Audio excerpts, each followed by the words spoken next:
Good morning, everyone. Well, after a 4-run Dodgers top of the first inning, the Nats started to battle back as C.J. Abrams got Washington going in the bottom half of the inning.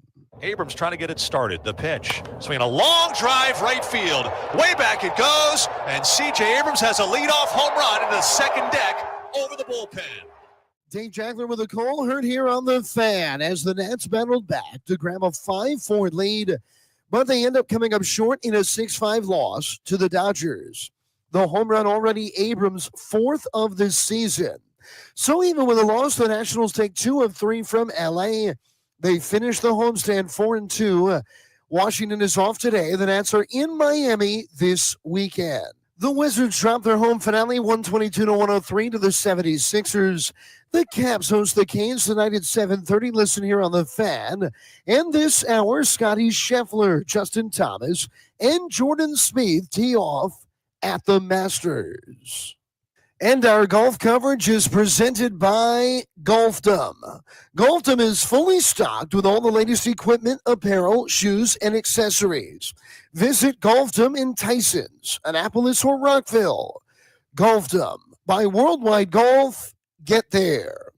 From the Crump Medcalf 5-Star Sports Desk, this is Adam Pohl on the Fan.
What up, everybody? It is 10 a.m. in the District of Columbia.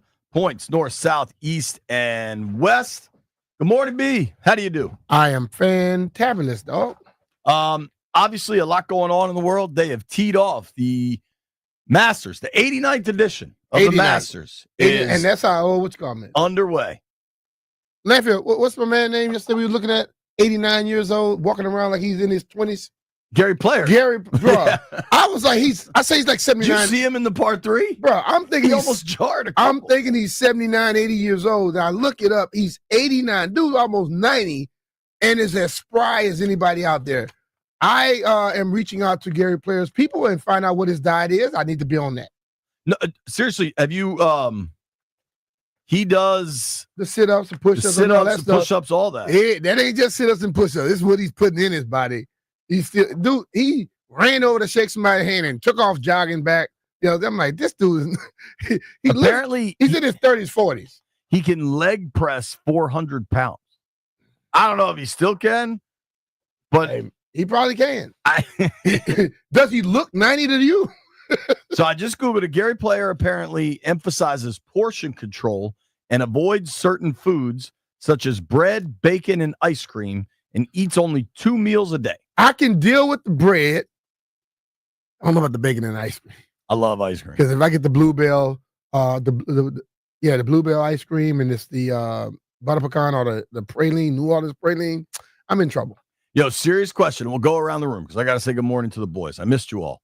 If you can only pick one for the rest of your life, ice cream or bacon? I can get rid of the bacon. Because I don't eat bacon all the time, but ice cream I cannot avoid. So you're picking ice cream? I'll keep it for the rest of my life, yeah. Professor, I can control that. Sure. Professor Landini, good morning. I've missed you. You only get one for the rest of your life, ice cream or bacon? Bacon, and it's not even remotely close. One vote bacon. Jeffrey, I'm glad you were able to park. Good luck today. The amount of black SUVs that look like official vehicles floating around here is off the charts today. I was here an hour and a half early. Well, that's because yesterday you weren't, right? Man, parking is so crazy now, dude. Do you remember how happy you were with your life when you were riding the Metro? He'd come in and Yeah. tell us about his Metro ride. I'm definitely about to go. Yeah, so when the federal workers first came back, it wasn't that bad. Now it seems like everyone is coming to work every day. Yeah, dog. That's what they're making them do. Yeah, like we have to do.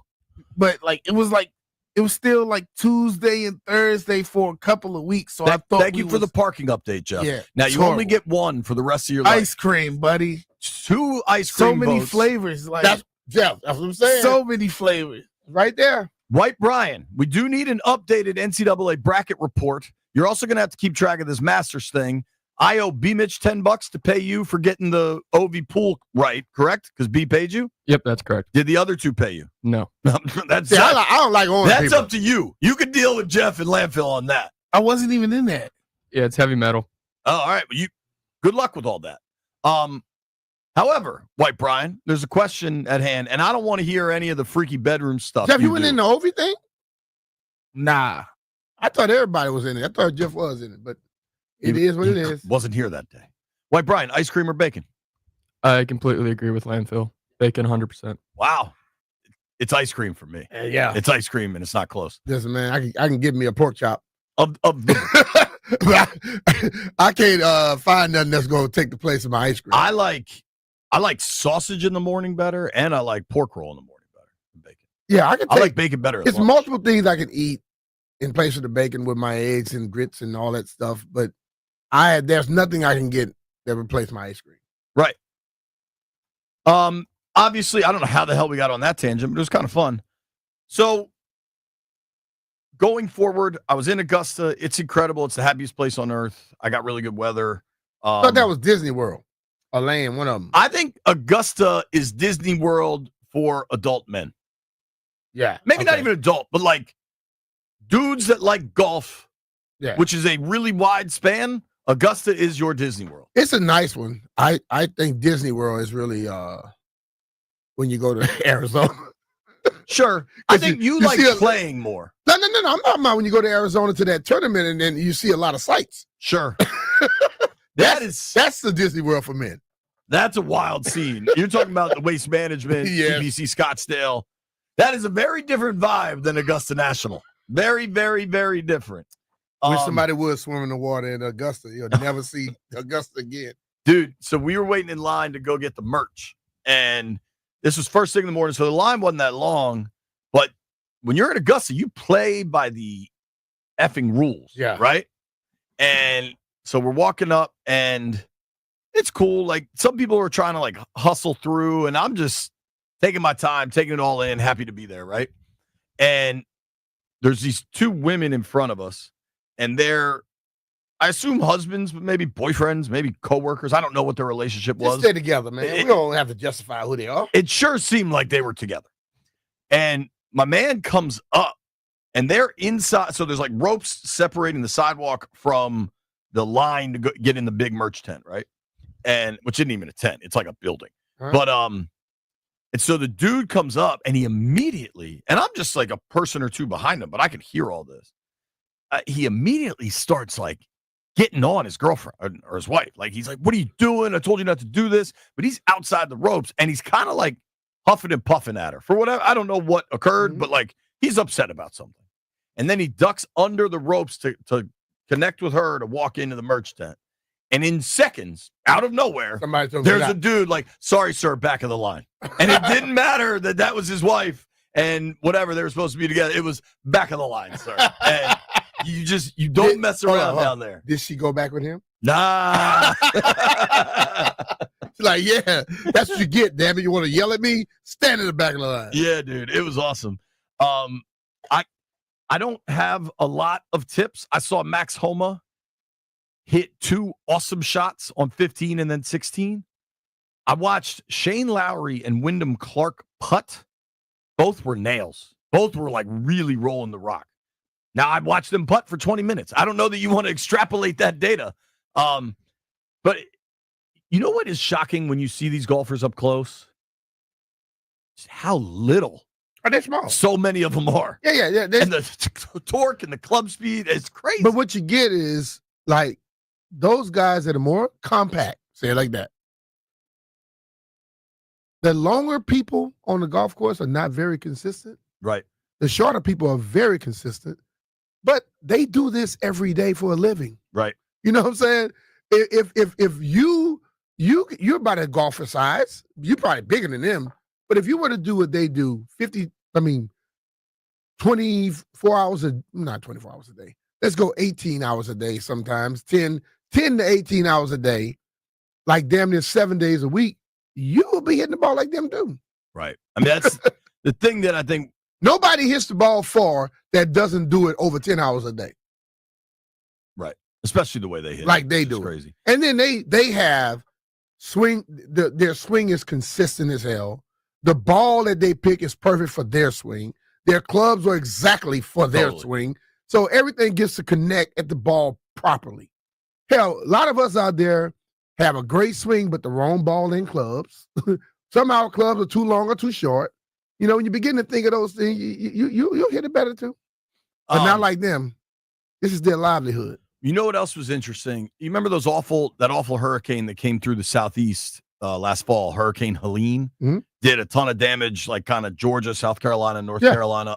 And what was interesting about it is that or what was different, I guess, maybe not interesting, but it did a lot of damage inland, like in the mountains and stuff, which the strength of the storms just didn't dissipate.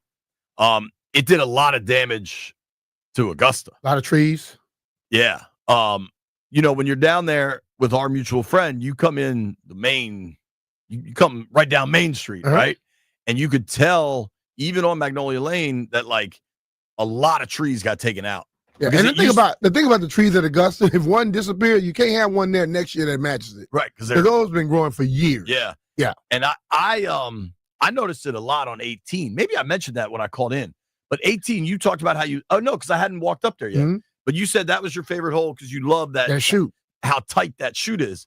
And dude, I mean, that shoot 40 yards wide, 30. I mean, it was tight. Maybe that long, maybe a little less. And I mean, it's also like it was that tight for probably like 60, 70 yards out before it opened up a little bit. Yeah. To my eye, and I'm not, the expert here, but it seemed like if you were on the tee looking up at the hole, the left side got affected by tree loss a lot. It seemed like a lot more. A lot of them try to hit a cut anyway. That helps them out. I know, dude. Like if you're trying to turn it because you want to cut it off of that. You cut it off of the left side. That trap on the left. You try to bring it back because you got more room, and they could even hit it out of the straw over there, dude. So I noticed it there on 18, and then I noticed 15 and 16. I told you is my favorite place to sit and hang out and watch. I sat and hung out with Mike Kelly, and we just had a blast. And the trees kind of behind, like, the grandstand on the left on 15, there's trees there. Those had been impacted. And then the trees on 16, kind of between the 16th green and the 17th tee, seemed like those had really been thinned out too. Everything was pristine and beautiful, but you could just tell there were fewer of those giant pine trees. Well, I was watching Golf Channel last night, and all the players from way back in the 60s until now talk about number 11. They knock down trees to help them out on 11 because 11 is the hole that they say is hell. That's the one left side. That the water's right there. Yeah. The green has gotten smaller, and they shaved the right side, and they've elevated the green, lowered the fairway that goes up there to make it where you got to hit a perfect shot, and if you hit it wrong, it'll run off the green. So it's the beginning hole of Amen Corner, obviously, and I hung out there and spent some time there. It's 520-yard par 4 to start with. Yeah. Now, it is downhill, and the way those guys can hit it, they get some run out, but it slopes heavy to the left, and then you've got that pond at the end, and you've got water deep. Yeah. Because that's the pond but that's what they have on over 12 on the par 3. Renditions have that. Yeah. But, dude, the only bailout for dudes like me, if I'm playing, to the right, is you bail out to the right, but you got to chip. Spectators all there, and then you got to chip it downhill where it's all running away from you. So, I mean, these guys all hit at 3 bills, right? Oh, yeah. And some of them hit at 330, 340, and you get downhill. Some of them get more than that. But dude, you're still talking about, let's just say on average, these guys are going to have 200 in to a sloping away green with water all over the place. Yeah. It's and you have it's hard as your hell. feet are below the ball, which tend to make you pull it left. And if anything hits left, it's jumping into the water. Dude, I mean, that bank, yeah, dude, it's. I watched last night. I'm telling you, they showed people from the 60s complaining about that damn shit. And everybody complained. It's like, as soon as they hit the ball, like, oh, Lord, it's in the water. It hadn't left 10 yards from them, and they already say it's in the water. They know. So we're going to do our Masters draft, snake draft, 5 of us, 4 players each here in a few minutes. It's always fun to get Jeff picking golfers.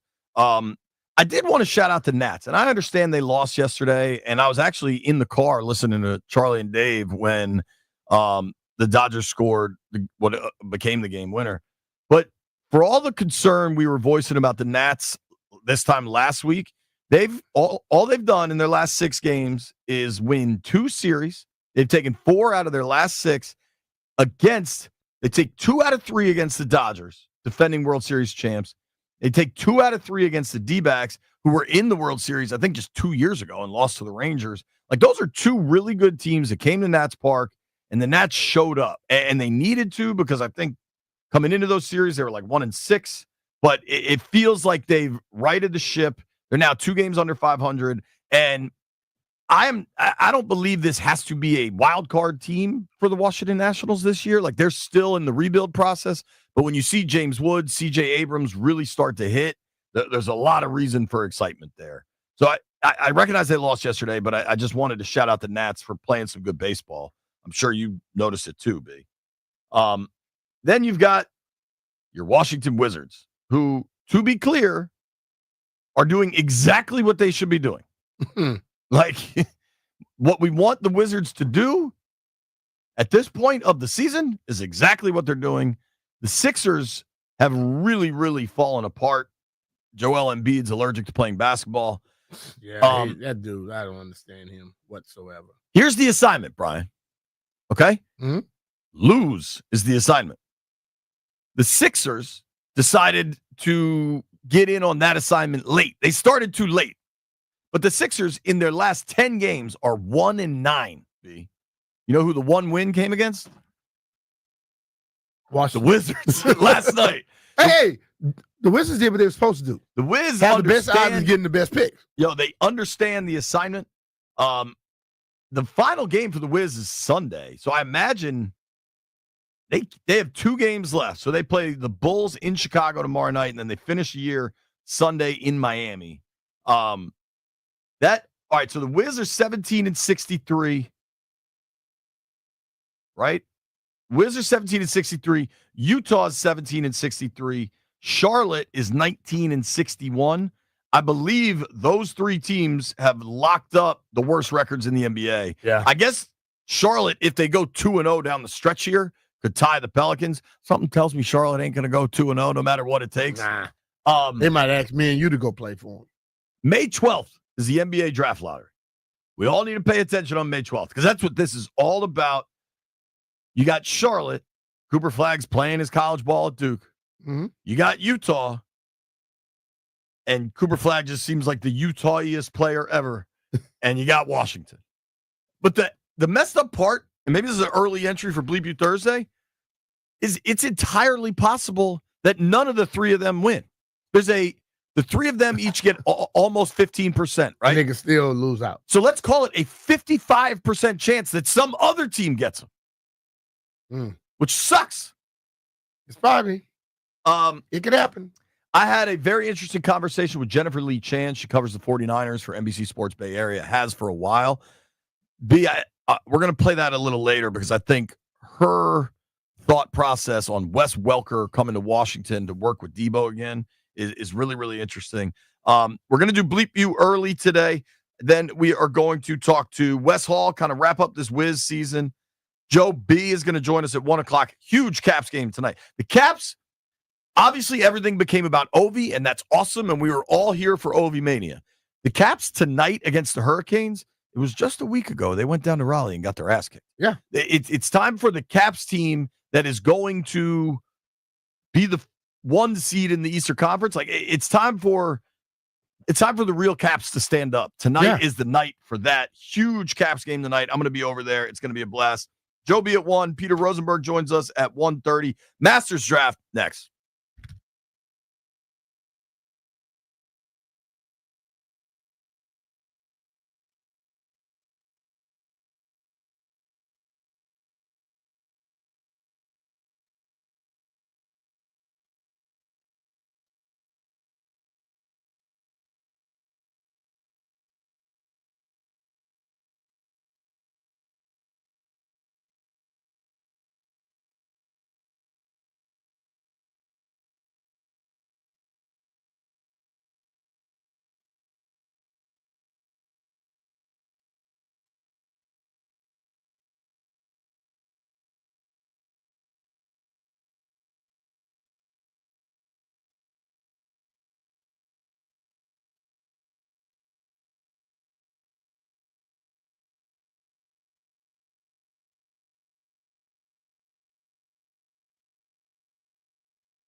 This sports update is brought to you by Main Street Bank. Cheer local, bank local. The 89th Masters Golf Tournament from Augusta National is underway.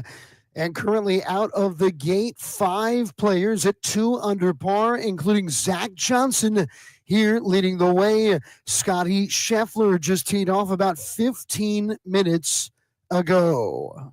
Our golf coverage is presented by Golfdom. Golfdom is fully stocked with all the latest equipment, apparel, shoes, and accessories. Visit Golfdom in Tysons, Annapolis, or Rockville. Golfdom, by Worldwide Golf, get there. And Main Street Bank is a business-focused community bank proudly serving the DMV since 2004. Visit mstreetbank.com to learn how to put our team in your office. Main Street Bank, member FDIC, equal housing opportunity lender. From the Crump Metcalf 5-Star Sports Desk, this is Adam Pohl on The Fan.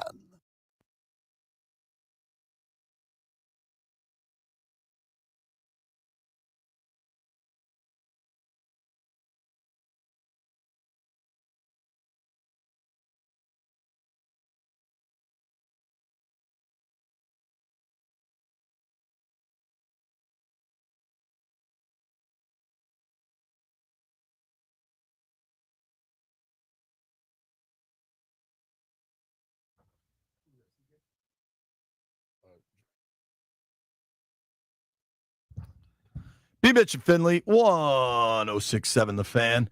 White Brian has completed the NCAA B. Mitch and Finley Invitational. B. Mitch won. Congrats, B. B took the pot. What was it, 350? Decent little pot. Yeah, good for you, man.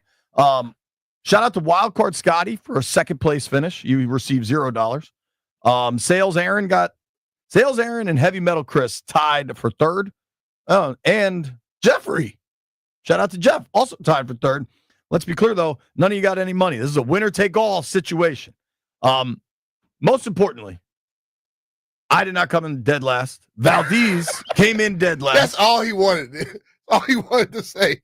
And what you like to point out was that I was really close to him. That gap widened by the end because I had Houston. If Houston could have gotten a shot off, I mean, goodness gracious. Alas. I would have to say, Houston's coach.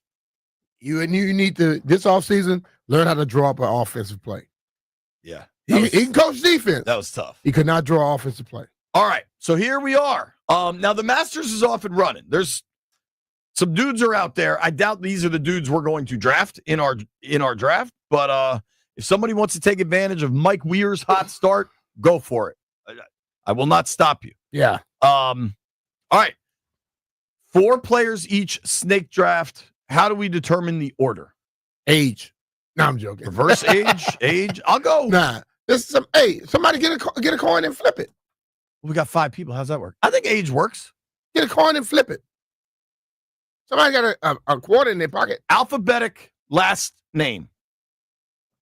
That puts me in first. That's why you called it. Reverse alphabetic last name. Well, that puts me in first. Okay. How about Jeff goes first? Jeff go first, then Landfill, then me, then Brian, and you. Oh, you get the double one. Dog, I can't go first. I can't go last. Go ahead, man. I don't care. All right. Jeff, you're up, dude. Give me Rory McIlroy. Okay. Rory. Does he know a name? What are we doing money-wise? Let's agree to this while we're all here. $2,000. No, I'm joking. Let's say I'm out. I could go as high as 20, but I could do 10 if that's preferred. Whatever the group says. Let's tribute this to White Brian. 25 cents. No, we're not doing that. That's a waste of damn time right there. We're not doing 25 cents. Jeff, since you went first, you can pick 10 or 20 bucks. Let's just do 10. 10 it is. Winner take all. All right. I like it like that. Jeff is in. Rory McIlroy. Professor Landini, you're up. Scotty. It's hard to go anywhere else with those first 2 picks. Yes. Brian Mitchell. I'm going to go JT. Woo. Justin Thomas. White Brian. I'm going to go with Joaquin Neiman. Wow. Man, you tripping. That's early, especially for a live dude that we have no idea how to gauge what the hell they got left. Landfill, you don't like B. Mitch's pick of Justin Thomas, by the way? No, he sucks. He's pretty good. Is this 2017? Because you happen to pick the guy who's favorite that you think you really did something good. That's like drafting damn Jaden Daniels in the first round. I got to be honest here, fellas, that I'm about to get Colin Morikawa with the 5th pick. I'm into that. Well, somebody took Justin Thomas and somebody else took Joaquin Neiman. Hey, man. And you're over here arguing that those are good picks. Justin Thomas has played well this year. Do you even watch golf? You watch damn overseas badminton. You don't know nothing about golf. How much overseas badminton you watching, Landfill? More than Justin Thomas has won majors recently. All right, I'm going to go Morikawa, and then I'm going Rombo, which I did not think I'd get those fellas at the turn. All right, so first round is in the books. Jeff led us off. Rory McIlroy. Landfill took Scotty Scheffler. B, Justin Thomas. So if you're looking just at the odds, it's not like B went that far off. He had the 3rd pick. Rory and Scotty are prohibitive favorites. Then the rest of these dudes are all about the same number. Like Justin Thomas to win is plus 180. Honestly, maybe White Brian knows something. Joaquin Neiman has really good odds. Oh, dude, you know what White Brian did? What? And he's allowed to. Joaquin Neiman's 2 under through 2 holes. That's why he took him. Hey, who cares?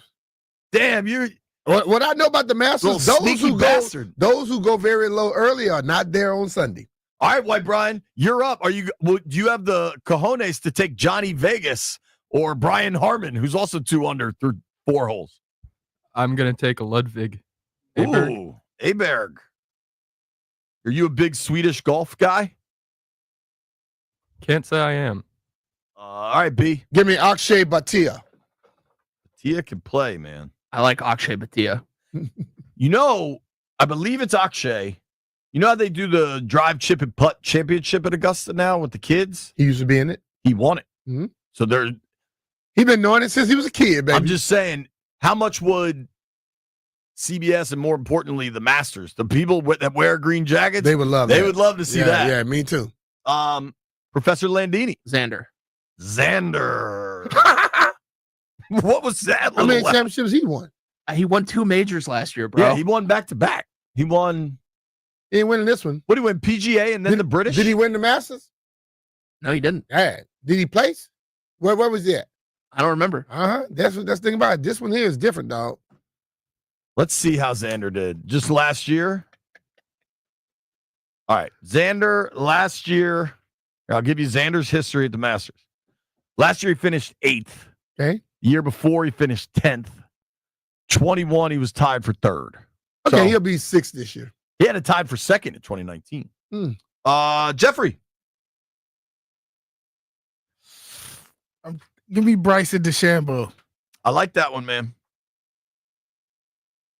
I think of all the live guys, DeChambeau. Oh, Jeff, you get 2 picks, dog. How many are we picking? 4 guys. Okay. Brooks Koepka. Damn, bro, you living it up. Jeff is a live guy. He's on record as Jeff. You're pro live, correct? I'm pro any good sports, man. The bottom half of a live leaderboard is straight trash. They paid for stars, and then they got not stars. I don't even know that it's the bottom half. It's like the bottom 80%. Let's look at the live Doral. Anyway, I'm taking Shane Lowry. Mike Lowry. I'm telling you, I watched him putt. He looked very loose.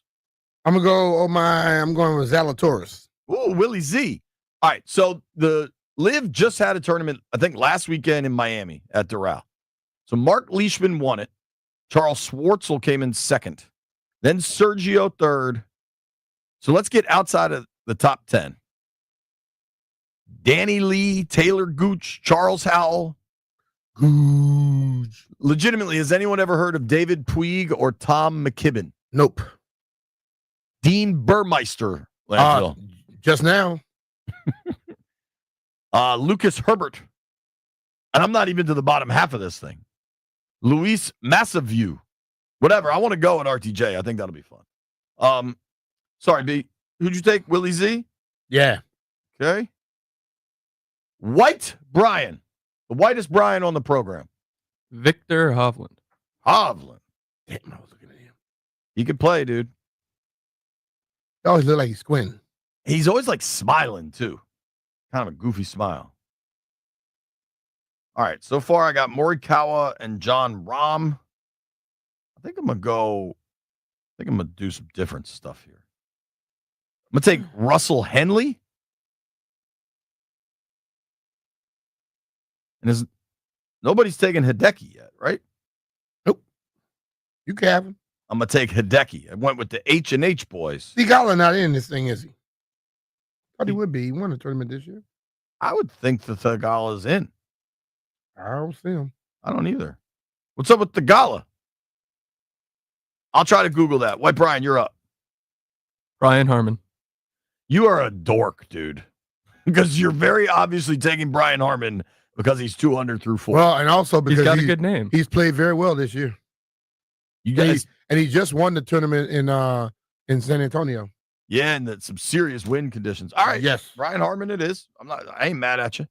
Okay, I don't see the. although I'm I kinda want mad at you. Thigala, but since he's not here, if you find him somewhere, I got. Hold on, it says he's in. Well, if he's in, I'm taking him. I don't see his name on here. I mean, maybe he hasn't teed off yet, but you're right. It's weird because I don't I'm see looking him at the on whole odds. list, even the people that. I got him. He's playing, dude. Thigala is on this. He's plus 600 to win it all. So you want Okay. Thigala? I'll take Thigala. Landini, your last pick, sir. Yeah, Thigala tees off at 145. Homa's in it. If Homa's in it, Thigala has to be in it because Homa sucks. Homa's my guy. He's great. He's I think he terrible finished also. third last Oh, year. I see. He's way down there. I'm taking Tommy Fleetwood. Fleetwood, you just like his hair, Landfill. Admit it. That's true. I mean, Fleetwood. I also think he never wins, but I'll take Tommy Fleetwood. I think he legit has never won in the United States of America. I don't think he's ever won on the PGA Tour, but luckily this is not a PGA Tour event. So I think he's won in Europe. I don't think he's ever won a tournament in the United States of America in his pro career. Maybe he won something somewhere. Jeffrey, rounding us out, buddy. Let's go with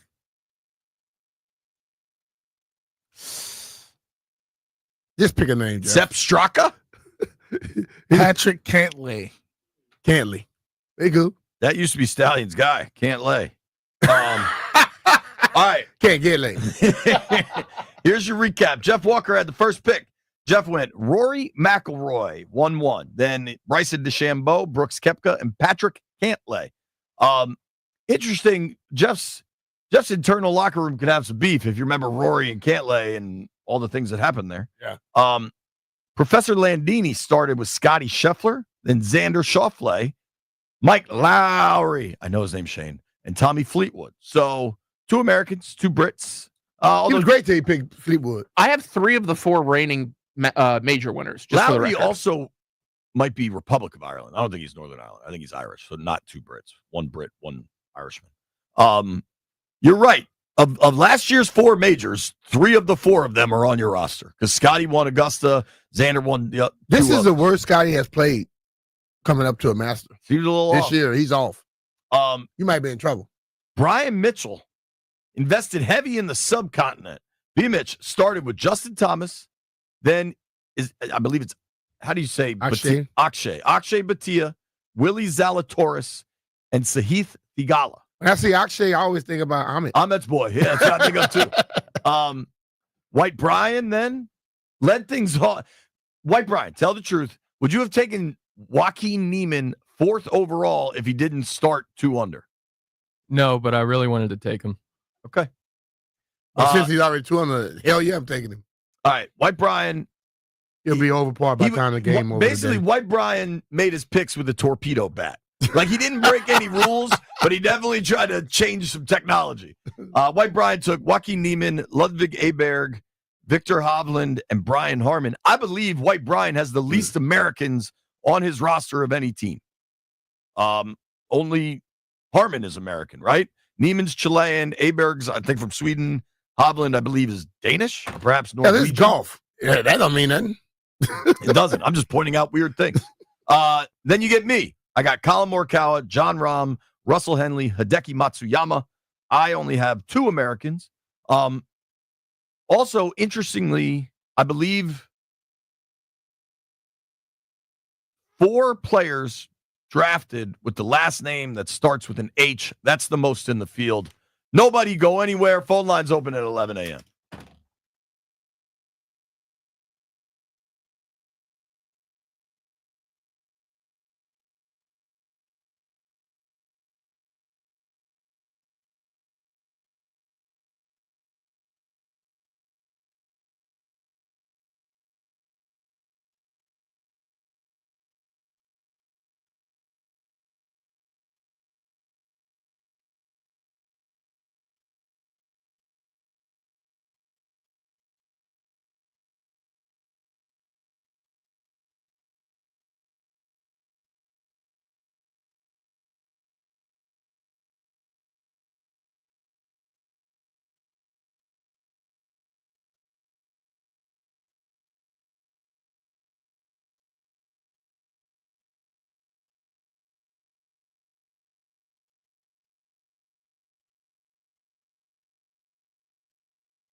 check out the oil my Cadillac spills.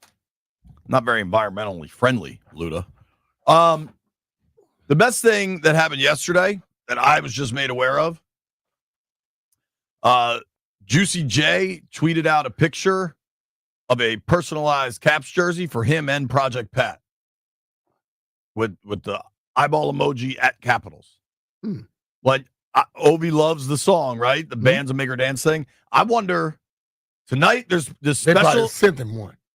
They definitely sent him one. Yeah. But, Doug, tonight there's this huge Concert? pregame celebration Is he of gonna Ovi. Is he going to be performing? I don't know. But, like, goddamn. Jeff, as the resident hip-hop guy here, how do you think Project Pat and Juicy J will do if they're performing before the Caps Hurricanes game tonight? They'll turn up. They'll do well I because, was about to say, believe me, every Caps fan has heard the song. Oh, yeah. yeah. If you like Ovi, you've heard the song. And then it's Project Pat and Juicy J. Like, those guys are like Pros. they're legends. They're legends. That Memphis scene, yeah. Every time we hear about how messed up the world is and how much problems are in the world, Juicy J tweeting out a picture of a Caps jersey for him and Project Pat, like, gives me hope for the future. Like, we could all figure this out, man. All right, Landfill, speaking of figure it out, Jameis Winston is poet laureate of our times. I saw this clip. I think this is from the Super Bowl. I think this is Jameis talking with Bert Kreischer at the Super Bowl. B. Mitch, are you ready to hear Jameis Winston describe returning a punt? I want to hear this. Fire away, Landfill. Never returned a punt before? I have. Terrifying. It is, man. I think special teams in general is very terrifying. Especially, can you imagine? Imagine looking at the moon and you have 11 ostriches running at you full speed, and you have a piece of corn on the bottom of your chin. I can't imagine that. I mean, I can't imagine it. I can't imagine. What is that? You're looking at the moon. You got some corn on your chin, and 11 ostriches. Ostriches eat corn. I don't know. Yeah. And they also disembowel you with their claws. They cut you open from the center like dinosaurs. What? Yeah, they did it to Johnny Cash. Johnny Cash? He got almost died by an ostrich. I think. You may want to Google that, yeah. Bruh, So obviously Kreischer kind of messed with first it of at all, the end there. where the hell did he get that thought process from? Jameis.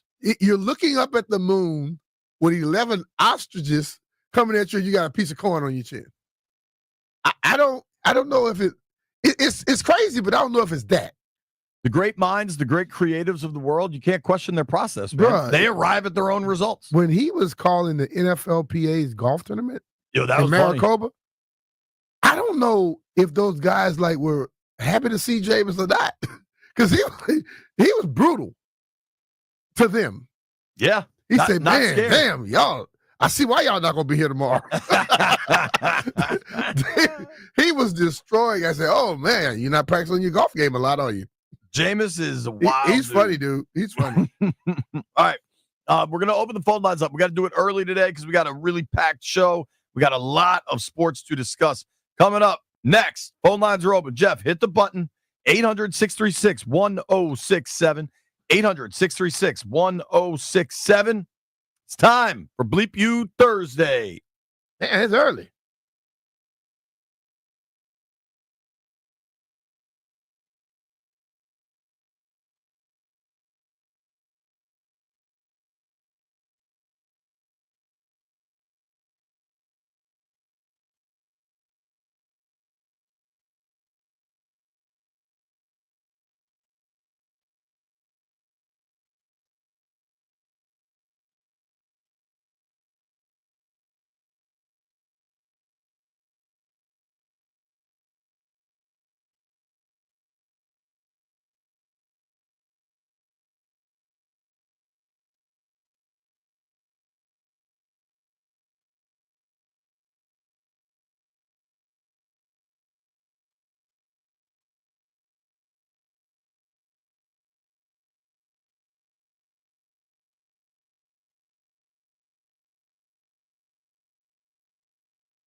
This sports update is brought to you by Meadows Farms. Fresh plants arriving daily. Plant a little happiness.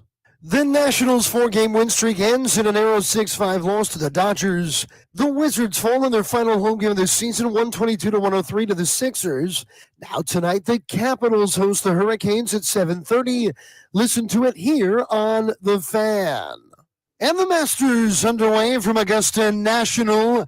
British golfer Aaron Rai, 3 under through 7, leading the way in the early going of the opening round. Favorites Colin Morikawa even through 3 holes, and Scotty Scheffler parred the first. Our golf coverage is presented by Golfdom. Golfdom is fully stocked with all the latest equipment, apparel, shoes, and accessories. Visit Golfdom in Tysons, Annapolis, or Rockville. Golfdom. By Worldwide Golf, get there. And Meadows Farms Nurseries is thrilled to announce our screening sale exclusively for our VIP customers. Arbor Vitae, Skimp Laurels, and Nellie Stevens Hollies, they're all on sale. Visit us at meadowsfarms.com or at any of our 16 convenient locations. Meadows Farms Nurseries. Plant a little happiness. From the Crump Metcalf 5-Star Sports Desk, this is Adam Pohl on The Fan.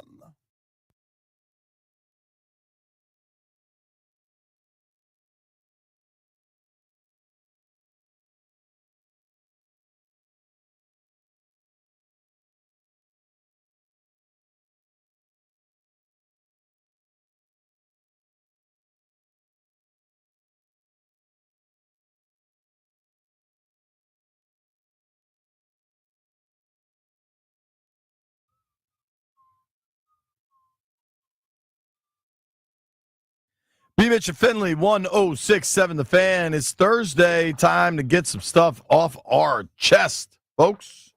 We let you lead us off, man. Believe you Thursday. It's time for us to come together as a community and insult things in our life that have bothered us. So whatever it is, whatever you're mad at, it could be your wife, your parents, your children, whoever, your priest, something inanimate, could be a new stop sign, a new speeding camera, whatever it is, your credit card company, your utility company, whatever it is, B. The lack of parking spots. Fire away, man. This is your time. Let's start with our guy, Jonesy. What's up, Jonesy? JP, what's going on? B. Mitch, how y'all feeling, man? We good, brother. Hey, well, I'm good today, but I wasn't good yesterday. You know, I got supposed to have a free voucher to get me team jersey for the Nationals. So I go to the team store over at the park, and security guard turned me away. Told me I couldn't get in to get my jersey. So, he wouldn't get the manager. So I'm bleeping him, because I had to leave there to go to Falls Church, Bailey's Crossroad, and that's where I got my free jersey with my voucher. So I'm bleeping the security guard of the team store for not letting me in to get my free jersey. Sorry, dude. That sucks. Brother. I got one, though. I'm good. I like that call. All right. Thanks, fellas. man. All right, bro. See you, man. Whoa. We got a celebrity. Rev T is on the line. I'm Reverend. gonna get us a little warmed We up. haven't heard from Rev in a while, man. I know. I'm gonna get us a little warmed up. If any of the boys in the aquarium have a bleep you, please let me know. White Brian and Jeff have raised their hands. Let's keep the phone lines going. 800-636-1067. My guy Eric is in Annandale. What up, E? Who you mad at?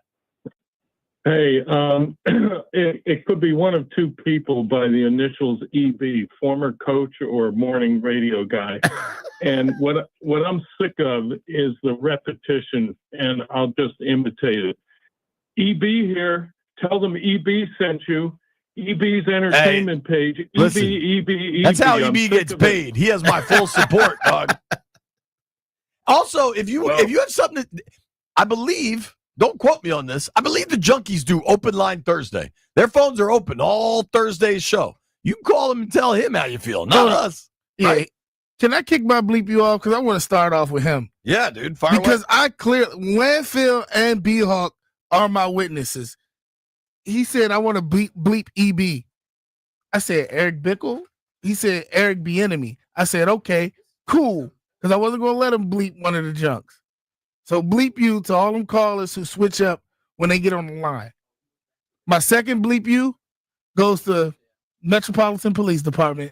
Easy, dog. No, let me tell you about them, JP. Hey, we don't really hang with Jeff, y'all. Hey, I don't care. Dude, parking is already insane. It is one parking spot on the street. Instead of you just moving up and going to the no park zone or right there where you can just flash your lights, this man decides to block the entire street for about 30 minutes. It was a line of 8 people waiting to get in that parking spot. Bleep you, police officer. And then my last one, I want to bleep this girl in the club from this previous weekend. You bleeped a girl in the club? No. Bleep her. It's this part in a song where Glorilla says something looking like Steve Harvey in her song. And as this lyric played, this girl ran by the DJ booth and it was like on key. She jumped up and like grabbed the top of my head and said, like Steve Harvey, and jumped and ran in the club. Thought you looked like Steve Harvey? No, she just palmed my bald head and said, like Steve Harvey, and ran off. And I'm like, hey, yo, like I wanted to stop the music in the club for that. That's a lot, Jeff. That's a lot for me. I'm trying to not make jokes, and it was a joke. It was a big joke. So she thought you looked like Steve Harvey, or no, it was a bald head. It was a bald head joke. Oh, okay. Because she always grabbed my head. We're gonna pass by that one. I'm just gonna keep this moving. Yeah, we're gonna just keep moving past that one. All right, folks, buckle up. If you're in your car, maybe pull over to the side. Rev T is on the line. Hello, Reverend. How do you do? What's up, Rev? Where you been, man? My man, I've been hanging in there, chilling, working hard, hanging out with my boy all over out in the DMV. I'm just trying to figure out when them people gonna set Rev T free. But we're not gonna talk about that though. I'm gonna let my brother B-Mitch handle that for me on the back end. JP, what's going on, man? How you been? How you doing, man? How the wife and kids doing? How your ears doing, JP? You been all right? Everything's good, Rev. Everything's good, bud. Yeah, man. Shouts out, man, to Jeff, man. Landfill out there up in the strip clubs doing all his sex appeal. And White Mike. Y'all keep calling that boy Brian. Man, you're not supposed to put his real name out there. That's White Mike is his radio name. You not calling that man White Mike. Okay. Yeah, but who I really want to bleep is for real, y'all really want to know who I want to bleep? And don't nobody get mad at me for this. Okay? I want to bleep my mother-in-law. Because I know she been drinking my 1738. Ain't no damn way in the world I come home from working hard up in that casino, making people have a good time and feel good, eating at one of my 5, 6, 7 venues I run over there, and a fine dining too, the sports bar. And but anyway, though, I came home to drink my 1738, and I damn sure knew I had a bottle left. Well, guess what? It was empty. And when I asked who drunk it, guess what she said? I don't know. So bleep my mother-in-law with that bullshit. Excuse me, that BS that she got some dementia because she's showing up. Rev, you can't curse, bro. Rev, come on, dog. We love you. We love you. And bleep your mother-in-law for stealing your booze. Oh, man. White Brian, you're mad about something? This is the first time we've seen White Brian show emotion. Yeah, man. What's up? You mad at somebody for bringing you a dog for real? You got to be a real dog man? Bleep Mother Nature, because it has been beautiful at Augusta all week, besides Monday when I go and it decides to be a monsoon all day. That's tough. Yeah, I agree, bro. I felt bad for you. So So went what? way You down there to come back and didn't even see golf. So you could go again next year? Yeah, I'm telling myself it worked out because we did get to go in for about an hour and I get to go again next year. So I guess it's a twofer. Will you go again next year? Yeah. Okay. All right. Hope it don't rain. Landini, anything to get off your chest? No, I'm pretty happy. Except for that bacon versus ice cream Was it question. raining outside? I've never seen him happy. Mm-hmm. I'm always happy, B. Hell no. Level, how do you feel about this? I I not only asked the question, if you can have one thing for the rest of your life, bacon versus ice cream, I tweeted it out, TWEETED, or X'd it, perhaps, as it's known now. In an hour or so, 8,500 votes. Uh-huh. What do you think the split is, bacon or ice cream? It should be bacon overwhelmingly. Probably split down the middle. Doug, 50.1% bacon, 49.9% ice cream. Mm-hmm. That's like a legit split. Hell yeah, that's split right there. Speaking of splits, we have an NFL owner on the line. Hello, Jera. Who are you mad at, sir? Yeah, first of all, good morning to everybody. I'm not really mad at anybody. I'm calling, say to Commando Drunko, adios, amigo. Don't bring your ass back here anymore. Can you imagine, Brian, the caravan that's going across country with that group? Good God almighty. And I can guarantee you this, Commando, you get a big-ass thank you from everybody that lives in your neighborhood that can let their kids play in the street now without afraid of your drunk ass coming down there and tearing apart somebody's ass. So the only thing that would really be good is if you could take that dumbass Charlie with you. I know you love the hell out of him, but if you could get him to go in the back of your truck somewhere, I know it's going to be crowded, but push his ass in there and get the blank out of my neighborhood. Hey, y'all have a great day. Jera, that was cutthroat, Yeah, dog. he went for the jugular, baby. Also, we haven't heard from Charlie in a while. Yeah, we hadn't. Charlie at College Park, if you're out there, this is the bat signal, sir. Let's go to Big G in Sterling. Big G, if you live in Sterling, do you like the what is it, the Buffalo Wing Factory? That's the best restaurant in Sterling. Yeah, I live right around the corner from there, right up the street from the stadium, from the practice field. Yeah. Yeah, I go there too. Those wings are check this banging. out. Who I want to beat? The motherfucking DMV. Whoa, whoa. I mean, that was wild. Whoa. Guys, you can't curse. Hey, yeah, you know, at least you can say like a little word like that. We got some ones you can get by, but not that one. Not the Farfignugan. I mean, that was intense. Damn. Somebody pissed him off. I know that. Just so everybody knows, you can't curse on the radio. All right? You know what had him so hot? He was mad at the people at the DMV who keep giving older people driver's license because he feel as though they should not be on the road. Some of them shouldn't be. Yo, I'll be honest with you, dog. Yeah. It's a tricky situation with old people driving too fast is a problem. Driving too damn slow is a problem too. And driving too slow and like never knowing where you're going. Bruh. What do you think should happen with old people getting driver's license? It depends. Listen, I'm not gonna say old people. I'm gonna say if the person if their cognitive situation is very relaxed and slow, you gotta just tell them they can't drive. Because my man, we just talked about Gary Player. Hell, he could be on the road all day. Yeah, He's 90 years old. But there are some people who they know they shouldn't be on the road, or your relatives know you shouldn't be on the road. So I'm gonna blame the relative for not being there to take them somewhere and make them still drive. You know why I don't think anything will ever happen with old people driving? Why? You know who votes the most in this country?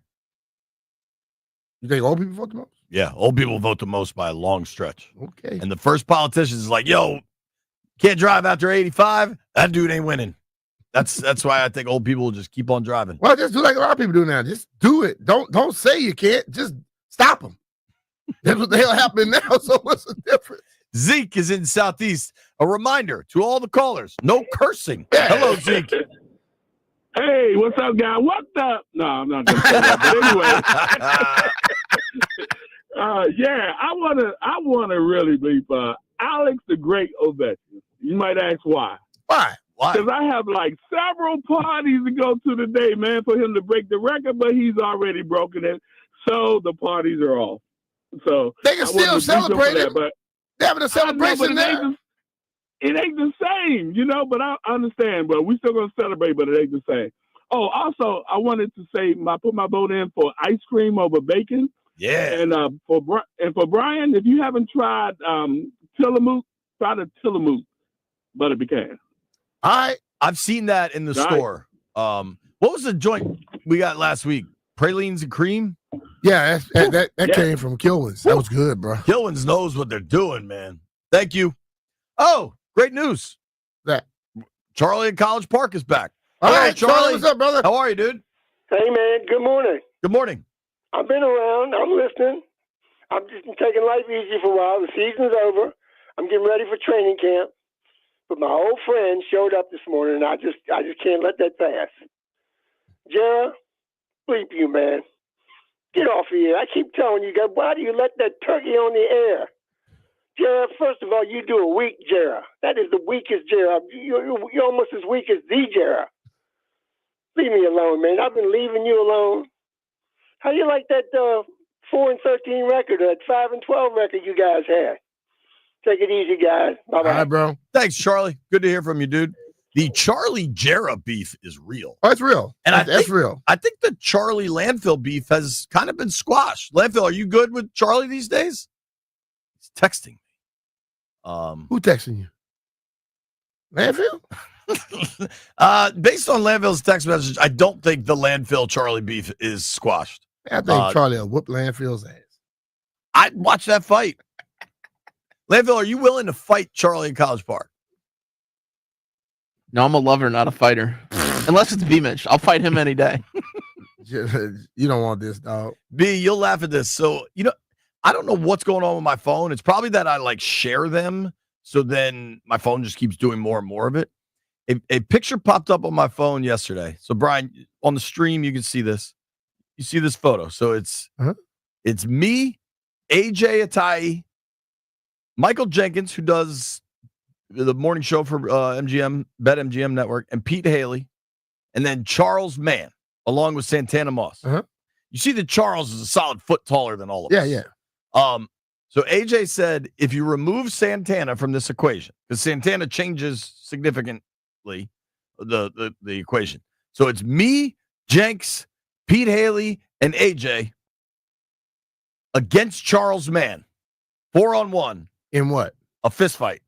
Y'all gonna lose. I said we'd get smoked. First of all, Pete is not gonna go up there real fast. He's gonna back up, so it's gonna be 3-on-1. Well, I don't know that AJ, Jenks, or myself are really storming the castle. Once he hits either one of y'all and the other person see how hard you got hit, fight's over.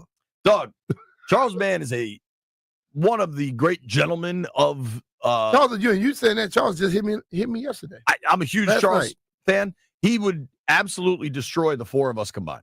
Yeah, undoubtedly. I agree. Now I'll tell him a secret. Just choke one of y'all. You get it over with quick. You choke you get over that quickly. Grab the biggest one and choke him. Sure. So you're bigger than all them, so you be the one getting choked. Yeah, I want to be clear. Charles, I wore 71 at Maplewood because of you. I want nothing to do with this hypothetical dispute. I got a little bleep you. You know what people love doing? Listen, I was out of the office for 2 days. Football season, I bet I work every day from July to February, just about. I'll go against that. I took off a couple days of the bye week. But you don't work every day. I end up working because we have to work Sunday. We're not on the air. We work every day. So the people that love asking me where I've been, I'm like, dog, I work every day. So that's that. My bleep you is to the people that think it's funny to be like, oh, where you been? I know you guys probably all said it also. So I didn't say it, but I think I work more than you, Jay. I don't know, B. Oh yeah. During the football season, I work way more than you. I don't go nowhere. You go everywhere I go. No, I'm saying, but you find ways to go on other days too, though. We could add them up. I bet you take more than the only time I take off during football season is the bye week. Okay, well, you take off. I don't. You should.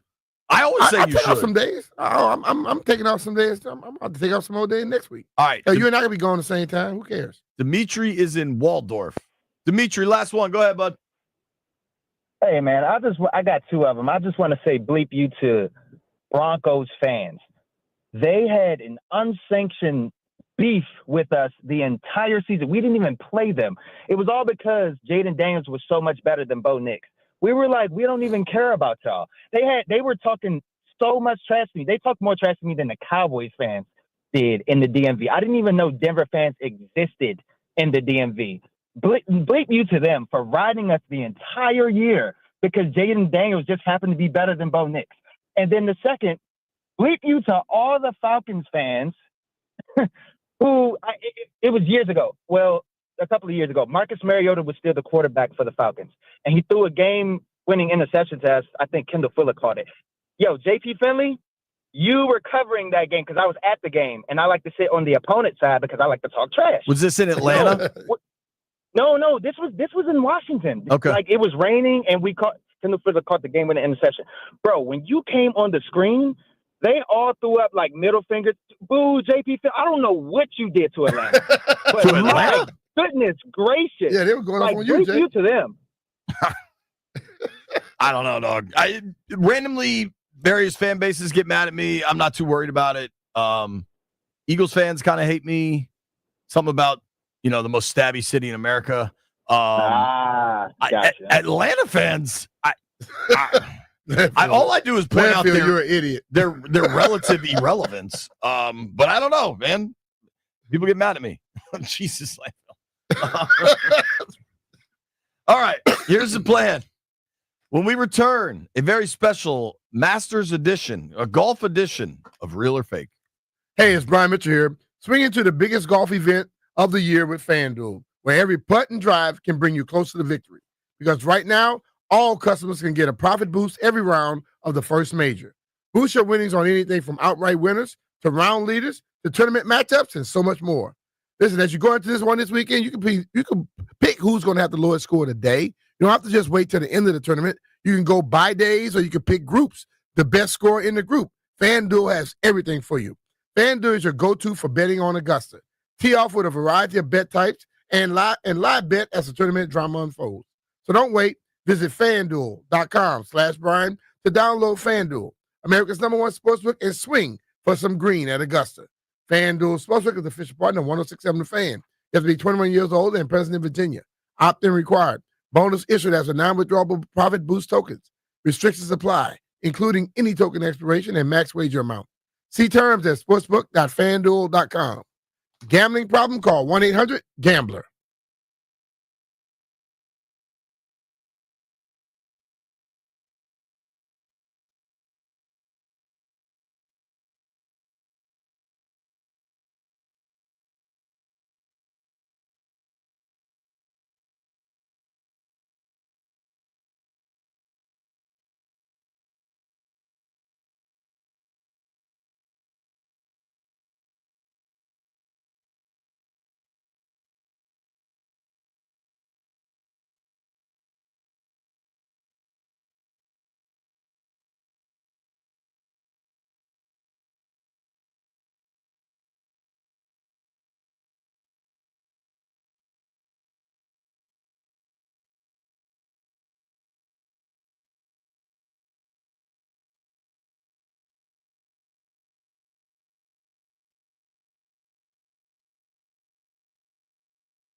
Good morning, everyone. Well, the 89th Masters Tournament from Augusta National is underway, and a reminder that our golf coverage is presented by Golfdom. Golfdom is fully stocked with all the latest equipment, apparel, shoes, and accessories. Visit Golfdom in Tysons, Annapolis, or Rockville. Golfdom by Worldwide Golf. Get there. The Masters is underway from Augusta National. British golfer Aaron Rai with a big start. He is leading the way 4 under par through 8 holes. Final ever Masters for Bernhard Langer. He is 1 under through 9. Will Zalatoris also 1 under through his front 9. And Scotty Scheffler 1 under par through 3 holes so far today. Want to hear the fastest way to know what your home would sell for? Reach out to Empower Home Team. Simply text your address to 800-763-3000. No phone call, just text your address to 800-763-3000. That's 800-763-3000. From the Crump Metcalf 5-Star Sports Desk, this is Adam Pohl on The Fan.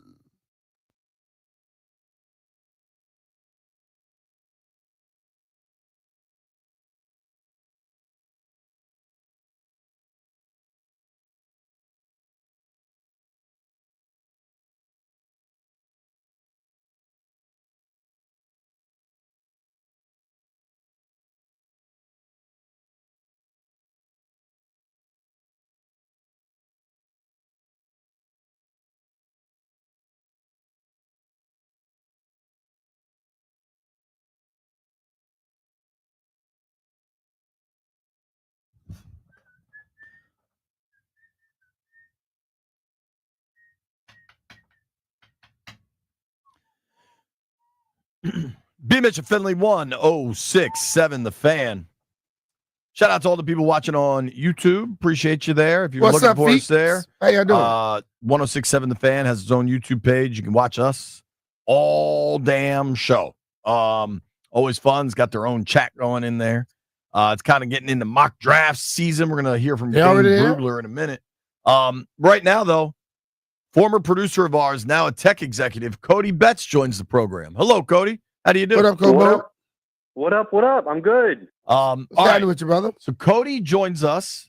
It used to be every week, but now he's just so darn busy. It's only special occasions. It's too special for us now. With the game called Real or Fake. Now, to my understanding, this is a special golf edition for the Masters. Cody, explain to the people how Real or Fake works. Yep. So today I've got 6 headlines, and you guys are going to try to determine whether they are real or I made them up. All right. So what do we have? B. Mitch, me, White Brian, Landfill, and Jeff. All right, Kodo, start us off, dude. All right. First one. Florida man arrested in deadly golf club attack after forcibly holding victim man underwater. He drowned a dude? Real. It's Florida. Yeah, that's real. 2 votes real? Is that so? These things are at Augusta? No, he's No, just golf. Just Golf golf. Yeah, I'm going real. White Brian? I'll go fake just to be different. Well, you are different already, Brian. You don't have to go fake to be I different. believe this is White Brian's debut. I don't think he's ever played before. Well, normally people debut win. I know, which is quite interesting. I'll go fake too. Let's zag. All right. All right. What's next? Next one. Woman dies after falling out of golf cart. Driver charged with DUI manslaughter. Doug, I think that's real because there are people that are like riding golf carts around their neighborhoods and like golf carts aren't always on golf courses. I'm gonna go fake because he didn't say where it was. Where is it, Cody? No location on that one. Sounds Fake. shady. The lack of a location isn't helping. Landini? I've fallen out of many golf carts and I'm still here, so I'm gonna say fake. White Brian? I'm going real. Okay. Oh, Brian, good. you just going against everything we say? Bastard. Bastard. What do you got, Kodo? All right, next one. Nevada native banned from country club after taking 7 hours to complete 1 round of golf. His name is Mike Beasley. I'm going real. Yeah, real. Real. Real. All right, Nevada. That's a sweep for real. 7 rounds of golf. You should be banned from the sport. 7 hours. Yeah, I'm sorry. Yeah. 7 hours to play a single round of golf. You should legitimately. Yeah, you shouldn't. You should not even be allowed. 7 to play. hours shouldn't even take a damn when you're in a damn a scramble. Right, like a scramble gets long at 6. Yeah. Sadly, All right, next one. that happens. All right, next one. Florida man arrested for tossing golf clubs at other drivers before punching trooper. Ooh. That's a lot of stuff right there. I'm going real. Yeah, I think I got to go real too because Starts with Florida man. yeah. Yeah, that's real. Pair of reels. White Brian's in for real. Landini. All of this sounds like something, stuff that people from Florida would really do. So I have to say real. Jeffrey. I'm gonna go fake on this one. Ooh, a little zag from Jeff. All right. You had two All right. more or one more? Two more. Okay. All right. All right. Louisiana man seen feeding alligators just to whack them with golf clubs. Brian, I'll defer to you. That was B Mitch. No, B-Mitch don't mess with alligators because he know they will like to eat you. It was maniac. I'm gonna go fake on that, but I think he threw Louisiana man in it to make people think just what Jeff said. I'm also going fake. Why would you feed alligators just to hit them? Doesn't track to me. Don't piss him off. Boys. Real. Real for landfill. Fake. Fake. All right, landfill, the only real one on that. All right, Cody. All right. Last one. Naked Florida man accused of using golfer's own club to kill him near first hole. Hold on. Wait, the man was naked on the first hole? Yep. Naked Florida man kills a man with his golf club. That sounds like that could happen. I'm gonna go real. Listen, I get over the course of a round of golf, you could consume a lot of mind-altering substances, but to be naked on the first hole is really They something. didn't say that guy was playing. He just killed the dude with his golf club. All right. He might have been on some of that stuff. You're saying real, B? Yeah, bath salts down in Florida, dog. Boys? I'm going to go fake. Fake. Fake. I'm also going fake. That just seems outrageous. All right. I have the results. Let's start at the top. Cody, Yep. what was the first one? Florida man arrested in deadly golf club attack after forcibly holding victim man underwater. That one was real. Damn. B-Mitch and Landfill got that right. Uh-huh. Oh, and Jeff. Pardon me. So Jeffrey. Just me and White Brian. Great. Next one. Woman dies after falling out of golf cart. Driver charged with DUI manslaughter. That one's real. Damn. Oh, all right. So reverse that. Just me and White Brian got that right. Wow. The other three said fake. All right. So we are all even through 2. We all have one correct answer. Next one. Nevada native banned from country club after taking 7 hours to complete 1 round of golf. That one is fake. Oh! You got all of us. You got us there, brother. Every single one of us said real. Damn, good one there. All right, next. Next one. Florida man arrested for tossing golf clubs at other drivers before punching trooper. That one is real. Ooh, really? All right. Damn. So Brian got it right. I got it right. White Brian got it right. And Landfill got it right. The only person that got that wrong is Jeff Walker. Say his name again. Jeff Walker. So through 4 rounds, B-Mitch has 2, I have 2, White Brian has 2, Landfill has 2, and Jeff Walker has 1. Now there is a pattern of first-time real or fake players winning it all. White Brian has a chance to pop his real or fake cherry with a W here. White Brian, how you feeling, dude? Are you nervous? No, I'm feeling good. Okay, he's feeling good, Cody. We got 2 to go, About buddy. to pop his real or fake right. cherry. Next For some one. reason, when I Louisiana say it, it doesn't sound bad, but when B says it, it really made me laugh. All right, go ahead, Cody. Next one. Louisiana man seen feeding alligators just to whack them with golf clubs. That one is fake. Okay. That B-Mitch got that right. B. Mitch got it right. JP got it right. White Brian got it right. Jeff Walker got it right. The only person that got it wrong, Professor Landini. Yeah, Lanford, you need to come down to Louisiana every once in a while, dog. All right, boys, we got a real battle here. Got a conundrum going on here. Me, B. Mitch, and White Brian each have 3 correct. Landfill and Jeff only have 2 correct. We do have some different answers on this last one, Cody. What do we got? All right. Naked Florida man accused of using golfer's own clubs to kill him near first hole. That one is real. Oh! B. Mitch with the walk-off naked golfer killing a dude on the first hole. Hey, bro, once you say Florida, believe it. Everybody else said fake. B, you got 4 out of 6 right. That's what I'm talking about. Congratulations. Yeah. Hey, Brian, that rookie thing don't work no more, dog. Cody, that was riveting. Thank you, Good sir. stuff, Cody. Yep. Thank you. Anytime. All right, brother. That's our guy, Cody Betts. That was awesome. B. Mitch wins, real or fake, golf edition, 4 out of 6. Me and White Brian had 3. Landfill and Jeffrey only had 2. Now, it's funny we're talking about golf because obviously spring is here. They're playing in Augusta, and summer is not far away. And if you want to turn your backyard into the ultimate summer retreat, you got to go check out my boys over at Offenbachers. Listen, man, you don't have to drop $300K if you want to put a pool in your backyard. Go check out these swim spas at Offenbachers. They are huge. You can get your whole family in there. They have them that are kind of designed to let kids play in them, or that you can get some serious exercise. The jets on these things are wildly powerful. I was blown away when I went out there and saw how significant the stream can be. And if you're not looking at a swim spa, check out a hot tub, just a regular spa. The hot tubs are so great. Relax your muscles. Whatever it is you're trying to do, you can do it in a hot tub. You want to sit there, have a cocktail, and watch a ball game? Nothing better. You want to work out and then get in there and let the jets get into your back? If you got back pain like me, nothing better. And whatever it is you're looking for, swim spas, hot tubs, trust me, check out the cold plunge. Nothing makes you feel better than a cold plunge. It's like straight adrenaline into your body, and any inflammation, any joint pain you have feels better for the rest of the day. It's also really good for your circulation.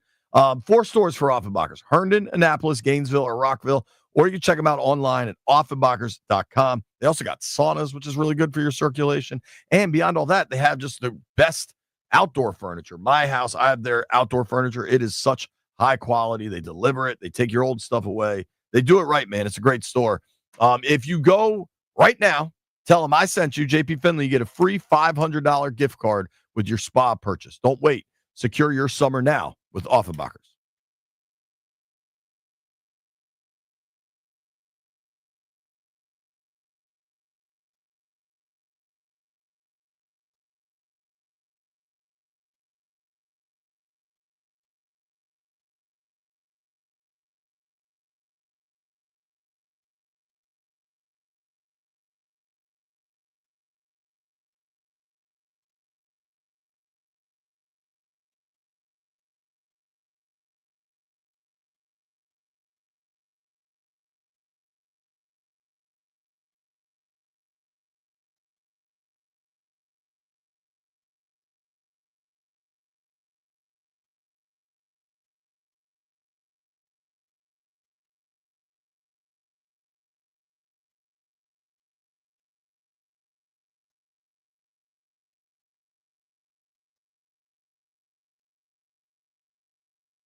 B. Mitch and Finley. 1067 The Fan. Coming up in about 10 minutes, Wes Hall will join the program. Wizards coverage for Monumental Sports Network. All-around good guy. Before we get to that, though, you guys had Dane Brugler on the show yesterday. Dane is a really smart yes, he is. Draft analyst, puts the work in. He puts together this this document called The Beast, which is a draft preview, which is just crazy. The amount of in-depth research the guy does. And I don't think it's a secret that a lot of folks believe Washington needs edge rush help. I'm one of them. And that Washington's going to target edge rush help in the draft. Lenville, let's start with Dane talking about some of the players that are fits for Washington. There's a lot of different directions they could go, but I think edge rusher certainly feels like the most likely just because of the need and then also because of the way this draft shapes up. It's not there's no Myles Garrett. I love Abdul Carter, but there's no Myles Garrett. And, there's a lot of these guys have question marks. But, if there's any way Donovan Ezeraku from Boston College is still there, I think that'd be a home run pick, 6'2.5", 250 pounds, really productive. He knows how to work the corner and get around to the quarterback and put pressure on the pocket. So I think that would make a lot of sense. And then I like some of these second-tier pass rushers this year, talking about Landon Jackson from Arkansas, 6'6", 265. He's a little stiff. But these types of guys that can win with power and length, they just stick in the league for a long time. And so I think Landon Jackson's going to be a long-time pro. JT Tuimoloau from Ohio State, another one who maybe not great in any one area, but he's good across the board. I think you know exactly what you're getting with him. And so with Washington picking so late in the first round, the star potential might not be there, but I think you're feeling really good about just landing one on the fairway, getting a good quality starter at that point. I like that phrasing a lot, landing one in the fairway. Mm-hmm. I've been pretty clear. So I'm actually going to Monumental this afternoon to do a Beltway football show, and I'm just trying to will this into existence that Michael Williams gets to 29 and they could take him. I just think athletically he's such a freak, and I think he played through some pain, and I think you're getting a top 10 pick at a discount because he played hurt this past year for the Bulldogs. Mm-hmm. I recognize that may not happen. Brugler references Ezeraku there. I think James Pierce Jr. is a guy that could be there at 29. More than all of it, though, I think trading out of 29 is probably more likely than us picking the player It's probable. I mean, if you look at the position at 29, let's say they get to 29 and the player that they may be looking for, but I think they put themselves in a position where they could take best player available. But if they get to 29, there are some people that completely is against what they're looking for. Moving back and getting some extra picks wouldn't hurt. A guy getting picked at 29, a guy getting picked at 33 or 34 in the second round, is there much difference? Not much. Those guys are sometimes they get on the runs of a certain position grouping and you slip out of the first round. Hey, that's cool. I think the best thing that can happen for Washington is continued interest in Jalen Milroe and Jackson Dart. And some team wants to get back up into the first round to get those quarterbacks so they get a fifth-year option on them. And let Washington move down. I mean, right now, they just have so few picks. Mm-hmm. Right now, they have 5 picks, and only 2 of them are in the top 100 at 29 and 61. We saw it last year with Adam Peters moving back in the draft to acquire more picks. I think we'll see that again. Whether it's 29 or 61, I bet they move out of one of those 2 picks. Mm-hmm. And what Peters said is, you need somebody that will move, that wants to move up. I think usually that will exist. I did have a question for you. Mm-hmm. We've all kind of talked about the same names. There's no way Carter, Walker, Stewart, Green are there. I think those are all top 20 picks. And then you've got Michael Williams from Georgia that I like, Ezeraku, James Pierce. There's other names, right? Texas A&M has Scourton. I'm curious what you think about Jack Sawyer, the big dude. Kid from Ohio State? Yeah, the kid from Ohio State. Mm-hmm. These guys tend to like captains. Yeah, and he's a steady Eddie. leaders. Right. And I think a lot of times we get caught up in the sexiness of a pick. This guy does this, does that. But also when you start picking those guys like that, those are the ones that normally have that risk of getting banged up a lot, not making it the whole year. But you get a guy who rolls in like a Ryan Kerrigan was. Wasn't very sexy what he did, but he constantly was just there, year in and year out. And I think Sawyer kind of reminds me of somebody like that. So if you get a guy that can play 10, 12 years for you, and he gets 9, 10, 9, 10, 9, 10, maybe 11, back to 9, 10, but you get another guy come in and gets 15 one year, he's hurt the next year. It's 10 the next year, banged up again. Who's best overall? Right. And I think that's what you got to start looking like. Yes, you want guys who could do it. If you find one, cool. But if there's a guy that you can get that can be consistent for a long period of time, over time, that will pay off for you. I mean, so here's my thing. If they do move back, a guy like Sawyer I find interesting. When you watch Michigan, did the kid Josiah Stewart pop for you at all?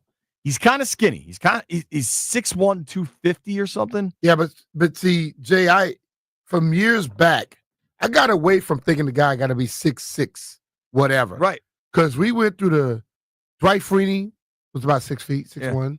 What was the kid in Denver? 5'11", 245. Doomerville. Yeah. You started getting guys that were 5'11" to 6 feet, 240, 250. Those guys are super athletic. And guess what? The 6'7", 6'8" offensive linemen, you got to get down low enough for them. You don't have no damn power. So, right. Here's my thing. If they trade out of 29, I think you got to wonder, like kind of how they ended up on Samerstill last year and Coleman. Everybody was focused on that top batch of tackles and corners, and then they went shopping in the second batch, right? Because they were able to move back and get more, and they identified guys they really like. Sawyer and Stewart, perhaps ironically from Ohio State and Michigan, but this dude Josiah Stewart, the prototypical size isn't there, but he could get to the passer. Dude, he's at Michigan playing against a lot of big old offensive linemen, and he beat them. So he didn't play football till he was a junior in high school. He's played 4 years of college ball. He started at Coastal Carolina before he transferred to Michigan. Okay. He played in all 50 games for that title team 2 years ago. I think he's only 21 years old. Like, you're getting a really rangy, lengthy, bendy, who doesn't have a lot of wear and tear on his body. Violent player, dude.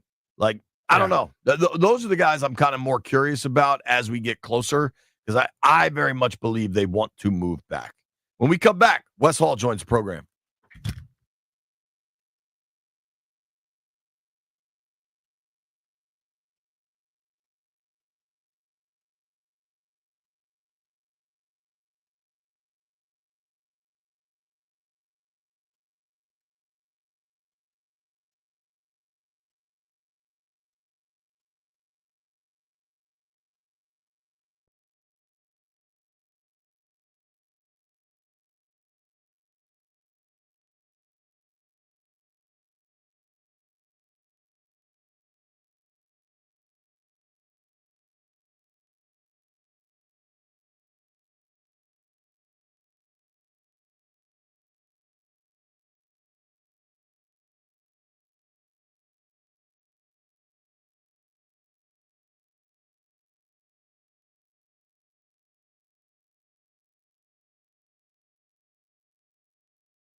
This sports update is brought to you by Meadows Farms. Fresh plants arriving daily. Plant a little happiness. Well, tonight the Capitals get back to work after Alex Ovechkin's record-setting goal number 895 on Long Island on Sunday. Washington will host the Carolina Hurricanes. Puck drop from Capital One Arena at 7:30. Listen to it right here on The Fan. And the Masters underway from Augusta National. Notable afternoon tee times. Justin Rose getting going right now. Patrick Cantlay at 12:33. And Bryson DeChambeau at 1:23. Our golf coverage is presented by Golfdom. Golfdom is fully stocked with all the latest equipment, apparel, shoes, and accessories. Visit Golfdom in Tysons, Annapolis, or Rockville. Golfdom. By Worldwide Golf, get there. And Meadows Farms Nurseries is thrilled to announce our screening sale exclusively for our VIP customers. Arbor Vitae, Skimp Laurels, and Nellie Stevens Hollies, they're all on sale. Visit us at meadowsfarms.com or at any of our 16 convenient locations. Meadows Farms Nurseries. Plant a little happiness. From the Crump Metcalf 5-Star Sports Desk, this is Adam Pohl on The Fan.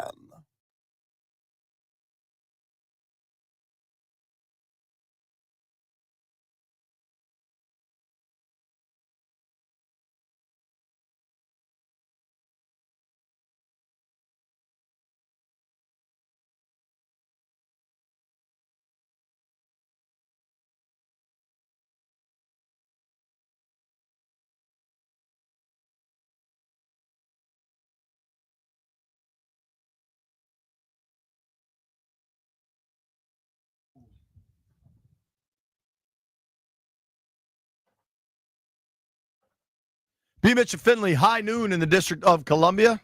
Time to get to the Rude Guest Hotline. Talk to our friend, Mr. Wes Hall. Anchors all of your Wizards coverage for Monumental Sports Network. Wes, what's up, brother? How are you? Gentlemen, thank you for having me. I missed you two knuckleheads. Dude, thank you for joining us. We haven't, left hand up, we haven't had you on a ton this season. It's been whenever Brian and I have talked about the Wiz this year, we have said they understood the assignment and are completing it correctly. They were running it to perfection. It's a growth year with eyes towards next season. And for what we think most importantly, they're going to be one of the top 3 teams with a chance at Cooper Flag in the draft. What have you seen overall from the Wiz as the season's winding down, only 2 games left? Honest to gosh, guys, and I know because I am who I am and I'm really close to the painting, sometimes I'm in the painting, it may seem biased, but I've seen a group of young guys get a chance to just have fun playing basketball and getting better.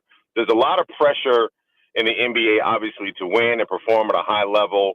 But when the circumstances, really prevent you from being able to do that, you gotta create the environment that's going to make you the most successful. Yep. And so be able to see guys like Bub and Alex and Bilal, all these guys really just find who they are as professional athletes. It's been fun. I'd rather deal with development versus disappointment. Yeah, I went to some games and I watched those guys play. And I'm gonna be honest, I was one of the last games Bub was on fire. Yeah. And they got to the fourth quarter, Bub was on the bench. And that quickly made me realize what's going on. A lot of those players have shown some promise throughout the year and can be a big part of a team moving forward. Mm-hmm. But the people that are making the decisions were like, hey, we're going to be in this Cooper Flag deal, and you're not going to finish this game like that because Bub had 32 that night, could have had 45. They made sure he wasn't getting there. You know what I mean? So I understand what's going on. And then the players do play hard when they get their chance, but then they make sure that they're going to be on the right side of the result at the end. Well, that's one of the things that I think most people should be aware of is that when it comes to the players, they're going to compete. And as an organization, they're expected to compete. When you step on that 94-50, I don't care what's going on outside of it. Your job as a professional basketball player, and out of respect for the fans and the organization, you go hard. that's why I'm content with whatever may be on the outcome side. Like you guys said at the beginning of the year, we knew the expectation wasn't to be the number 3 seed in the West in the East. Like that's not what we're doing. We're trying to put ourselves in a position to not only be a consistent playoff team, but be one of those where you go in on a night in, night out basis, presuming that, hey, this is a 50-50 shot. We're going to take on whoever comes in this building tonight. And that's what I want. I'm tired of being mediocre. I'm tired of hanging in the middle. Nobody enjoys that. Yep. Well, dude, it's funny you say that because B and I talked about, like, I watched The Wiz and pretty much I'd say I bet I watched 70 out of 82 Wiz games, second half, maybe more than that. You know what I mean? And yeah. I'm fully aware they haven't won many games, but they do play tough. And I think Keith deserves a lot of credit for that. And that, to me, is building the culture and the mindset, even if the results aren't there. Can I just pose one question to you that has me terrified, Wes? Go right ahead, brother, because I think I know what you're afraid of, but I want to hear it. What you got? All right. So the Wiz, the Jazz, and the Hornets are all going to finish with the top lottery odds. Mm-hmm. Cooper Flagg plays for Duke. Charlotte is going to get one of these chances. Washington's obviously going to get one of these chances, but doesn't Cooper Flagg seem like the most Utah-ist dude of Utah dudes? Like, I just the fact that the Jazz are in this thing freaks me out. You know what? I can see where he would fit in Utah, but the way he's got, and I hate using like cliche sports terms. He's got that dog in him. I've heard that 1,000 times. I'm overhearing it, but guess what? I'm going to use it because he really does. And for a city like let's compare markets, and this is no shot at Salt Lake because I've been there, and then Park City. It's all good. Let's have some fun skiing and watching movies. It's beautiful out there. DC, right? DC deserves a dog. And when I think about the possibility of pairing what we already have in this team with another guy that's young, talented, super athletic, crazy wingspan, and wants to like play every second of the game, I'm like, hey, bro, come on, welcome to the district, man. Like that, I would love to be able to say that officially, welcome to the district, because this is the place that I think that the soil is ripe and fertile to produce some really good fruit and for a long time. And you know the things that synergy-wise could bring it with the new building and all the other things. Like I would love for Wizards fans to pull up every night and see Mr. Flagg. I would love that. But here we go, too, man. Here we go. That would be great. What's the backup plan if you don't get that first pick? Then I would refer you guys to get on the phone with my front office and let them decide about it. Yeah. I'm just saying, like, I understand Flagg, and he's a great prospect, but we've seen this thing before where the team with the worst record does not get the first pick. And if that were to happen, then where you at? Then you lean into, and this is just obviously my opinion on it because I am not Will nor am I Michael. At that point, you look at who's the best fit for the team. Mm-hmm. Who's the type of guy that's going to be the Wizard that you want? And so from what we've been understanding, that if you're going to have a Wizards basketball player, they have to be character people first. They have to be community-minded. You will have to be competitively driven. These things are absolutes. We're just not going to accept anything else. If you got a guy that's got a high motor, high character, loves his community, and is willing to be a great teammate, then we're moving in the right direction. But to me, those are the 4 criteria that have to be present if you want to add someone to this team, whether it's Cooper, whether it's Ace, whether it's Dylan, whether it's Edgecombe, any of those guys. You have to make sure that those things are there because that's the type of player that this fan base deserves. Talking with our friend Wes Hall here on the Rude Guest Hotline. Rude makes the most reliable HVAC products in the DMV. You can follow Wes at Real Wes Hall on X and Instagram. Of course, watch all of his coverage on Monumental Sports Network. Wes, kind of zooming out from just the Wiz, right? Because they got 2 games left. I know you'll be working them, and I know, if I had to guess, maybe some folks are ready for the season to be over and start to focus on what's going to happen next. The most important, the Wiz play tomorrow night in Chicago, and then Sunday, I got an altcast for Game 82. B. We got an altcast for Game 82 on Masters Sunday. I don't know who does the picking of altcasting. That's a hell of a I was gonna come do it with you, Jay, but I'm busy, man. He's like, I got things to do. I know you're going to have 2 screens up, and I'm not going to be mad at you. That is a hell of a date and time for an alt-cast, but I can't wait. I'm looking forward to it. They can't be golf fans, I'll tell you that. I'm trying to tell you, bro. But the most important date for the Wizards coming up is 32 days from now. Draft day? Lottery day. Lottery. May 12th. Tell him, JP. Lottery day, baby. May 12th. Chicago. That town. Will you guys, I imagine you'll have will you be out there? What kind of shows are you going to do? I'm going. You're I'm going. going. I'm there. Okay. I'm there. No questions asked. I'm there. And my intent is to not only be there, but I want to be there for the combine workouts. I'm excited about the moment. Let's play this out.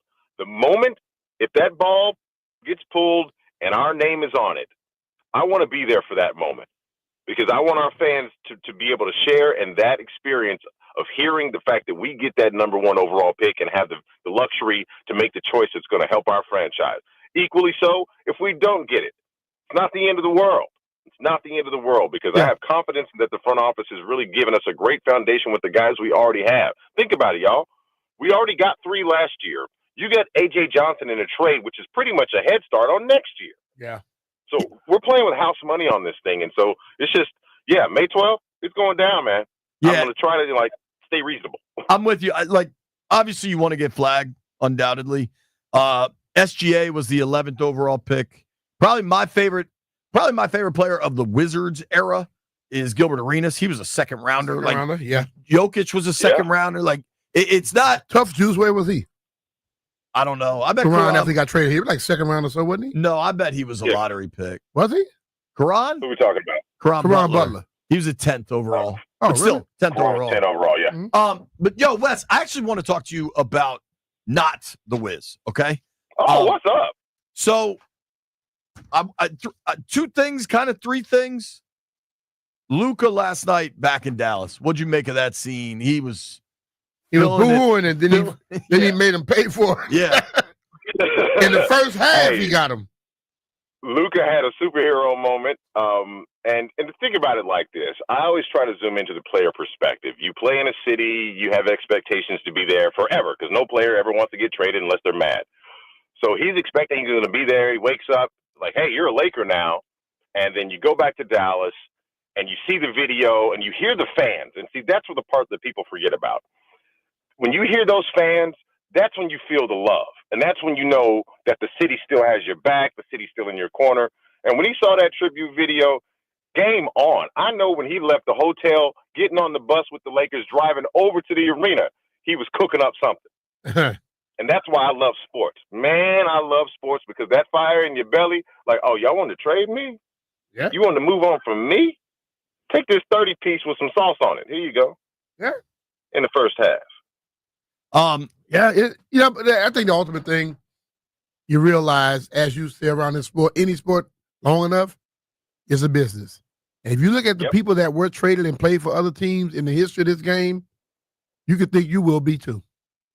Right. You go with that mindset, then you don't sit up here and get so offended by when something goes down. Totally. So to that point, then, B, what the hell is Denver doing? They fired the coach and the GM. And I don't know what they're doing. What is going? Is it that broken out there? You know what? It bewilders all of us because when I first heard the fact that you fired Mike, I was like, oh, wow, that's unique. You got 5 more games left in the season. What's going on? Mm-hmm. Obviously, there was something that happened behind the scenes, tensions between players, coaches, whatever. But then you also clip the GM behind it, and I'm like, okay, let me sit down because there must be something in the water. Let me not pick up anything. Don't drink water in Denver. You know what I'm saying? I'm like, hey, something's going on. You fired the coach and the GM. Hey, is that whatever Denver, y'all doing? Is the Denver GM former Wizards great, Calvin Booth? That Calvin Booth? I don't think so, but he might be. Hold on, let me double check on that one. I remember him playing for the Wiz. Oh, yeah. Hold on. Let me see. That one. Yes, he did. He was drafted by us. Second round back in 99. Yeah. They just won a championship. 2 years ago? Years ago. They got a 3-time MVP He just had 61, 20 and something, whatever he had. 20 and 17. A ridiculous number. Who? The question I would ask: which player had that big of a problem with the coach that you let him go? It had to. If it's not the Joker, I don't think anybody else on that team should have that type of pull. From what I've been told, and I won't source a former player who I had this discussion with actually last night about this. From what he told me, that even though they won, everything wasn't sweet when they won. They just won. That's crazy. But everything wasn't sweet when New England went to 10 out of the damn 20 years. But, right. But you don't just break it up because it ain't sweet. Listen, man, I would say this. I know the fans like to always believe that everything is so hunky-dory when you have winning things. To be honest with you, it was a lot of strife in 1991. Guys got over it because what's most important is winning. And these little personal opinions and feelings, throw that crap out the window. That's what you got to learn. People have to learn that just because you are successful don't mean everybody gets along. Facts.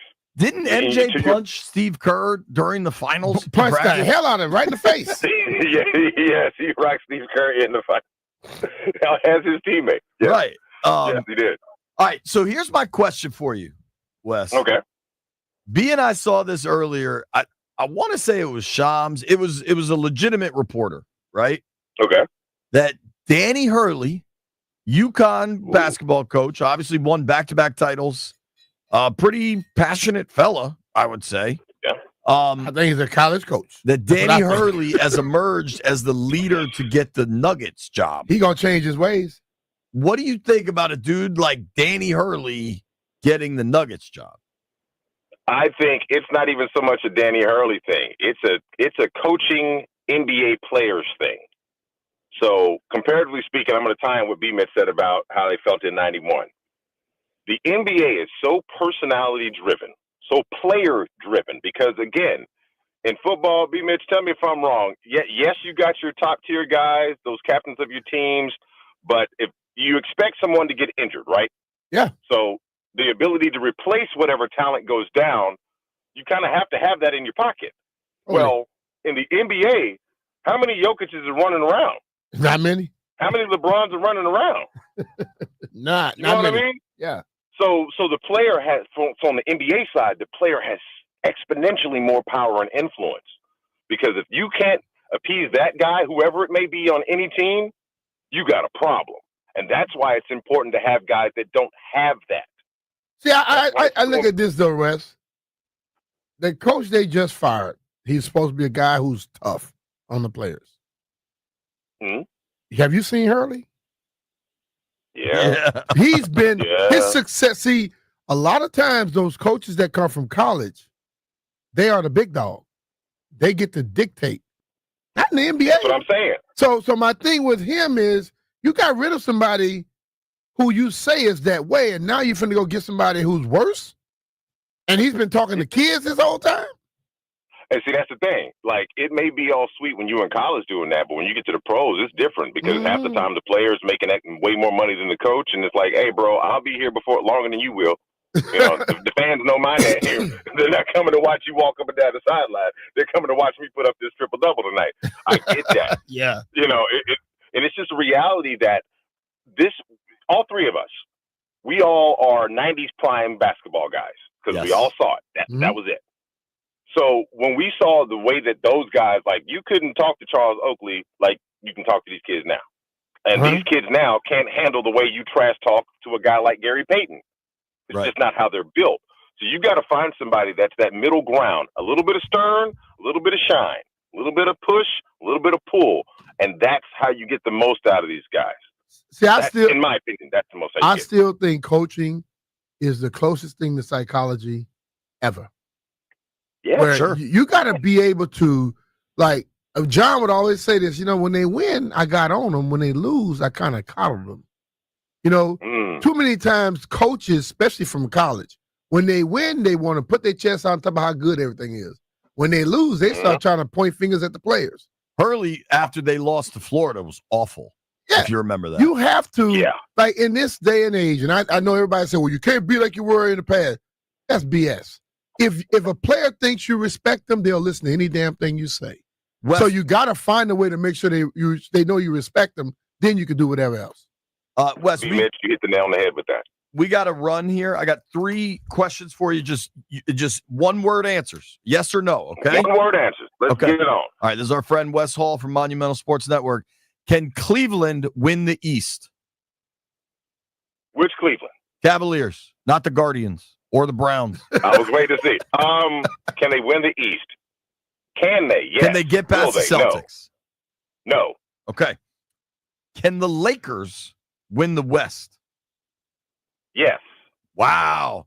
And then you're only allowed to have one of these for the rest of your life. Do you choose ice cream or bacon?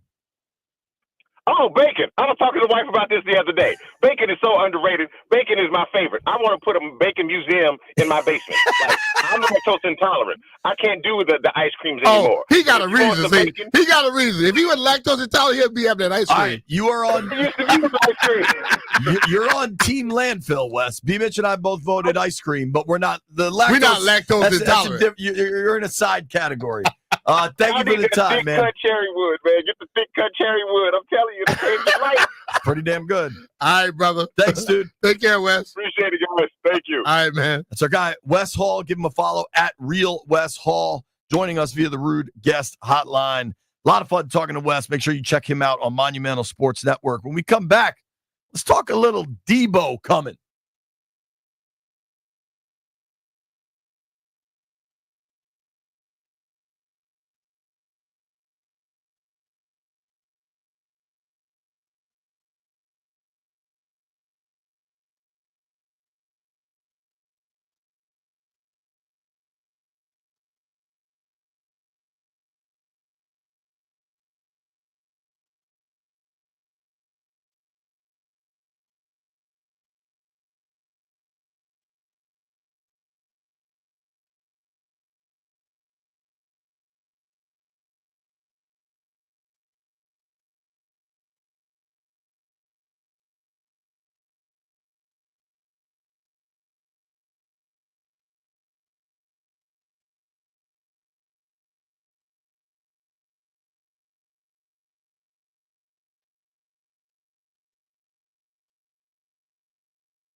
I'm Toby Altizer with your sports update on the Fan, and this update is brought to you by Prince George's Community College. The Capitals are back on the ice tonight as they take on the Hurricanes with just 5 games left at Capital One Arena. 7:30 puck drop. Can hear the game right here on the Fan. First round of the Masters is underway, and our golf coverage is presented by Golfdom. Golfdom is fully stocked with all the latest equipment, apparel, shoes, and accessories. Visit Golfdom in Tysons, Annapolis, or Rockville. Golfdom by Worldwide Golf. Get there. Taking a look at the leaderboard. In first, Steven Yeager. He's 4 under par through 11 holes. 6 players tied at 2 under par. Aaron Rye, Joaquin Neiman, Scotty Scheffler 2 under through 7 holes. Tyrrell Hatton is 2 under. Brian Campbell and Matt McCarty also 2 under par. Jordan Spieth, Cam Davis, Minwoo Lee, and Colin Morikawa also at 1 under par. In just 16 weeks, the Team Builders Academy can jumpstart your career in construction, energy, or utilities. Train for high-demand jobs and start building your success. Visit us at pgcc.edu and enroll today. From the Crop Medcalf 5-Star Sports Desk, I'm Toby Altizer on the Fan.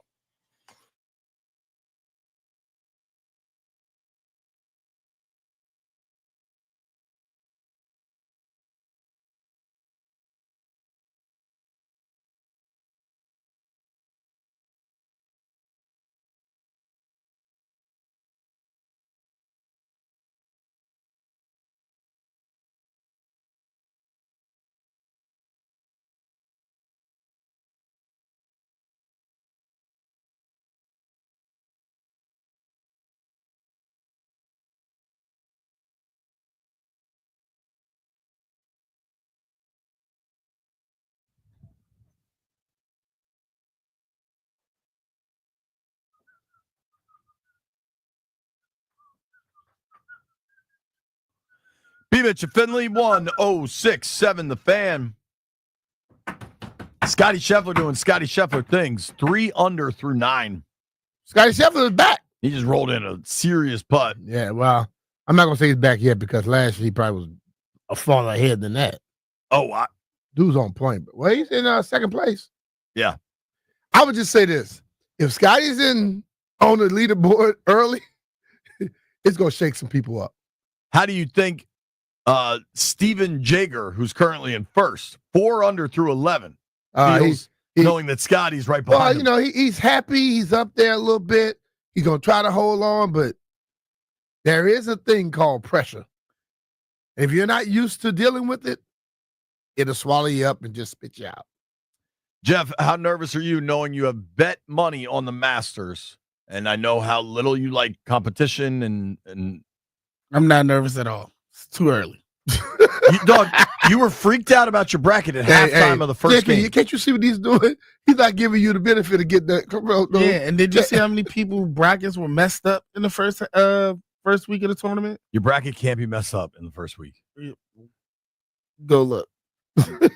You know what? Yeah. It could be if the person you picked to win the damn title and lose the first game. Valdez did go wire to wire last place. So that there could be something to that. All right. If you missed any of our conversation with Wes Hall, I thought that was great. Yeah. I am excited for NBA playoffs. As much as to me, the NBA is like baseball. Like I'm locked in during the postseason. Postseason for sure. Because they seem to really care then. Like baseball, I'm going to watch the Nats. I'm going to watch the O's. I'm never tuning in for Rangers Cardinals. Yeah, I got you. Now, NBA, I might tune in for the Thursday night games if it's a good matchup. I do that. And, dude, I just like listening to Barkley at halftime and stuff. He is hilarious. But the problem is you get fired up for the matchup. You see it on the guide, and then you click on it, and then like 3 of the dudes are sitting out. Yeah. The regular season of the NBA. They tried to change that up a little bit this year, but for me, it's not the fact that they're not playing. Hell, it's guys that are playing that's not playing. Like, I have watched guys over the NBA over the years in the offseason play harder than they do during the season when they're getting paid. Yeah. That's the problem.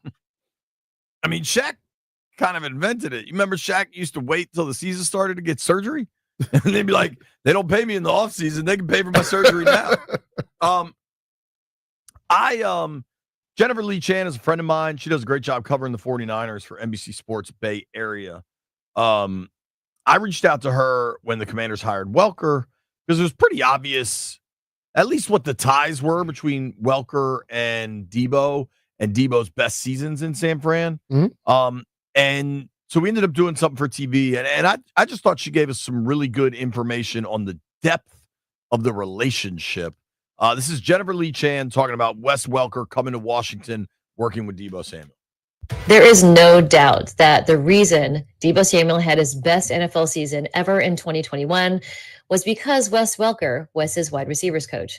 Now, Wes was there when the 49ers coached the Senior Bowl, and Debo Samuel was a prospect out of the University of South Carolina. They really liked what he was able to do on the field during practices, and they ended up drafting him. Welker was there the entire time, and it led up to that 2021 season where Debo Samuel had 1,400 yards receiving, 6 receiving touchdowns, and an additional 8 touchdowns on the ground. Now, Debo Samuel isn't known for his finesse route running, but he is known for knocking people over. Wes Welker absolutely got the best out of him. Debo Samuel is a guy who isn't always super consistent, but Wes Welker is a professional. He was in the league for 12 years, and part of that is getting the best out of the receivers that he's coaching. So Debo Samuel was a guy who has come into training camp, maybe a little bit heavier. Miss Muschamp, his coach from South Carolina, actually warned Kyle Shanahan and John Lynch about that. And I think the reason that Debo Samuel had those great first 3 seasons, and especially 2021, was because Wes Welker was on him about being a professional and how to show up to work every day. And I think it is the best case scenario for not only the Washington Commanders, but for Debo Samuel and Wes Welker. So you reunite Wes and Debo here. If you go back, 21, Debo was just outrageous. Outrageous. They also hadn't acquired Christian McCaffrey yet, which it's always good to add more great players, but it changed. It takes away from what you were able to do. Right. It just changes your, you know what I mean? It changes your offense. Yeah. What also happened after the 2021 season, Mike McDaniel, who was the offensive coordinator, left to take the Miami head coaching job, and Wes Welker went with him to Miami. Debo in 22, the numbers were down, fighting some injuries. 23, he hasn't gotten back to the form from 21, which was his all-pro fantastic season. Last year was better. B, you have talked about, I mean, hell, we were all kind of just talking about it with Wes, how coaching in professional sports is equal parts scheme, but like psychology. Yeah. And I actually, when Jennifer was saying that to me, I thought of you with David Culley, like a guy that means a lot to you. And it doesn't have to be, like, you don't have to be a pro athlete to have somebody that was a coach or a mentor that just meant a lot to you and helped you advance your career. Yeah. Do you think Welker could be that guy for Debo here after a couple years off? Yeah.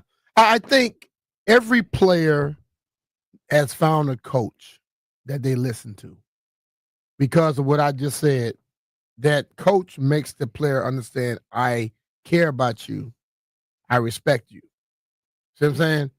Then when that player knows that coach has free range, then free range to say what he wants to say, how he wants to say it, because the player knows everything comes from a place of love or a place of you're trying to get the best out of me. Not that you're trying to talk down on me. There are a lot of coaches who never played this game who come at players because I'm the coach. I can talk to you any kind of way. First of all, you got to get respect. The respect of the player before you can really coach him hard like that. Now, Wes Welker comes in. It's not hard for him to get respect. He played. He won Super Bowls. You saw what he's done. Now when he comes into it, he knows the game because he was a player. He comes in and tell you how great you could be, how good you've been doing, but I need you to work on this stuff. Now you're like, oh, coach, you saw that? So if I start doing this, I could get better. Now I'm listening to everything he says. So I would say the 49ers benefited from Welker, but Welker was able to get Debo to do the things necessary to get to the league the way he was. And probably to be that guy who come back here again and get him there again. But you got to have that first. A lot of coaches, a lot of coaches who didn't play the game of football still have that little edge about themselves, and they want to talk trash to the players. And it comes into play, and players don't ever respect them. And that's why a lot of times you see some coaches just can't get a player to his best. You got to meet people where they are in whatever capacity that is. I think you nailed that, B. I think so Jennifer talked about how Welker coached Debo at that Senior Bowl before they drafted him, right? He was a position coach. You know who? So the Niners were coming off the worst record, so they went and coached the Senior Bowl. You know who else was there that week in Mobile? Adam Peters. We talked about it. Oh yeah. So that's why he was so willing to. That's why he was willing to go get him. So he knows Debo, and he knows what Welker and Debo were together. Yeah. So it's pretty. We said this last year. It's trust. The player trusts the coach, and the coach trusts the player, and they both get the best out of everything. Since Josh Harris got his hands fully wrapped around the organization, there's not many accidents out there in Ashburn. Hell no. Like everything is purposeful and driven. And I think this is another step in that vein. And I think it is, I'm fascinated to see the results. Now, one quick trivia question. You said it. Nobody look it up. I'll 1, 2, 3 eyes on me. How many Super Bowls has Wes Welker won? Was it 2? B. Mitch is in the door at 2. 0. I'm going to go 0 too. I was going to go 1. He was with the Patriots for both Super Bowl losses to the Giants. Wow. And he was with Peyton Manning when they got throttled by the Seahawks. So 3 Super Bowl appearances. So if they get to the Super Bowl, cut him. Get rid of him. Yo, and in San Fran as a coach when they lost to the Chiefs the first time. He know how to get you there. So he has a little buffalo in him. That's crazy, right? That's crazy. All right. I thought he had one too. I did Damn. too. He Coming was up in two. at 1 o'clock, huge game for the Washington Capitals tonight. Joe Beninati, play-by-play voice of the Caps, joins us at 1. Hey, it's Brian Mitchell here. Swing into the biggest golf event of the year with FanDuel, where every putt and drive can bring you closer to victory. Because right now, all customers can get a profit boost every round of the first major.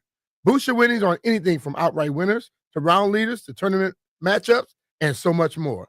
Listen, Scotty Scheffler is the guy that we picked to go out there. He's sitting now in second place. Rory McIlroy is coming up. He's only a stroke behind him. If you bet on those guys, you may still be having a great chance of winning you some money. FanDuel is your go-to for betting on Augusta. Tee off with a variety of bet types and live bet as the tournament drama unfolds. So don't wait. Visit FanDuel.com/Brian to download FanDuel, America's #1 sportsbook, and swing for some green at Augusta. FanDuel Sportsbook with the official partner of 106.7 The Fan. That's be 21 years or older in President Virginia. Opt-in required. Bonus issued as a non-withdrawable profit boost tokens. Restrictions apply, including any token expiration and max wager amount. See terms at sportsbook.fanduel.com. Gambling problem? Call 1-800-GAMBLER.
B. Mitch Finley, 1067 The Fan. Toby Altizer checking in, doing some updates. Shout out to Scarence Terrence McLawrence for bringing something to my attention, Brian. Right. We pretty regularly rag on White Brian for betting 20 cents a game. Uh-huh. Right? I think it's pretty lame, but you know what? Whatever it is that you do, you do. That's okay. Yeah. Do you? Chris Russell, though, is a big silly, right? I mean, Chris Russell is a radio professional for decades. Uh-huh. Often, Landville, am I correct? Chris Russell is often bragging about his immense wealth. All the time. And just all the good breaks that he gets, just that the universe smiles on Rooster. Mm-hmm. Well, B, guess what I've learned? How much he bets? Chris Russell, Brian, the Roost, had not one, but 2 futures on the University of Florida to win the national championship. How much did he bet? Doug, he had 2 separate bets on the Gators to win the title. One at plus 750 that he bet, credit to him, he bet that in early March, and one at plus 550 that he bet in mid-March.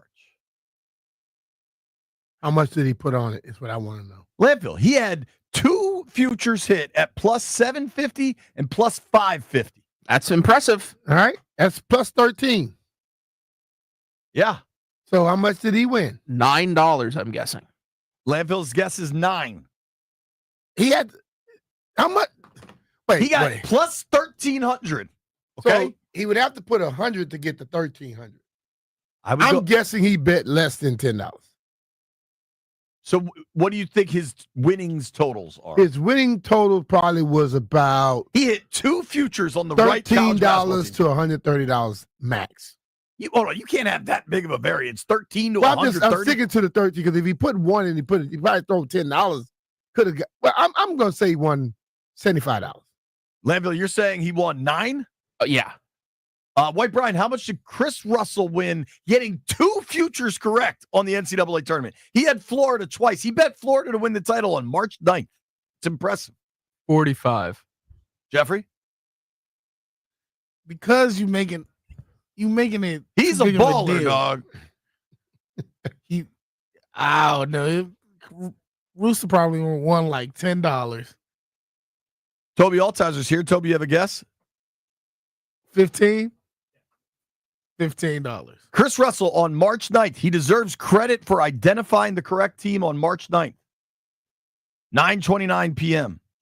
Put exactly $1 on the Florida Gators at plus 750 to win the national But that title. tell you he did not believe that they would win. Incorrect, sir.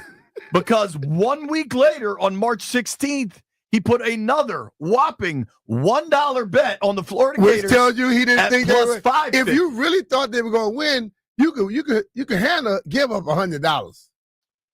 Toby, I know he's a television star. Is Rooster available? Because he's sitting right there where he likes to do. He's doing live television in the hallway. His TV studio Where everybody walks by and makes noise. Yeah, he's being loud out there. I'm listening to 2 radio shows currently, one in here and one in the bullpen. This building has nothing but empty space, and he chooses to do it right there. See, man, when you put $1 on a future, I can understand if the dollar would have won you $1 million. I can see a bet like that, but you put $1 where you're going to win basically $7.50. Yep. If you put $1 on that, that tells me straight up that you don't believe they're going to win. Why not? If you can swing $8, when you're betting put 5 on it. When you're betting a futures bet, you're taking a hell of a chance. So you figured out the $20 to $100 you cannot deal with. $1 tells me you didn't have confidence. And now he gonna say, I got bragging rights.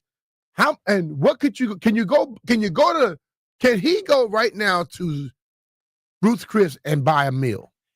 B, I remember when my first answer that question. This is when we were working back at Comcast Sportsnet Mid-Atlantic, it was called. And I was kind of hitting a stalemate money-wise. And Mike Wargo, who I love, one of the best bosses I've ever had, I was like, dude. He told you the truth. I was like, something's got to give here. Like, I don't know what's going to happen. And he's like, yeah, but you got to really consider the benefits, right? And I'm like, dog, the benefits don't buy me diapers. I had a baby. I needed some money. And for Chris Russell, He nailed it. His picks are correct.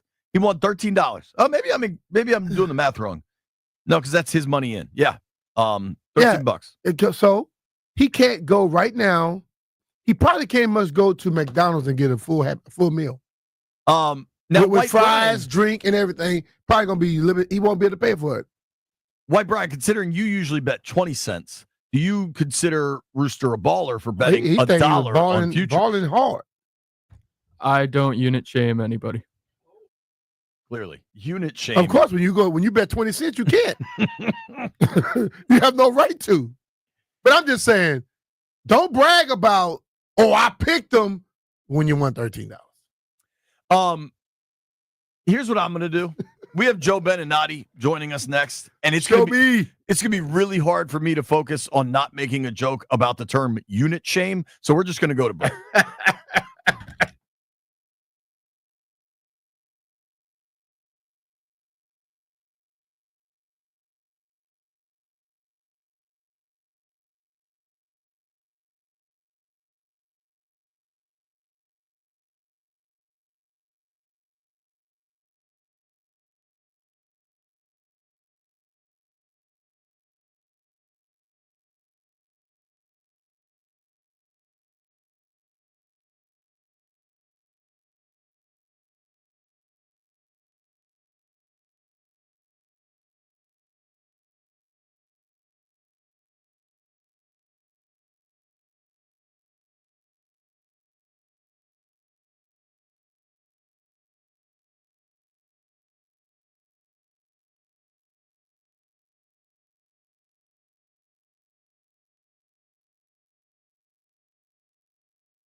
I'm Toby Altizer with your sports update on the Fan. Last night, the Wizards played their final home game. They fell to the Sixers 122-103. Just 2 games left in the season for the Wizards. In baseball, the Nationals fell to the Dodgers yesterday. Now they have the day off today as they begin a 3-city road trip, 3 in Miami, 4 in Pittsburgh, and 3 in Colorado. They'll take on the Marlins tomorrow night at 7:10. You can hear it right here on the Fan. In hockey, the Capitals back on home ice tonight, taking on the Hurricanes after a lengthy layoff since Sunday's game against the Islanders. 7:30 puck drop right here on the Fan. Just 5 games left for the Capitals to get in shape before the Stanley Cup playoffs. Checking in on the opening round of the Masters, our golf coverage is presented by Golfdom. Golfdom is fully stocked with all the latest equipment, apparel, shoes, and accessories. Visit Golfdom in Tysons, Annapolis, or Rockville. Golfdom by Worldwide Golf. Get there. At the top of the leaderboard at 4 under par through 12 holes today is Steven Yeager. 3 players tied at 3 under par. Scotty Scheffler through his front 9, Tyrrell Hatton through 8 holes, and Justin Rose through 3 holes, all 3 under par. Some of the notables at 2 under par: Harris English, Joaquin Niemann from the Live Golf Tour, Jordan Spieth, Max Homa, Michael Kim, the leader in the clubhouse. He shot an opening round 71 at 1 under par. Aaron Rai was on the top of the leaderboard for a little while. He's fallen back to 1 under par through 14 holes. Brian Harmon at 1 under par, and Colin Morikawa also at 1 under par. From the Crop Metcalf 5-Star Sports Desk, I'm Toby Altizer on the Fan.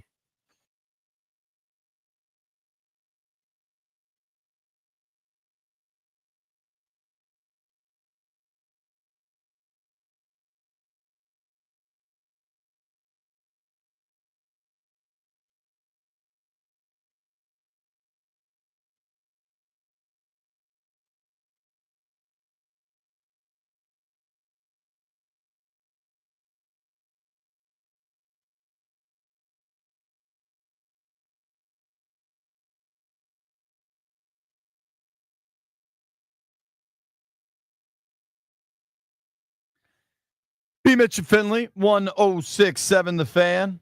Fired up for this Caps game tonight. Big opportunity, I think, for the good guys to kind of prove. And I applaud Spencer Carberry for saying this the other day. At Morning Skate, I think yesterday, Carberry came out and just said, like, you know, as we were coming down the stretch of getting the record, we kind of got away from what we do because we wanted O to get the record. And if you watch those games, they were clearly trying to feed Ovi the puck. Yeah. And I'm cool with that too, because they had built such a big lead, and then you're that close to a record, get the record. But he says it, and I guarantee he was preaching to them, we still got to win. But it's a human nature thing. When you somebody that close to it, you're going to try to get them to it.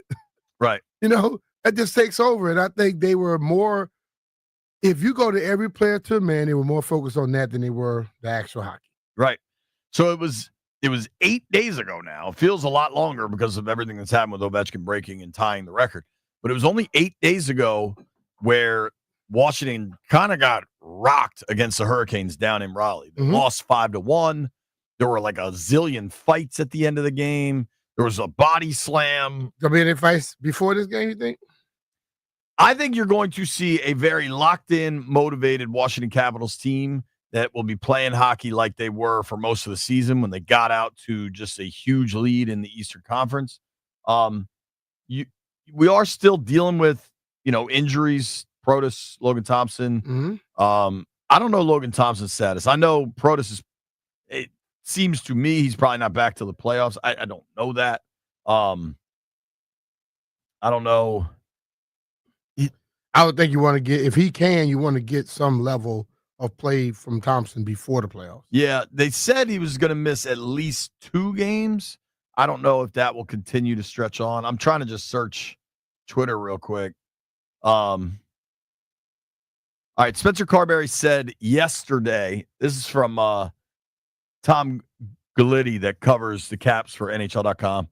Carberry said yesterday about Thompson and Protas, we'll see next week. I think both are progressing. We'll see how it looks next week, but too early to talk about 2 weeks from now or 10 days or whatever. So that seems like those dudes, it's playoffs is the earliest they're back, which I can understand as well if you're trying to get them right for what will hopefully be a long playoff run.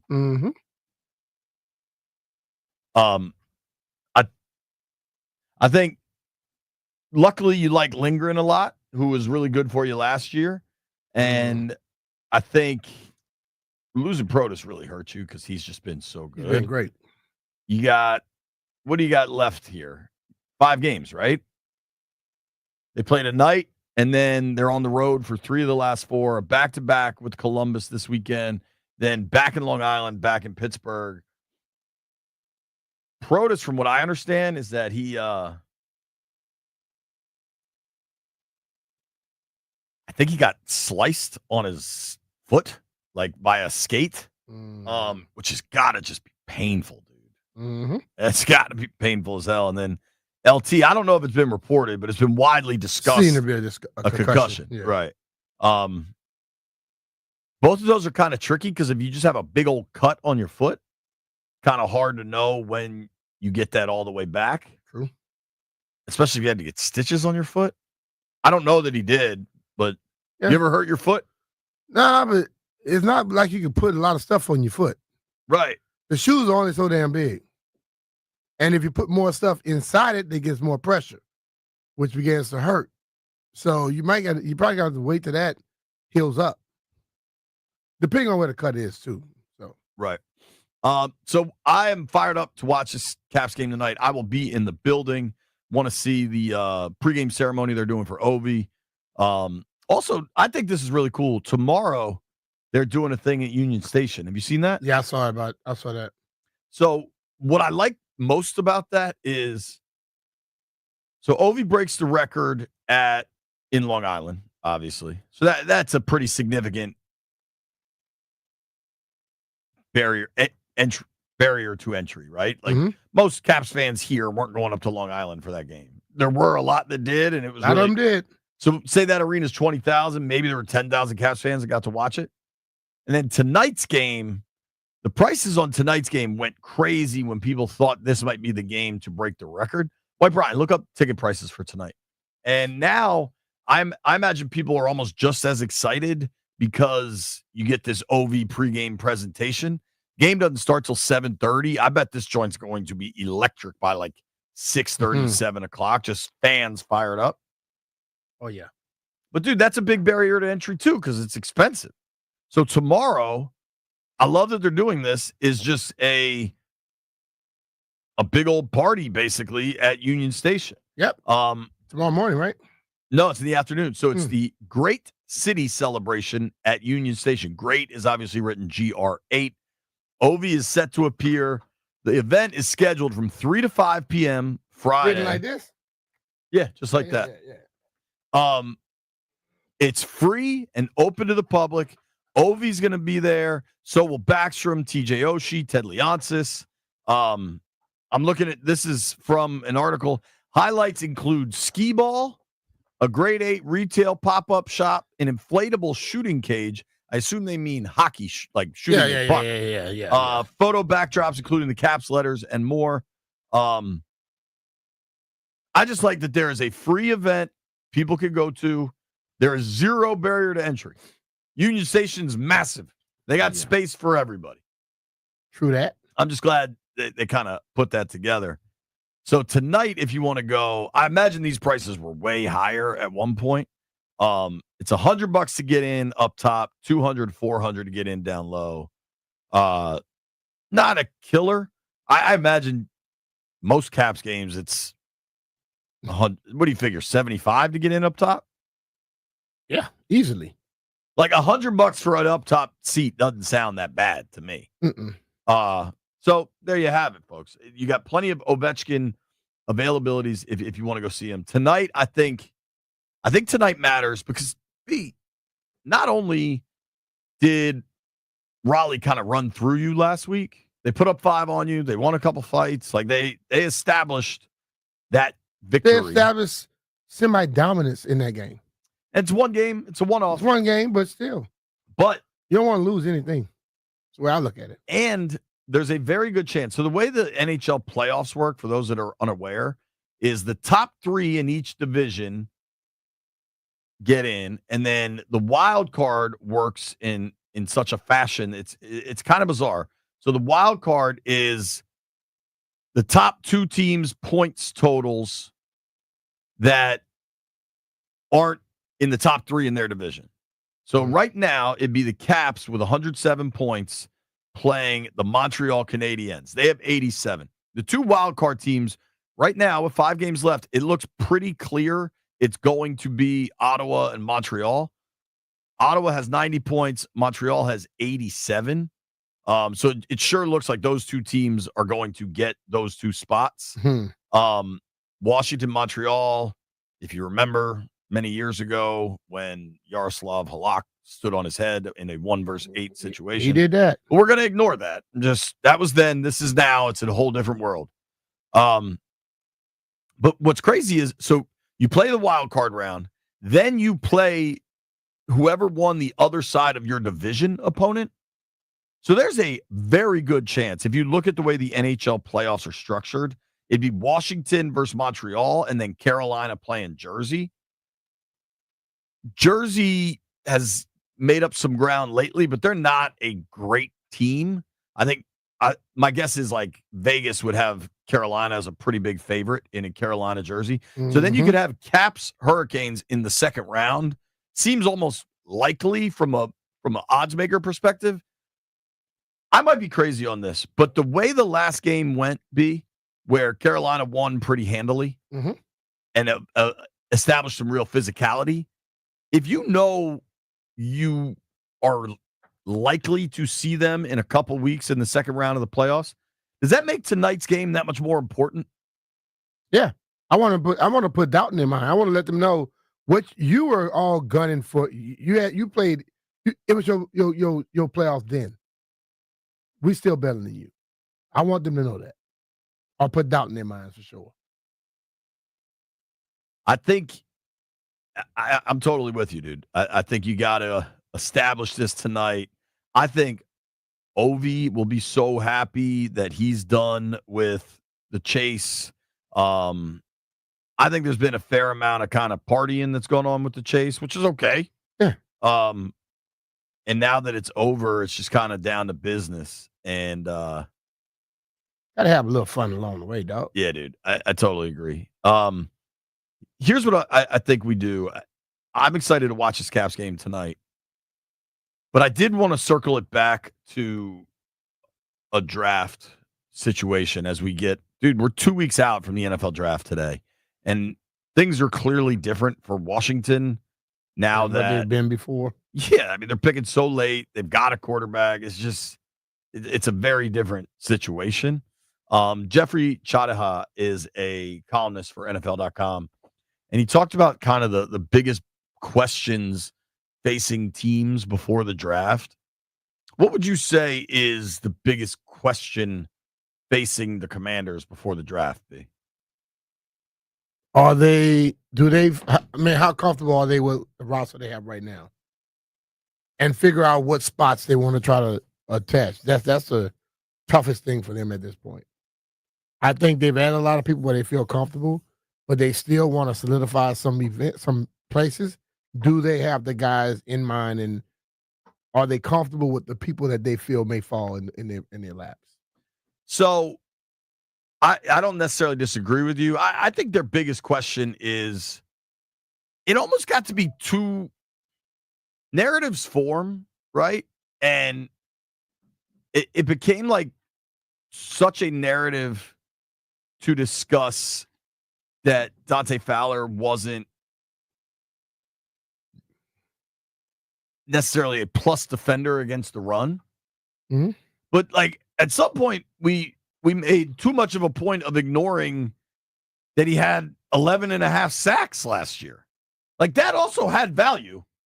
And he probably would have had 2 or 3 more if he didn't get called on what I think are some pretty bad roughings. It has great value, but the thing I'm going to tell you though, Jay, teams ran at will. They ran at will. I agree. And if that was you look at last year, the fact that teams were able to run the ball was our biggest problem. But I'm not disagreeing.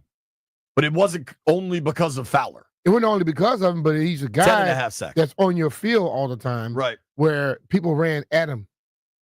And I think, yes, he did a great job with doing that. But I think they feel that they can get somebody else to do the same thing he did. What if you get a guy, somebody get 9 sacks, but he's better against the run? Sure. Is he a better player? It's possible they believe they've done that. I'm just saying, if you ask me the biggest question, it's you need edge rushers. Where's that going to come from? Do you believe edge rushers who can play against the run?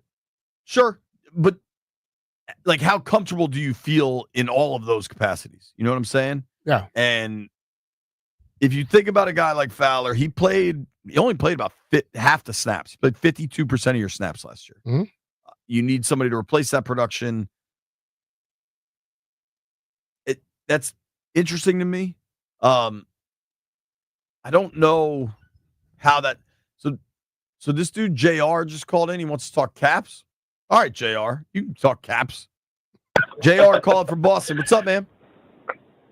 What's up, boys? Nice Hi, to talk to man. you again. I've been listening to you guys for the last 3 or 4 months and stuff, and have called about football, but I didn't want to interrupt your football golf show and actually talk about, the Capitals who might have a chance of winning.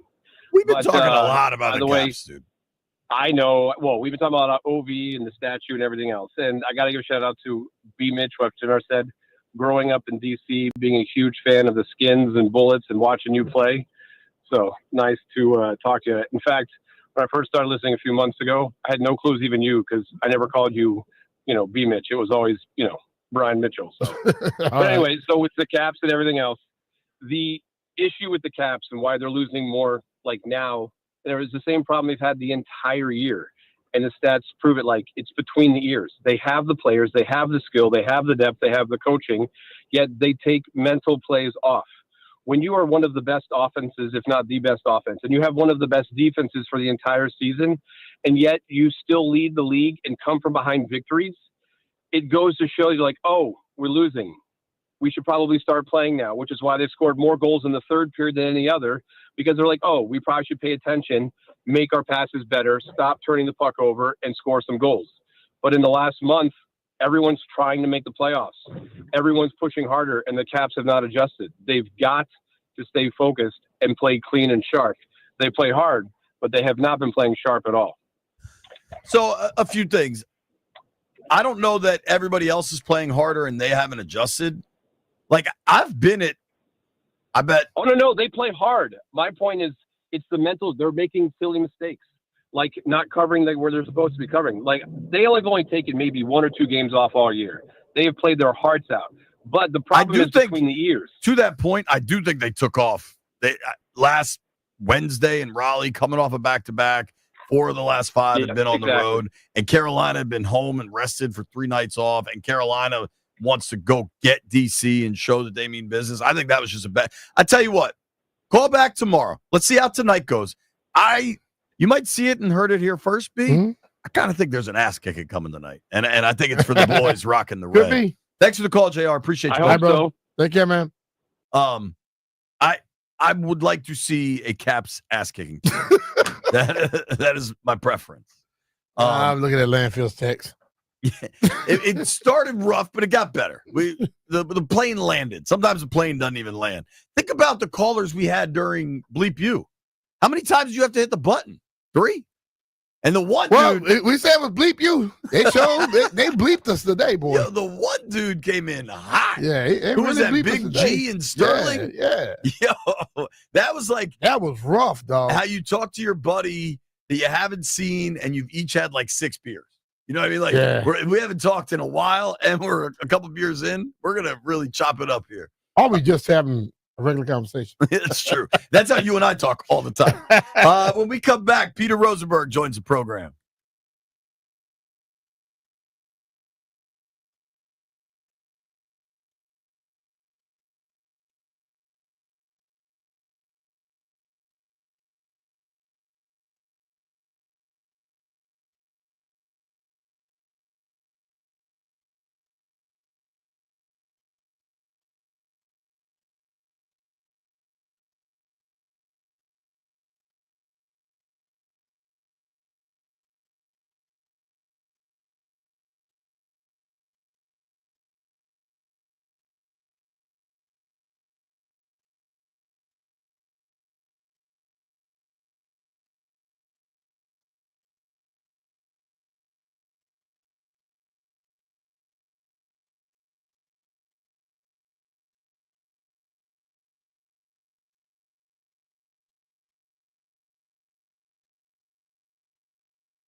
I'm Toby Altizer with your sports update on the Fan, and this update is brought to you by Meadows Farms. Fresh plants arriving daily. Plant a little happiness. Let's check in on round one of the Masters, and our golf coverage is presented by Golfdom. Golfdom is fully stocked with all the latest equipment, apparel, shoes, and accessories. Visit Golfdom in Tysons, Annapolis, or Rockville. Golfdom by Worldwide Golf. Get there. Rory McIlroy just getting underway. He parred his first hole of the day. A couple players left to tee off. John Rahm, Wyndham Clark, Bryson DeChambeau, and the final group will tee off coming up at 1:45. At the top of the leaderboard, 3 players tied currently at 3 under par. Scotty Scheffler and Tyrrell Hatton both at 3 under through 10 holes. Justin Rose with a good start, 3 under through 5 holes. One back at 2 under par, Aaron Rai, Joaquin Neiman, and Lowry Counter. Max Homa also at 2 under par. Fred Couples also at 1 under par. Meadows Farms Nurseries is thrilled to announce our screening sale exclusively for our VIP customers. Arbor Vitae, Skip Laurels, and Nellie Stevens Hollies all on sale. Visit us at meadowsfarms.com or at any of our 16 convenient locations. Meadows Farms Nurseries, plant a little happiness. From the Crop Metcalf 5-Star Sports Desk, I'm Toby Altizer on the Fan.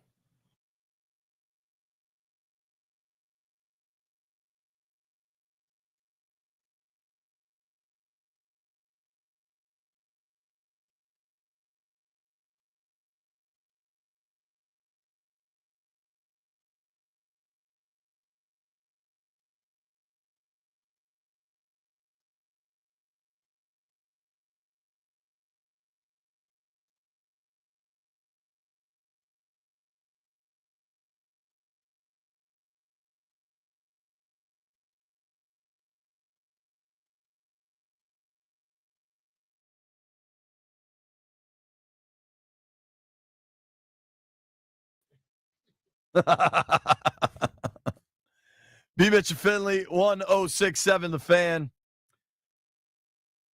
Our boy Peter Rosenberg about to join us from New York. Of course, Peter grew up here, a proud BCC Baron, University of Maryland grad.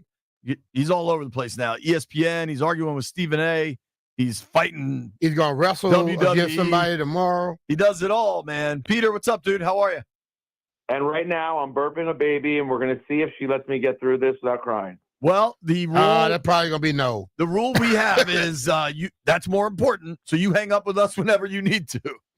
I appreciate that. That's very modern of you, okay? Hey, tell him, Pete, you probably going to hang up anyway. If you have to. Do you know Nikki Jobvala covers the Skins for the Post? Yes. So she had a little baby probably about a year ago now. And whenever she would come on with us, we're like, all right, Nikki, don't worry. If anything happens, just hang up. And so you now get the Nikki Jobvala baby treatment. Congratulations. Yeah, I appreciate that. And guess what? I just, while you were saying that, was wiping a good gob of spit up off of my hand. How's it going with the little one, dude? How's the sleep? Sleep is not a problem. You guys are aware I had my first child later in life, so I was able to do some of the good things, like get myself a night nurse. Oh, yeah. And she really helped develop us a pattern. This baby, she generally, like last night, I'd say she was down around 10:30. She got up around 8:30. So that's a great, full, dude. Yeah, 10 hours. Hey, you need to get that night nurse a bonus. Yeah. Bro, no, I don't, B-Mitch. She did just fine. So anyways, that part we got. I did just have the quintessential, typical, absolute stereotypical dad meltdown, not able to get our we have one of these strollers that folds up into a car seat. Oh, yeah. Yeah. And I just could not get it to snap into the base. I had a borderline in the street meltdown, just like you'd expect. Yeah, I can tell you JP's friend. They teach us to flip out. The meltdown? Yeah. I have a slight flip out tendency. He flips out for anything, though, Peter. I've gotten much calmer as I've aged. No, you haven't. Well, I'm glad everything's going great with the baby, dude. There's a lot for us to discuss, but I don't want to. You have no problem causing your own trouble, so this won't cause any trouble. You're a Penguins fan, even though you grew up here. But how much did you enjoy watching Ovi break the Gretzky record and kind of how the NHL and Gretzky and Ovi, I thought they all just nailed every step of this. Oh, yeah, it really turned out awesome. And, we did a lot of it, a lot of coverage of it actually on my show because my partner, Don LaGreca, is a huge hockey man, does play-by-play for the Rangers, and is just a renowned hockey guy. So, we talked about it quite a bit, and it was awesome to see the attention, the well-deserved attention that it got. Ovi being the kind of dude that he is, and I was following along, JP, on your social media and others, just seeing the way he carried himself through it. Gretzky was great. The NHL was great. Mm-hmm. The biggest downside was that one of the best hookups I've had in my life has been at UBS Arena. And when I tell you they shut me down for those tickets instantaneously, really? I mean, DC went hard. They did not have a ticket. I went on StubHub. I wanted to go, JP, with our friend Jody Rosen, who was going to drive up. Sure. And yeah, dude, the tickets were $1,500. Damn. Wow. But yeah, man, it was cool to see. And even though life is long, and I've been a Penguins fan now for 30 some years, but the earliest days of me in hockey in the mid 80s were at the Cap Center, seeing Mike Ridley and Jeff Courtnall and Kevin Hatcher and Calle Johansson. So I go back with the Caps too, and it was awesome to see Ovi get his well-deserved flowers as the greatest goal scorer we've ever seen. Yeah. Oh, yeah. I think you nailed it there. I think one thing that's cool is how hockey, specifically Ovi, when we were kids, Peter, not a lot of people played hockey. It was extremely niche among people that played hockey. And what it is now in the DC area, a ton of kids play hockey, a ton of girls play hockey. And maybe that evolution would have happened anyway, but I think there's a direct corollary in this city to Ovechkin's rise and stardom to hockey's popularity in the city. Definitely. Well, I mean, of course. I mean, and I guess you guys have probably had this conversation, but I've been doing the math. He's got to be the greatest athlete in the history of the city. You can have a conversation about Darryl Green. There are a few people, if you want to count Cal Ripken, because there was no Nationals then, but in terms of what he was able to accomplish in the sport that he plays over the time that he did it and brought this team their first Stanley Cup, when you add it all up, and by the way, is going to compete for one this year. Mm-hmm. When you add it all up, it's crazy. He literally is probably the best pro athlete in the history of the DMV. And the guys like that, they change the way our region sees a sport. And dude, there's been nothing else to cheer for in that building over the last 15 years. It's Ovi's building. Mm-hmm. You know what I mean? Yeah. It's so depressing to think about the would-be stars that we thought we had on the basketball team there. All of them, literally everybody flamed out. John Wall, Bradley Beal, you go down the list. Gil. Nobody ended up being exactly who we hoped they could be. Yeah. And Ovi has been everything. It's really hard. There's not really a negative thing to say about this guy and the level of impact that he had on the area. And I know it's crazy because, yes, the Penguins are the hockey team I root for, but I probably love DC being my home more than I love hockey.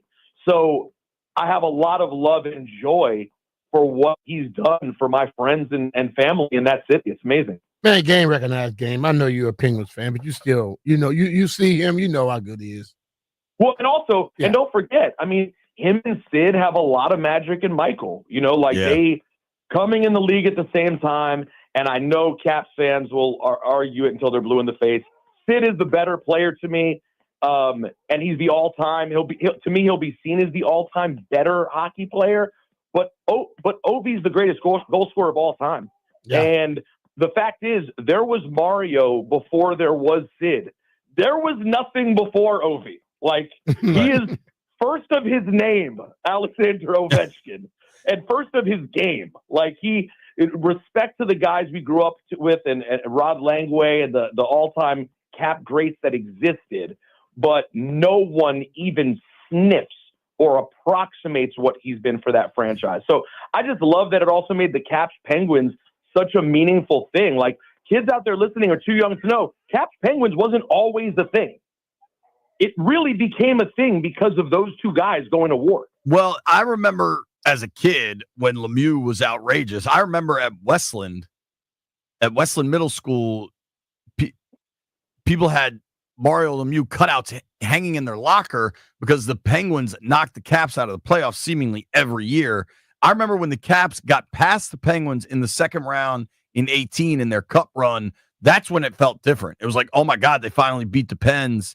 Kuznetsov scores that goal. It's like nothing's going to stop them. You know, like just getting past Pittsburgh was so. And dude, I do think you're right. I think the OV Crosby rivalry, especially if you go back, remember that first winter, I don't know if it was the first ever, but that winter classic was probably like 01, 02.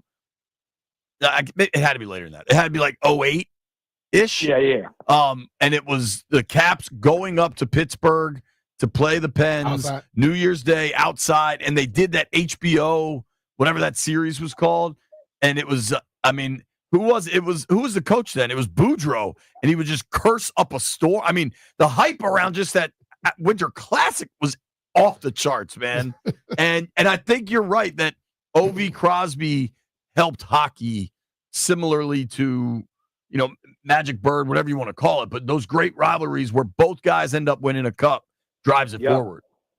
Yeah, I mean, listen, Sid has multiple cups. He has the gold medal, the game winner for Canada. He's got all these things. But now Ovi has this goal record. And guess what? The Penguins were eliminated this week officially. The Caps are going to go try to play for a Stanley Cup. Right. My baby's done with this call. I love you guys. I can tell. It's all right. You say hello to Maya Jaden, and you enjoy. Thanks for the time, brother. Bye, guys. All right. Babies win, bro. Babies more important than radio Listen, bro, calls. I'm telling you, and they're small, but they're powerful, dog. They're not to make you do what they want you to do. Dude. They can't say, I need this, but you figure it out real quick, don't you? They're loud. Oh, yeah. They might be small, but they're plenty loud. Hey, White Brian, I did just want to update you on something since you kind of cheated this morning when we were doing our draft and you took guys that were already out and had big leads. That Joaquin Neiman just dunked one in the water. I believe he was on 13. So congrats. I'm pretty sure they give you a penalty for that. Yeah, I believe it's at least a fun. stroke. A lot of the heavy hitters are coming out now, though. You got Rory's out there, Rom is out there, Wyndham Clark. I'm just saying, it feels like they've been playing golf all day. It's only 1:30. It's going to be light out till 7 o'clock. They're going to play all damn day. Well, we need that. A lot of hockey talk today. So for those that say we don't talk it, you're incorrect. We've talked it a lot, man. Yeah. Yeah. If they say we don't talk, you know what? They just don't listen. I agree with that. I'll be at the game tonight. Really looking forward to it. It's hard this week, these 4 days, to not just lock in and focus on the Masters, though. Like the Masters is kind of its own entity for a week. I'd say even more so than the U.S. Open or anything else. Yeah. One thing I feel like I'm starting to see, I've been watching it on the computer, so have you. I wonder if some of those, you know how 10 is that significant downhill kind of dogleg left? 10. 10th hole? Yeah. 10 tees up by the clubhouse. I wonder if some of those trees didn't come down because it seems like more and more guys are trying to take it up over the trees with driver rather than a lot of those guys were like poking 3-wood down the hill and just let it run. The tallest tree probably gone. That's what I wonder. Because they used to be afraid of those damn trees over there. Right. All right, here's what we're going to do. Quick break. We got to make some bets. I'm getting Jeff sending me tweets. I don't know what's going on. Nobody go anywhere. It's B. Mitch and Finley.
one of these honeys. B. Mitch and Finley, 106.7 The Fan. Coming up in, 15, 13, 12 minutes. Something like that. Grant and Danny. They got a packed show headed your Dant way. and Genny. Dant and Granny? Dant and Genny. Jeff, did you ever explain exactly what happened yesterday with the parking? Yes. Yeah, he didn't in the bleep you. So it's everybody else's fault. Yes. No, the guy, he was already late. That's true, because he was coming in hot. Yeah, but then when he got here, the damn police officer said, just block the street and wouldn't move. Oh, you talking about before that? Yeah, because you said I got a story. Dude. So I went out fishing before work, and the reason why I was late because this dude, he caught a rockfish. Now, those fish are not in season right now. And he put it in the bag, and I'm like, hey, yo, it's early. The water ain't gonna come out here just because we the only two out here fishing. Da-da-da-da. So 10 minutes after I say that, something just tell me start getting my reel and stuff. Head in. Dog. Soon as I did that, the warden pulls up. The fish is flapping in the bag. So the warden goes, who fish is that? He said it was yours? No, I just looked like, I'm like, man, I'm minding my business. I'm out. And the dude go, oh, yeah, I don't know who fish that is. The warden goes, well, it's only two of y'all that have been fishing in here because I've been sitting right here. And I'm like, I'm looking at this dude. Well, you know the damn fish is, warden. So look, the warden then goes, see, I was just going to tell y'all throw the fish back, check for your license, and, let you be on. But since I know you caught the fish and pointed at the other dude, he said, yo, let me see y'all licenses, da-da-da-da. So. Did you get in trouble? No. So look, no, it's just he was holding me. That was like a 20-minute, interrogation on whose fish it was. And I'm just like, I'm not going to sit here and snitch, but in the great stories of Jeff, of things that only happen to Jeff. So then. Oh, we're not even done. So then, look. So the dude, he gets my license because I didn't have it on me because my phone, it just wouldn't pull up. So he searched the number and he pulls up. He goes, Jeff Walker. He said, I knew your name sound familiar. I mean, your voice sound familiar. I listen to y'all while I'm working. He was like, I'm glad you didn't catch that fish because I definitely would have been calling in to talk about you if I would have had to find called. He could have arrested you and called in and told him where you were. Dude, that dude got fined like $500 and like an extra. Did he let him keep the fish after that? With those fish, if you find me $500, I need that damn fish to go home with me. The thing is, when those fish are out of season, you're not even supposed to pull them out the water. So how you know what's on your damn bait until they pull them up? When you pull them into the surface and he start coming in, they want you to cut the line. They don't even want you to bring the fish in. It was crazy. And then when I get here, see why I fish in the grocery store now? And then when I get here to park, dude, the police officer, bro, he's not even in the parking spot. He's addressing a accident. But the thing is, it was a space for him to just pull up and pull over. He decided not to do that. The people behind me start blowing the horn. I know what's going on. He thinks I'm blowing the horn at him, and he go, well, now you got to wait, buddy, because I was about to move. And that's when I sent what I sent to the group masters was saying this cop is being, Landfill, you wanted him to finish that story? You lost me. I bailed out after the fishing. I'll be honest. Then why would you ask me for the story, JP? I only wanted the story of what caused you to come in late. I had heard the cop part. The fishing part was interesting. I never know where that was all this part of the same story. A Jeff Walker story's going. So why, if you know my stories are well detailed, why ask me? I wanted to know the first part when you said I'm coming in hot before you said I can't find a parking spot. Let's do some bets. I'll help you out, Landfill.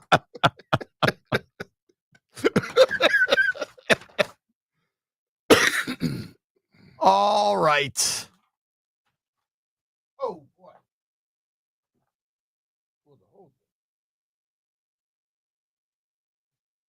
I am 3-0 on the week.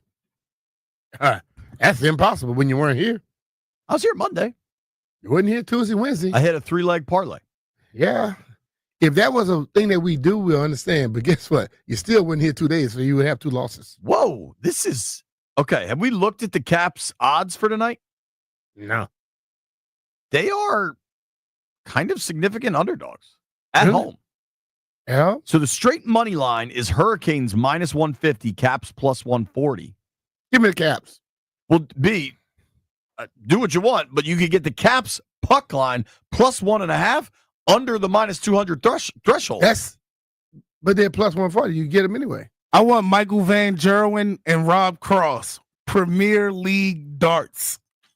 You say I can get them at plus 1.5? I'm taking the Caps puck line plus 1.5. Yeah, I do that. At minus 190. Yeah, I got that. Yeah. That's what I'm taking. Yeah. I think the Caps win outright. So if you're betting this for real money, not for our fake stakes, bet the damn money line. Yes, Landfill. I'm taking the Braves. By the way, I'm 4-0. Whoa. I don't believe you. Damn, you are undefeated with a parlay on the week? It's kind of juicy. White Brian, what are you going to put 20 cents on? Phillies. Give me Cleveland plus 9.5 also. There it is. Parlay it up, baby. There it is. The B. Mitch parlay. Thank you to everybody listening to the program today. Thank you to Wes Hall for joining us. Thank you to most of the people that called in for Believe You Thursday. And by the way, Brian, you got to remember what we bet, because like the other day you didn't know what I bet. I bet Boston, and you didn't even remember that. Yeah, White Brian. Damn it. And they were underdogs, and they won the game outright. Yeah, White Brian. Hey, White Brian, get your head out of your ass. Sorry. Thank you to Peter Rosenberg for joining us. Thank you to everybody, most of the people that called in. Great and Danny coming your way next. You made it this far. White Brian owes you a bet.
I'm Toby Altizer with your sports update on the Fan, and this update is brought to you by Prince George's Community College. An update at the Masters. Our golf coverage is presented by Golfdom. Golfdom is fully stocked with all the latest equipment, apparel, shoes, and accessories. Visit Golfdom in Tysons, Annapolis, or Rockville. Golfdom by Worldwide Golf. Get there. On top of the leaderboard at 4 under par through 12 holes today is Tyrrell Hatton, tied at 3 under par. Colin Morikawa, Scotty Scheffler, and Justin Rose all at 3 under par. Rose through 7 today. Scotty Scheffler through 12 and Colin Morikawa through 14. Leader in the clubhouse right now, shooting an open round 70, is Aaron Rye at 2 under par. Corey Connors, Max Gracerman, Jason Day also at 2 under par. Cam Smith and Fred Couples, Patrick Reed, Joaquin Neiman, Bubba Watson, some of the notables at 1 under par. Tonight, the Capitals back on the ice after OV set the record on Sunday. First game back out on the ice at Capital One Arena, taking on the Hurricanes tonight. 7:30 puck drop right here on the Fan. Just 5 games left in the season for the Capitals. Last night, the Wizards wrapped up their home schedule. They fell to the Sixers 122-103. Just 2 games left in the season for the Wizards. Ready to level up your skills? PGCC offers over 500 courses, job training, personal enrichment, and workforce development. Register now at pgcc.edu. From the Crop Metcalf 5-Star Sports Desk, I'm Toby Altizer on the Fan.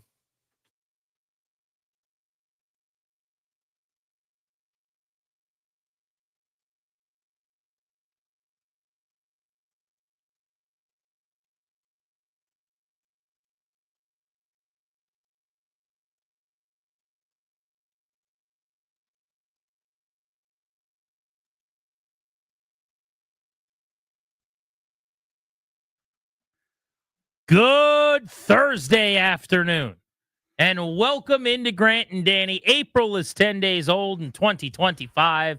We will take you all the way up to 6:30. Get you ready for Caps hockey tonight on 106.7 The Fan. Big thanks to Toby for the update. He'll be hanging out. Darius and Ryan on the production. We are Grant and Danny. Hello, Mr. Rouillet. Hey, dude. This is not just your regular season Capitals game down the stretch. Now with everything concluded with Ovechkin, and it's now ongoing, every goal he scores adds to his record, there's a lot of backdrop, a lot of intrigue for tonight's hockey match. Because Carolina, last time you saw them, they kind of took you to the woodshed and whooped your ass, quite frankly. And then there was fisticuffs. Caps haven't played real well of late. Like there's a backdrop here. It's a little something special, a little extra sauce on this one. The last 10 minutes of that game a week ago was as physical and as violent and as many fights as you're going to see in a hockey game in this era. And now the two teams link up 8 days later, whatever it is. And with the backdrop to your point of not only fights, but Jalen Chatfield, who wears number 5 for Carolina, slamming Connor McMichael's head on the ice in a way that isn't really allowed when you're fighting somebody. So as long as he has to answer for that at some point tonight, and I don't know that it's going to be Tom Wilson because Chatfield's not a fighter, so that would be a David versus Goliath kind of matchup that you shun a little bit in hockey. But maybe it'll be a non-fighter like Nick Dow, who sometimes answers the bell to take up for his teammates. You know, I think Brandon Duhaime more in the weight class of Jalen Chatfield. But I just want 5 to have to answer for what he did. That's the hockey way of doing things. I'd like to see some fights, but I'll be in the barn. What I really need to see is a good hockey game and a win because it's been, to your point, way too long. But I did see, if you're like me and you are going to the game tonight, of which I'm sure there are thousands of you right now, and thousands who are listening to us who are going to be going to the arena tonight, the towels that they are giving out, that they have hung on the back of all these chairs, including the one I'll be sitting in, are sexy. Have you seen these things? I have not seen them yet. They're no. nice. They basically, they say greatness, I think, with the 8 in greatness. And they've got Ovi sliding across the ice after breaking the record. It's like a playoff game. That's pretty good. They're giving away the white towels with a design on the front, and everyone will be waving those throughout the contest. So it should be a very good atmosphere tonight at Capital One Arena. My primary concern is them playing well at some point. Everybody's talking the talk about knowing that they've got to get back to playing their game and all this, that, and the other, and that's good. I want that. But I actually need the play to happen. I think one of the hardest things to do in sports, and I think we underrate it, is to get it back, whatever it is, right? Whatever ephemeral, sort of hard to pin down mojo is, they need to get back to it. And it's hard to get.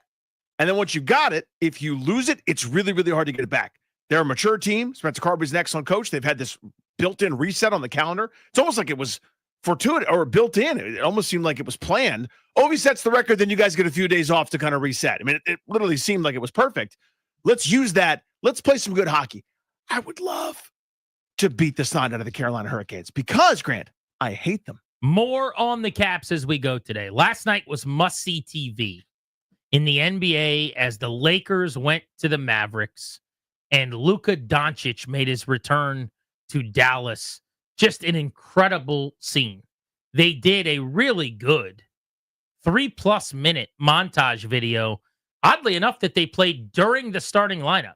So they announced the 4 Lakers that were starting with him last night. So it was LeBron and Jackson Hayes and Austin Reeves and Rui, I think, got the start and played 37 minutes. Rui Hachimura. And then, before they announced Luka Doncic, they said, please turn your attention to the Jumbotron for a presentation. And they did this really nice video, which I thought was a heck of a choice. Yeah. When your GM traded this guy for no reason, one of the worst, most terrible, ridiculous decisions I can remember in sports, to trade one of the great players of his era in his prime. And then they put together this awesome montage just to remind all the fans who hate the GM's guts and have been livid about this trade. Because I get the sense, I don't know about you, it's 99-1, right? The percentages of who liked that trade and who doesn't, especially after, as soon as you get Anthony Davis, he gets hurt. And you're watching Luka play well for the resurgent Lakers. Do any Mavericks fans right now like that trade happened? There's probably like 2 guys that are like holding out in their caves somewhere. They're like, I actually think it was very prudent. It doesn't look good right now. I guess you had to do a video. Maybe you could have waited. What if you done nothing? You got to do like you have to do something for sure. I just think you're saying the quiet part out loud. Yeah. Like, I'm already angry. I'm here tonight and I'm emotional and I'm livid. But let's pray on that a little bit and show all of his biggest shots and best moments and work in the community. And by the way, as they're showing this video, you think Luka wanted to be a Laker? Dude is bawling on the bench. He's crying. He needs a towel. He's wiping tears out of his eyes. For about the second half of the video, he can't even look up. When's the last time you saw that? I can't recall it. No, I mean, the retired player, the guy walking away, the guy that's at the end and can't believe it's over and breaks down, whether at the press conference or the video montage or the last at bat or the swan song coming off the field. I've seen something like that. What is he, 24, 25? Like middle of his career, not middle of the season, end of the season, but still, like, I can't recall that.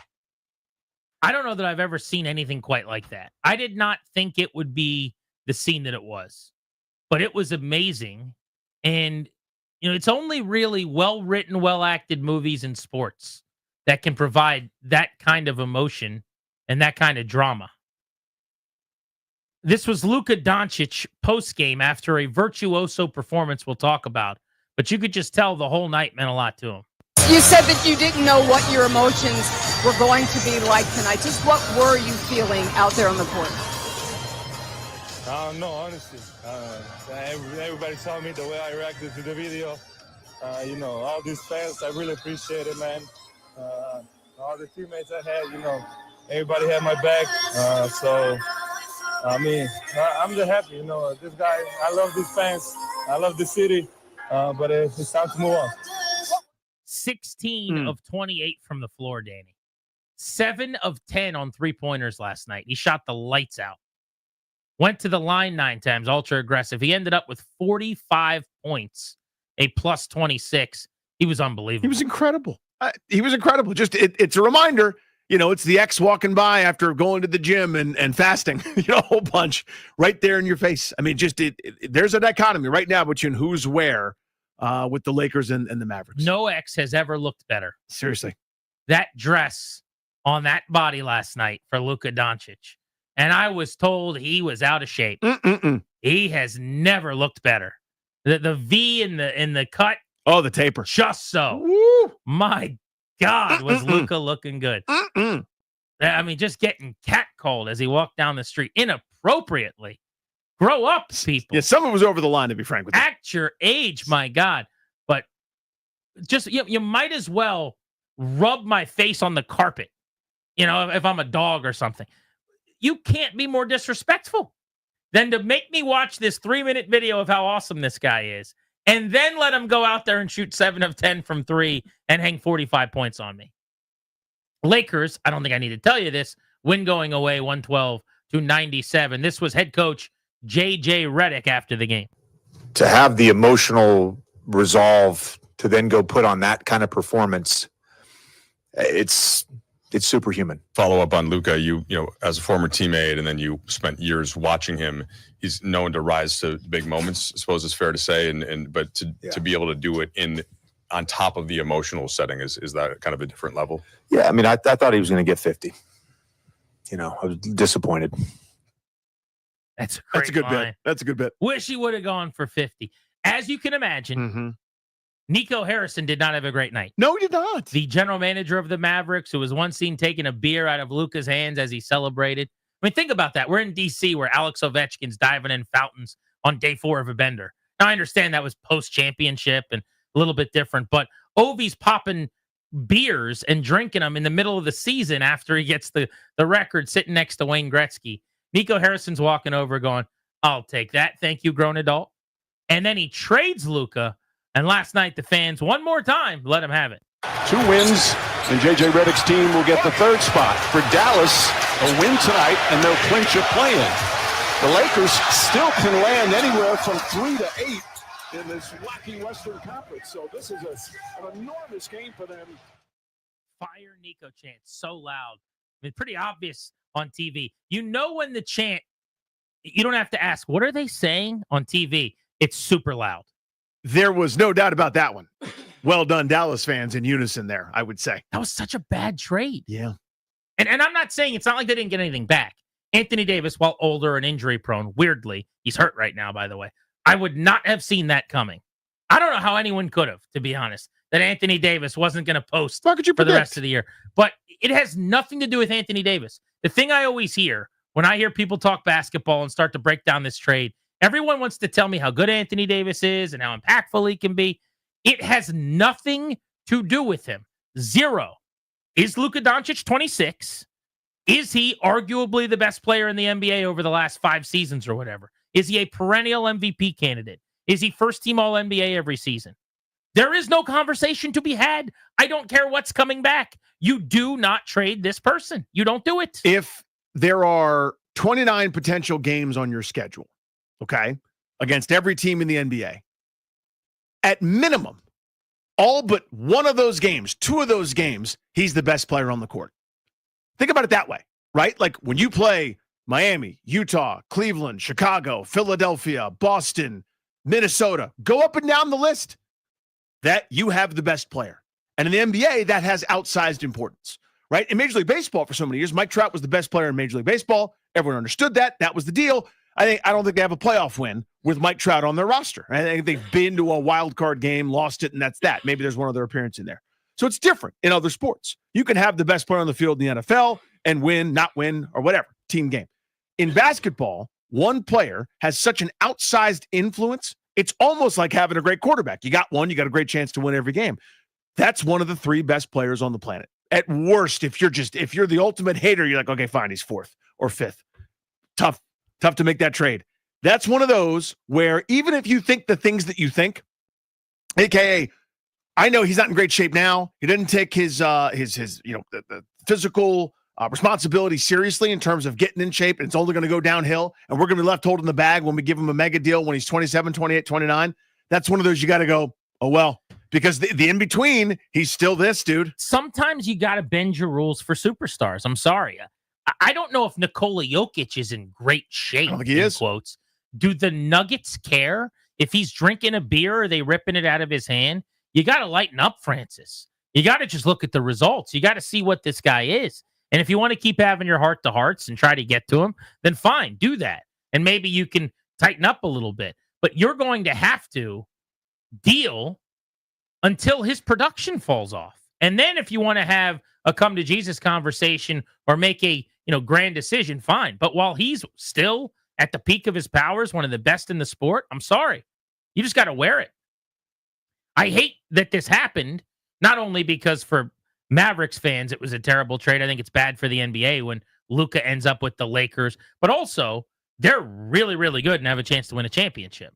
And I would prefer that not be the case because LeBron and the Lakers were kind of spinning their tires and it felt like they weren't going anywhere anytime soon. But like as an example, you go back one night before this, so 2 days ago now, Luka got ejected in their game against Oklahoma City. At the moment he got ejected, the Lakers were up by 1 point. They ended up losing by 16. They got outscored by 17 the rest of the game. Mm-hmm. He is vital to them. He has completely changed them, and they can absolutely go on a deep run and They're a win contender something now. meaningful because of his presence. But what a scene last night. That was crazy. Got me to thinking, Mr. Rouye, what is the most regrettable trade in DC sports history? And we can open up the phones on this if somebody wants to hop in real quick and give us one to discuss at 800-636-1067. That's 800-636-1067. The first one that comes to mind for me is a little bit of a deeper cut because it's hockey. And many of our listeners, maybe, who don't follow the NHL outside of the Caps that much, don't care about this. But there's a guy who's played his entire career in Nashville with the Predators named Philip Forsberg. And Philip Forsberg's now 30. But before, he was a 18-year-old rookie who made the NHL. 18, by the way, in Nashville, in the league. He was kind of Ryan Leonard. He was the elite prospect in hockey for the Capitals. And in a rental deal for a guy named Marty Erat, one trade deadline, they traded Forsberg on the verge of breaking into the league for Erat on a rental who was terrible. I think he may have had 1 point, 1 goal, something like that the rest of the season, and did not help them. And they didn't make a run. They lose Forsberg for his career, who has gone on to score 48, 42, 33, 31, and 30 goals at different points, routinely over 25 goals throughout his entire career. He's now 800 games in and almost 350 goals into his career. But the Philip Forsberg trade is one forever where I will be a Mavericks fan from last night when I watch that montage of him. Hard to get over that one. Let me take it back to 2009, GP. The Philip Forsberg trade was top of my list as well. So we're thinking of common there. Let me run through just a couple of names, just for fun. 2009 NBA draft.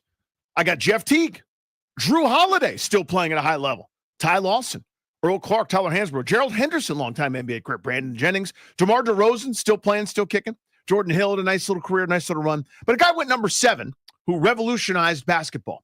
A guy went number 7 overall that, quite frankly, everybody emulates, and he changed the game and he changed the league. His name is Steph Curry. He went to the Golden State Warriors. Why did I bring up pick number 7? Because Washington had pick number 5, and they traded it away. Washington traded away pick number 5 for a couple of journeymen, Mike Miller, and I can't even talk about it.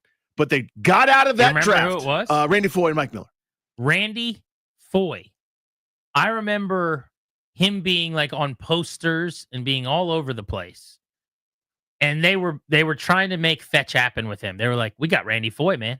This is going to be the dude. This is the guard that's going to lead us. Mike Miller, sharpshooter. Mike Miller, while I like him, good basketball player, he played for 19 teams. Yep. Because he was just kind of a hired gun who could knock down a 3. That's what he was. Yeah, man. Could have been Steph if they stuck and picked.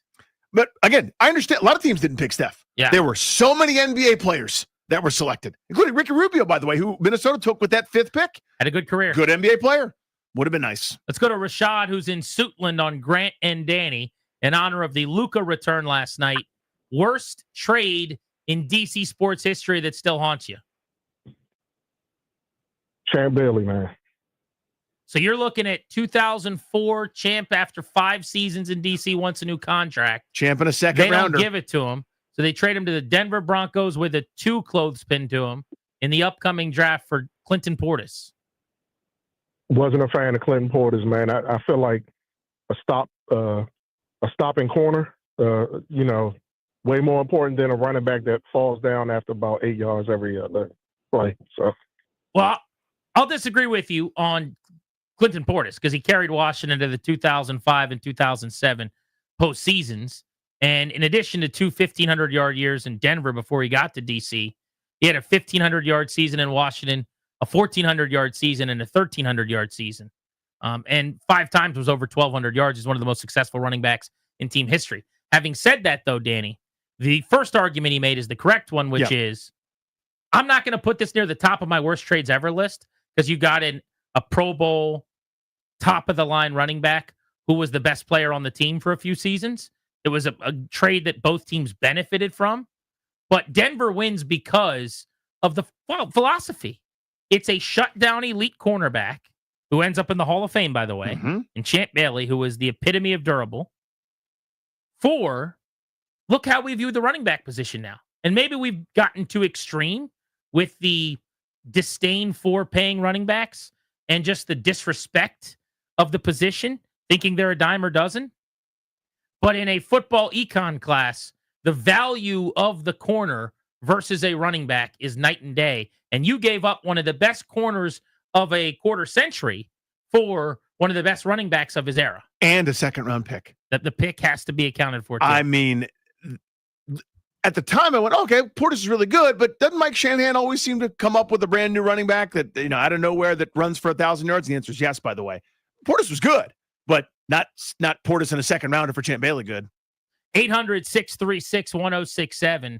Last night, Luka Doncic torched the Dallas Mavericks. Hit 7 of 10 threes and scored 45 points after crying during a presentation showing some of his highlights in Dallas because he didn't even want to leave. Mavs fans had to sit through that, and then the only joy they got out of the game was getting the chant that they want the GM fired. What was the worst trade that still bothers you when you look back at DC sports lore? We're Grant and Danny on the Fan.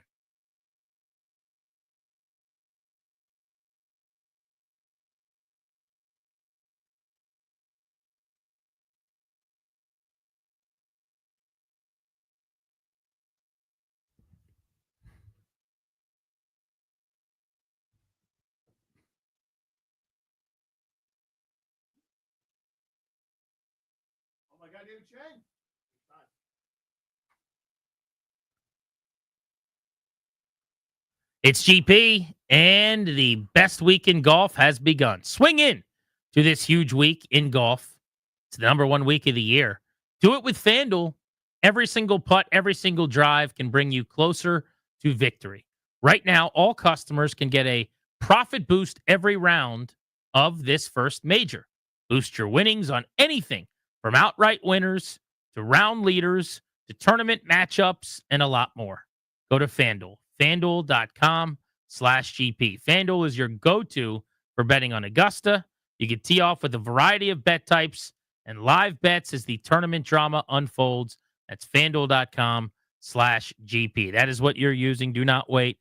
FanDuel.com/GP to download the app, America's #1 sportsbook. Swing for some cash. Got to be 21, present in Virginia. Bonus issued, non-withdrawable profit boost tokens. Restrictions apply, including any token expiration, max wager amount. Terms, sportsbook.fanduel.com. Gambling problem, 1-800-GAMBLER.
I'm Toby Altizer with your sports update on the Fan, and this update is brought to you by Meadows Farms. Fresh plants arriving daily. Plant a little happiness. Let's check in at the Masters on round one for Danny Rouillet, and our golf coverage is presented by Golfdom. Golfdom is fully stocked with all the latest equipment, apparel, shoes, and accessories. Visit Golfdom in Tysons, Annapolis, or Rockville. Golfdom by Worldwide Golf. Get there. On top of the leaderboard, 3 players tied at 4 under par. Corey Connors in the clubhouse with an opening round 68.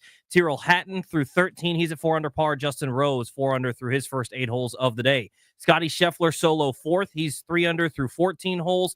2 players in the clubhouse with an opening around 70. Aaron Ryan, Harris English, Colin Morikawa, Jason Day, Denny McCarthy, Akshay Bhatia, and Bryson DeChambeau all at 2 under par still on the golf course. Meadows Farms Nurseries is thrilled to announce our screening sale exclusively for our VIP customers.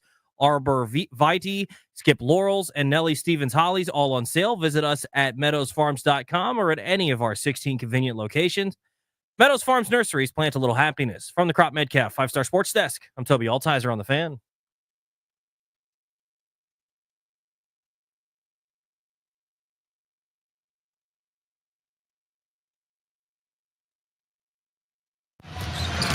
Doncic inside, puts it up and in. 45 for Doncic. And Doncic now 16 of 28 from the field. Luka Lunacy returns here to Dallas. The Mavericks and, of course, Laker fans as well, showing him such affection and respect. He's going to commit a foul, and now will come out of the game. A night for Doncic that began in tears, and it ends in triumph. 45 points later. Mike Breen's great, by the way. That's a tremendous broadcast.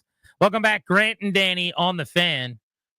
Big night for the NBA, huge night for the Lakers, and a significant night for Luka going back home to Dallas where he'd made so many memories. Has us thinking about some of the trades we regret. What would leave you angry if you got to relitigate it? Even today, 800-636-1067 is the number. I went with Philip Forsberg for Marty Erat. The career was just about to begin for a teenager getting to the NHL, and he's turned into a 40-goal scorer a couple of times over and a many-time over 30-goal guy for a team that could have used one more great player to put him over the hump throughout this era, possibly. Just an absolute killer of a trade. For 2009 Wizards team that would go on to win mid-20s games, they traded away the 5th overall pick, which could have been Steph Curry or any number of NBA players, because Ernie Grunfeld wanted more shooting. So they got Mike Miller and Randy Foye. The irony is thick on that one. So don't take Steph Curry because you need some shooting. We need shooting. Let's go to Mac in Crofton on Grant and Danny. Hello, Mac. Hey, what's going on, guys? Hey, long time listen, love you guys. The worst deal we ever did was getting rid of Chris Webber. That led to a domino effect of we had Chris Webber, Juwan Howard, and Rasheed Wallace all at the same time back at the Capitol Center. But again, long time listener, love you guys. What would I say? I got a great selfie with Grant at MGM. You guys are awesome, man. Please bring back the Fridays with the best meals we can eat. Like we should double down on Chipotle. I like that. Yeah, we could do. Appreciate you, buddy, and thank you for the phone call. We could possibly do what are you eating at some point here this offseason. May 14th, 1998 was the date that Chris Webber was traded to the Sacramento Kings. God. He was traded for Mitch Richmond and Otis Thorpe. Mitch Richmond was my guy because I was 10 years old. You guys sleep on me as a Wizards fan as a kid. That was my number one team. Whose name did you write on papers when you turned him into class? Oh, you remember this. 5th grade, Miss Patterson's class. I didn't write Grant on my papers. No. I wrote Mitch Richmond on those papers. That was my guy. He averaged 19-plus points per game for the Wizards. But it is ridiculous when you look back at that deal. So, like, Richmond was tail end of his career. His first season in Washington, Danny, he was 33 years old as the centerpiece of that deal. My God. And the year before, he had actually finished third-team All-NBA, top 15 in MVP voting. He's a good player. Don't get me wrong. He had made a 6th straight All-Star team in Sacramento. And he was coming over here as a 6-time All-Star in a row. And then the following season in Washington, he averaged 20 points, but everything falls off. He's not in the MVP combo because it's a bad team. He's not an All-Star. He's not top 3 teams of the NBA. It all disappears. Meanwhile, the 25-year-old big man in Sacramento, who's one of the great athletes in the sport, Weber explodes after a 22-10 season. One of my favorite players of all time. He averaged 22 points and 10 rebounds in his final year in Washington. Then goes to Sacramento, averages 20 points, 13 rebounds, began ascending as a passer in that offense, averaged almost 5 assists per game, and he would become maybe the most exciting player in the NBA on that Sacramento team. That was just a blast. They were the best. Mm-hmm. They never got to the finals, which is criminal because of the Shaq and Kobe Lakers mostly. But there was no more entertaining team in the NBA in the late 90s, early 2000s than that Chris Webber, Peja Stojakovic, Mike Bibby, Jackson, Mike Bibby, Doug Christie team. Hito Turkoglu coming off the bench. I mean, Scott Pollard. So much Scott Pollard. Vlade Divac. I'll go all day. Like they didn't that trade wasn't like it was bad, and I would even say it was awful. I totally get it being on your list. But it's not like they didn't get anything back. They just got good back for what became great. Yeah, they got worse. They Right? got a lot worse. It wasn't like... And they got older. Mm-hmm. They got a guy at the end of his career. Yeah. And they traded Weber going into his prime. I mean, that's just ridiculous. And it's a different era. Now, of course, you give up a big for a wing. But like at that point, it was like a guy with post moves where the whole league revolves around that. That wasn't great. Let's go to Brian in Calvert County. What's up? Hey, Brad. Hey, Grant and Danny, what's up, baby? Hey, buddy. Hey, man, this is a great topic. I'm surprised Danny didn't remember this. Okay? Scott Stevens and Dino Ciccarelli. They trade Scott Stevens to the New Jersey Devils. They trade Dino Ciccarelli to the Detroit Red Wings. You know what happened after that. Great success, Stanley Cups. And the whole thing behind that was they were in Georgetown in a limousine, and bad things apparently happened. And that's why they were traded. And that's funny y'all got this topic because for Christmas, my son got me a Dino Ciccarelli hockey puck. And that's why I became a Detroit Red Wing fan. I'm back, Caps, but that broke my heart. Thanks, guys. Appreciate you, man. Yeah, those two guys. And Weber, even, I would say that some of the reason for the trade, similarly what he was just talking about, I don't remember if it was the whole thing, but he had gotten in trouble, and it seems so trivial now. But if I remember correctly, it was like a marijuana thing. Yep. Right? In fairness, there were a couple things, both very minor deals when it came to Weber. But they didn't end up being problematic or leading to any issues as his career went on. And that's got to be part of the calculation, I think, with a professional athlete. Is this going to be a reoccurring problem? Is this going to be something we got to monitor? And I don't remember him ever having major issues in Sacramento. Let's go to Ethan in Kingstown. I used to be the mayor of Kingstown. You know that? Mayor of Kingstown? Yeah, remember that? What's going on, fellas? Hey, man. Hey, so, and by the way, as growing up a Mavs fan, this topic hurts doubly for me. But, sorry, dude. Yeah, you're getting the double whammy here. Yeah, no kidding. Hey, man, I just got to say, though, like the one trade that comes to mind, and this is a little more recent than anything that's probably going to be brought up, but emblematic of how bad the era was, man, I gotta throw it back to the Trent Williams trade. The piece de resistance of just 20 years of neglect and just a lack of care for players and fans and the organization as a whole by the Snyder regime. I just that trade in and of itself, to take a guy who, is going to be a first ballot Hall of Famer, should be a cornerstone of this franchise. And because you're upset that he complained publicly about the fact that your training staff nearly killed him, that you got into a that to me was a hard one to swallow. Yep. You got into a stare down with a guy over him being offended by the fact that you'd misdiagnosed cancer. Yep.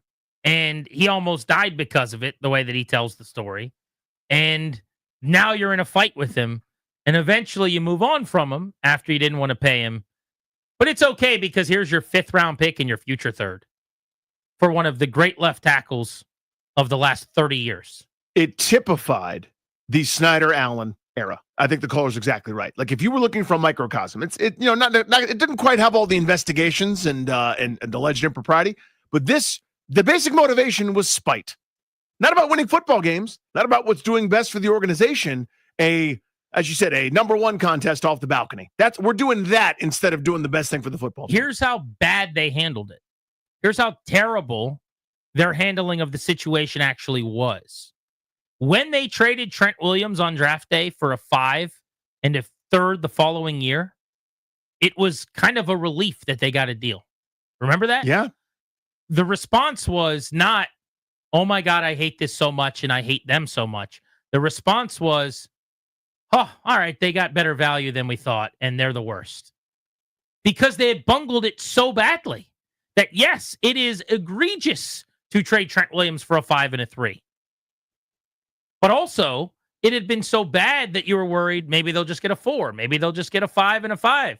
And they were able to get a 3rd the following year. Just a complete joke. George in Capitol Heights here on the Fan. Hey, what's going on, Granddad? How y'all feeling today? Hey, buddy. Good, man. Chilling. Good. So I'm, I'm sitting here and I'm playing, I'm playing my 2K, right? And I'm playing with my Wizards. So I'm like, man, trades, Wizards. Okay, cool. There's plenty to The choose worst from. trade ever. Are you playing right now with the Wiz? Yep, right this second with the Wizards. How many's Bub got right now? How many? Say again. How many points does Bub have right now? 6. Oh, okay. What's the score? Early game or what? Yeah. First quarter. Who you Toronto playing? has a really good D.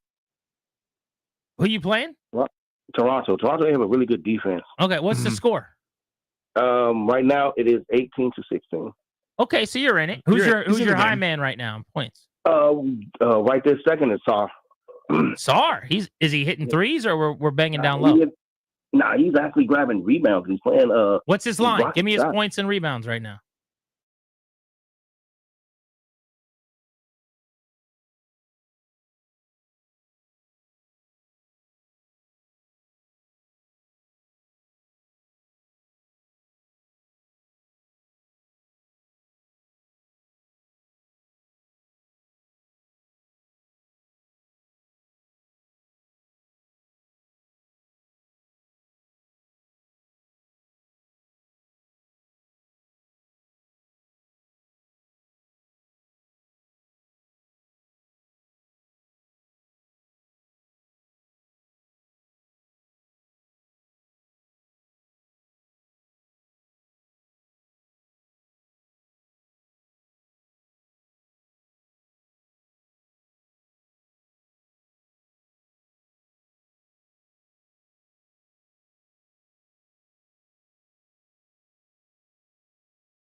Like, he's either first or second year, and they were like, you know what? I don't see it. 6'10" guy can shoot it with long arms, pain in the butt to play against. Nope, we're going to trade that guy. They made terrible decisions over and over and over again. It's weird that they haven't won 50 games in either of our lifetimes, you know? We're G&D on the Fan. We are 2 weeks away from the NFL draft as of today. 2 weeks. Do you find yourself less excited than you traditionally are about the draft because Washington's picking 20 or so picks lower than they normally do? Let's get into that next.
As of today, we are 2 weeks away from the NFL draft. 14 days out. Draft is in Green Bay, correct? It's going to be in and around Lambeau Field. I remember they had quite a setup and an installation on Radio Row celebrating the draft coming to Wisconsin. But I get the sense, and I could be wrong, and we'll take calls on this from you guys. I want to open this up on the phones at 800-636-1067, 800-636-1067, that maybe the draft is getting a little less buzz and excitement around here, and fans are looking forward to it a little lesser than they used to, just because of where Washington picks, which actually makes a lot of sense. I would think the draft is a much bigger deal in markets where you're in the top 5 than when you're picking at the back end of the first round. In Kansas City, I'll bet they enjoy the NFL draft just like I'm going. Yeah, they like it fun. But it is not a national holiday like it is here when you're picking second and you're debating between Jaden Daniels, Caleb Williams, Drake May, and who's going to fall into your lap. Do you agree with my hypothesis that it seems like there's less juice for this draft in town than there's been in a long time, and it can directly be traced to picking at the very end of the first round? I think that's part one. I think part two, you just mentioned quarterback. There's no intrigue about quarterback. That's what drives all of this, is the never-ending search for the guy that matters. The search is over. If they were drafting 17th, they'd be, okay, well, could they get one of these guys? Is one of these guys good enough? It's not as sexy to say, okay, it's a defensive end, or it's a lineman or something like that. But almost every single draft since you and I have been doing the show together, and certainly in my lifetime, I would say at a 90% clip, it was pretty well known they weren't taking a quarterback, just because of either having a veteran starter or an entrenched starter, or not being in a position where you were probably going to get someone that was worth taking as a franchise option. And so those are very few and far between. The years where Jaden Daniels is obviously the recent one, like the Dwayne Haskins year. Mm-hmm. I think that year we thought there's a real good chance they're going to take a QB, because there was some thought they could trade up. You know, there was some intrigue in Daniel Jones. I think I remember Jay Gruden, some of the football guys thought had some potential if he fell to them. There was obviously the speculation that Dan Snyder wanted Dwayne Haskins. So that year rings a bell. But by and large, those have just been so rare. So here's my counter to that. The intrigue was still massive. I know it's bigger when you're second overall and you might take Tua versus Chase Young. Like, that was the best one. But I don't know.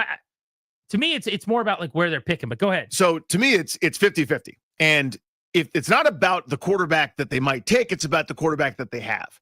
So in other words, there is now 100% solidified certainty that they finally have the dude. That has not been the case forever. Even when they had someone who was pretty good, and Cousins, there was still this year-to-year thing. And can you plan long-term? He's probably renting his home in Ashburn because they won't sign him to a long-term deal, and he may not want to be here, whatever, the whole nine. There's always been some form of intrigue with the quarterback spot, and that lends itself to then interest in the draft. Whether you end up passing on the guy that ends up being the star, and you had Sam Howell, but you could have had this guy, or is Kenny Pickett going to do it? That's always been the huge, massive part of that intrigue, where you start looking at mock drafts in October and November when the team is garbage. That didn't happen at all this year. So to me, it's a combo. One, it's back of the first round. They've traded a lot of picks away, building the team. Got no issue with that. But two, I really do believe it's the quarterback spot. I'm a draft mark. I can't wait. I love the NFL draft, but I've got to admit, I have focused less on it. I've had less energy on the draft this year than ever before in my adult life. That's about to change, because I'm going to start doing my research and digging in pretty deep, not only for our coverage over the next couple of weeks, but also think about it. Between the Commanders' season being good to the point where we weren't talking about the draft in the fall or winter, then them making a run to the NFC Championship game, the offseason started later than ever. And it was the week before the Super Bowl, before they were eliminated. Then we go to the Super Bowl in February. Next thing you know, we're on to spring training. Then you've got the Ovechkin chase. So there's kind of been something going on here of note, meaningful in DC sports the entire time. The draft has not really taken over center stage until right here and right now, 2 weeks out, like it normally does months ago. But this is great television. It's my favorite event. I can't wait. And I'm also just starting to ramp up with the giddiness of the top of the board. The Titans picking first. Do they trade back, or do they take Cam Ward? Do the Browns try to trade for Kirk Cousins and get something done to reunite him with Kevin Stefanski? Or do they stick and pick? I mean, where does Shedeur Sanders go? Did you see the story yesterday? Was it Louis Riddick who had this? Somebody came out and suggested Shedeur Sanders doesn't want to play from what they're hearing for any of the teams in the top 3. Somebody came out and said that. And I said, well, wait a second.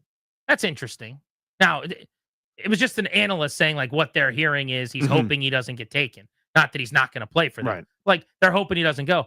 Well, that sounds like maybe they know, maybe he's not going. So this is a you can't fire me if I quit thing. I mean, there's all that stuff that starts swirling. That's when this gets fun. Yeah, it's all the season of misinformation because who does that benefit? It might benefit a team that likes him, that's picking at 9 or 10 or 12 or whatever. I would say for me, I have not been this disinterested. I'm still interested. I care about the draft, but I haven't been this unfocused on the draft in decades. Like usually I start in October, I read the first one and I've got my big board and I know who I like. It's because the Commanders are picking 29. For me, it's quarterback, but every other pick that happens in front of Washington, because it's not like they pick second every year. Every other pick that happens in front of them, I'm always like, okay, how does that affect us? So if 2 quarterbacks go, that means someone's not going to be able to, is going to want to trade up to 7. So if they're at 7 and they can maybe get a haul, or there's no intrigue for me. So based on your assessment, then, if they pick 3rd next year, you're still not going to be that interested because they've still got their quarterback. It's twofold. It's number one, where they're picking, you and just quarterback. said, no, for you, it's quarterback. Right. I'm saying it's twofold. Yeah. Like it's the late in the first round where everything is so dependent. So if they're picking 12th, it's one of those dependent spots where. But your premise is now that they've solved quarterback, that part of what your intrigue is gone. So you will never care about the draft as much, essentially, as long as they have Jaden Daniels. Potentially. Yeah. See, good on you. That ain't me at all. It's just very simple at 29. And also, they only have 5 picks. And also, I think they're trading back. This is a one-off for me. It's a one-year thing. I just think there's a real good chance the first round ends and they didn't make a pick. There's a great chance of that. In a way that has not happened here in a long, long time. We're 14 days, 5 hours, 4 minutes, and 31 seconds away from the start of the NFL draft. The question for you guys is, what is your level of intrigue and interest compared to normal? 800-636-1067 is the number. You can tweet us at Grant H. Paulson and Funny Danny on the Fan.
I'm Toby Altizer with your sports update on the Fan, and this update is presented by IT Cadre. Trusted insight from trusted insiders, itcadre.com. In the NBA, the Wizards wrapped up their home schedule last night, falling to the Sixers 122-103, just 2 games left in the season for the Wizards.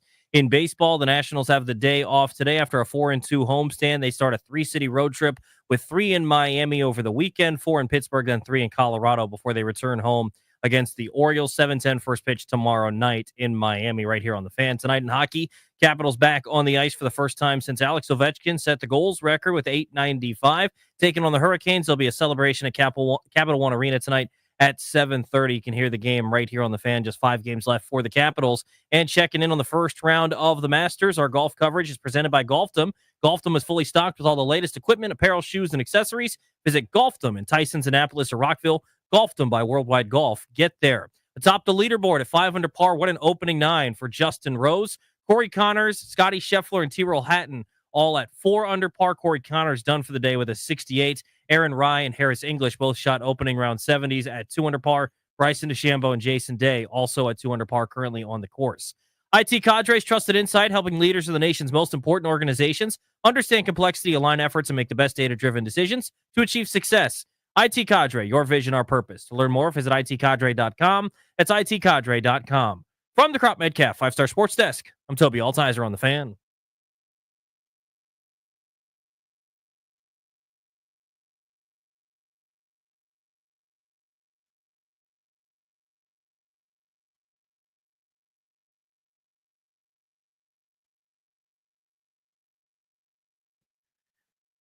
What are you doing to protect your family's assets? The exclusive sponsor of our show is the law firm Kondori and Murad. They're going to help you draft your last will and testament, set up a living trust, or put together a medical power of attorney.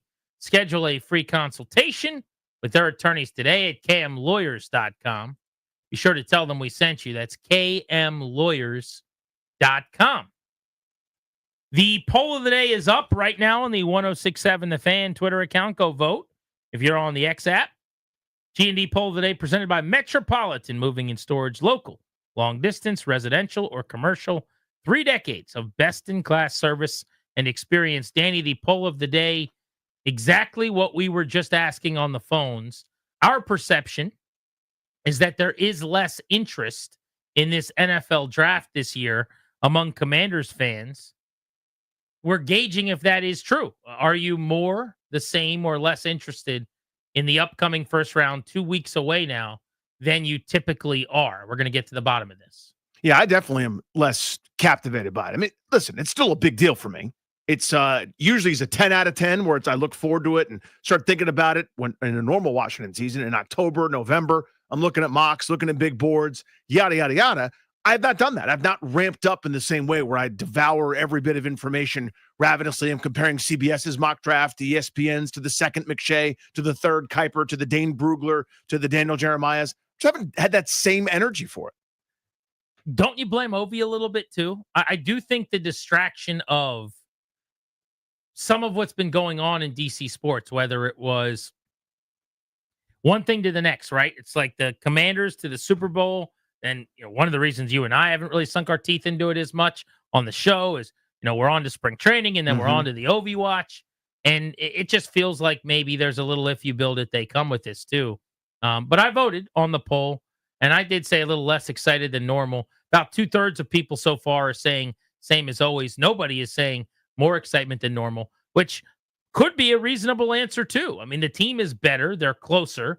They just went to an NFC championship game. And so you could just be hit with the fever where everything Commanders gets that much more exciting. Let's go to James, who's in Woodbridge, listening on Grant and Danny on 1067 The Fan. What's up? What's going on, Grant? Danny, how you boys doing today? Good, buddy. Hey, listen, I am actually one in the more excited category.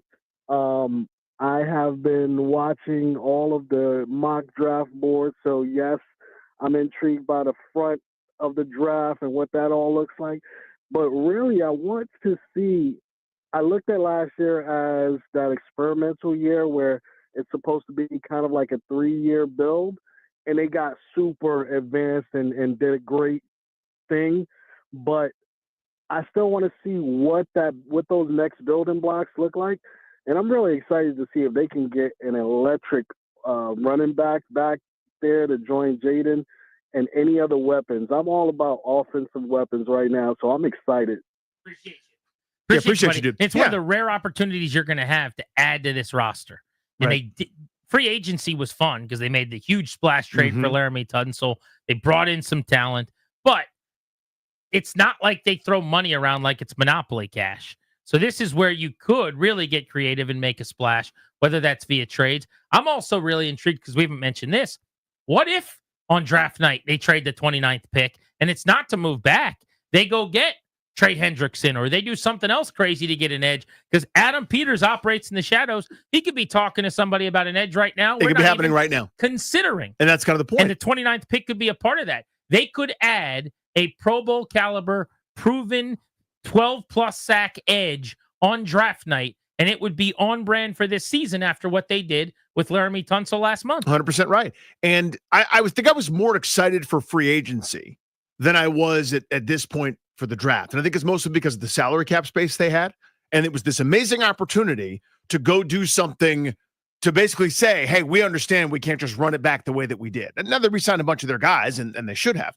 But we're going to upgrade. We're not just going to do status quo and just, throw the football out there and make sure Jaden Daniels saves our bacon for the second half of the season. We're going to improve this roster, and they went and did that. So because there's less ammo at this stage, I'm probably, again, not as steamed up about it as I normally would be, but still, you're 100% right. It's a window where they're going to improve the football team, and that is still has some exciting weight. I was talking to the fellas during the break, and Toby brought up a good point.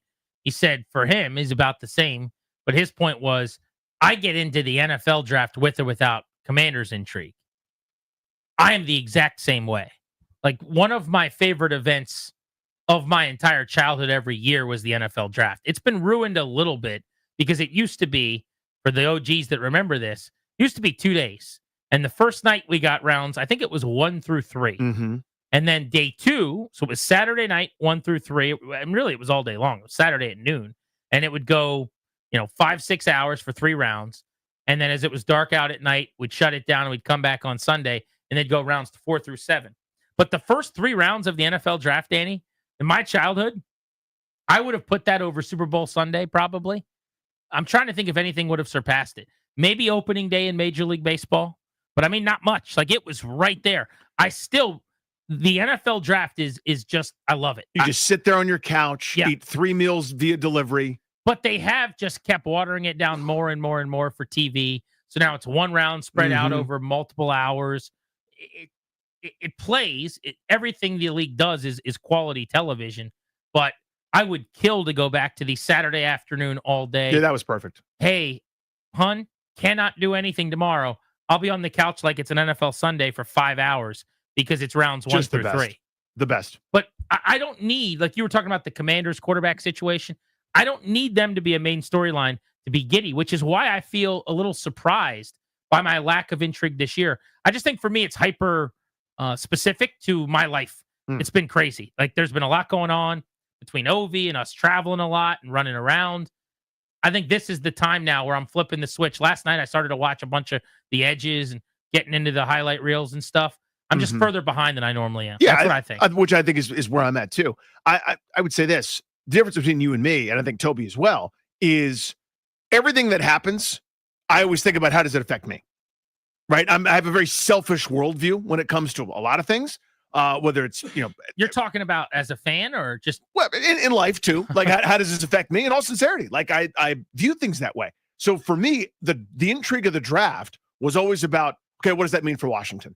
Like, for the sake of argument, I was getting into this earlier, but if in a certain year, if 4 receivers go before Washington picks at pick 14, that means that they could maybe get the second best lineman or the third best defensive end or whatever. The intrigue for me was always about how Washington could be the best. And like, that's what I cared about more than anything else, where one guy would go one place, or is Shador going 2 or 9? Like, I'm way less concerned about that because that's really not a Washington centric thing. How salty will you guys be if Washington trades back at 29 at the end of the night, out of the first round, and doesn't pick? And I don't mean upset that they don't pick as much as you sat around for hours waiting and waiting and waiting, and then right when they're supposed to be on the clock, the logo disappears and Green Bay is back on the clock or whatever. Because I think that while a lot of fans would like to trade back, that's also an opt-in. You waited around for a while. An entire night to get nothing out of it.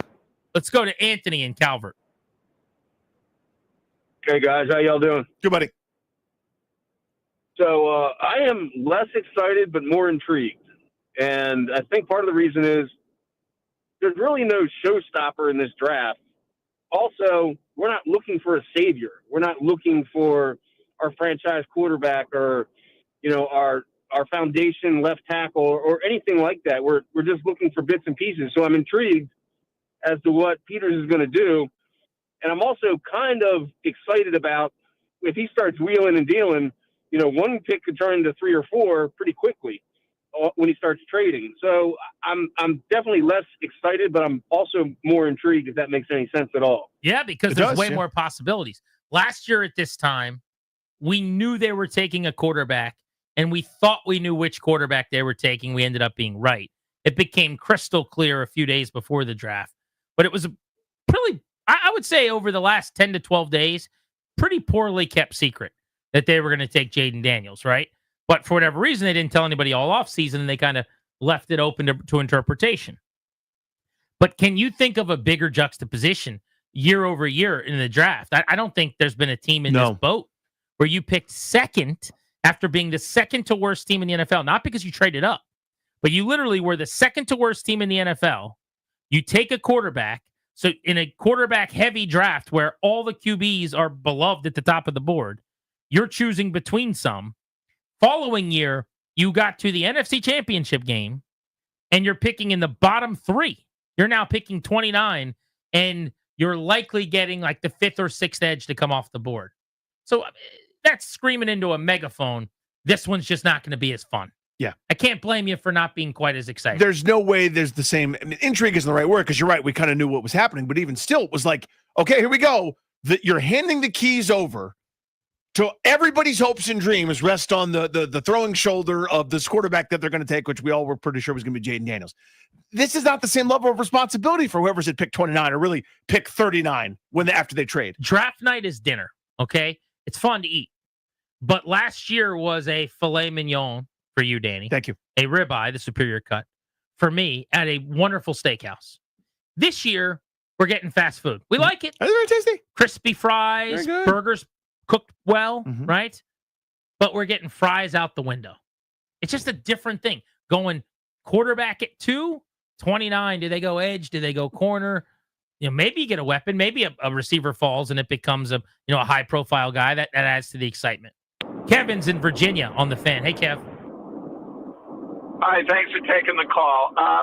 Yeah, I'm more interested this year because I think the difficulty factor for Adam Peters is higher. Like in diving, you have more difficult dives you have to perform. It's harder, in my opinion, to get from where they were to the playoffs. I mean, it's harder to get from the playoffs to the Super Bowl and win it than get to the playoffs, in my opinion.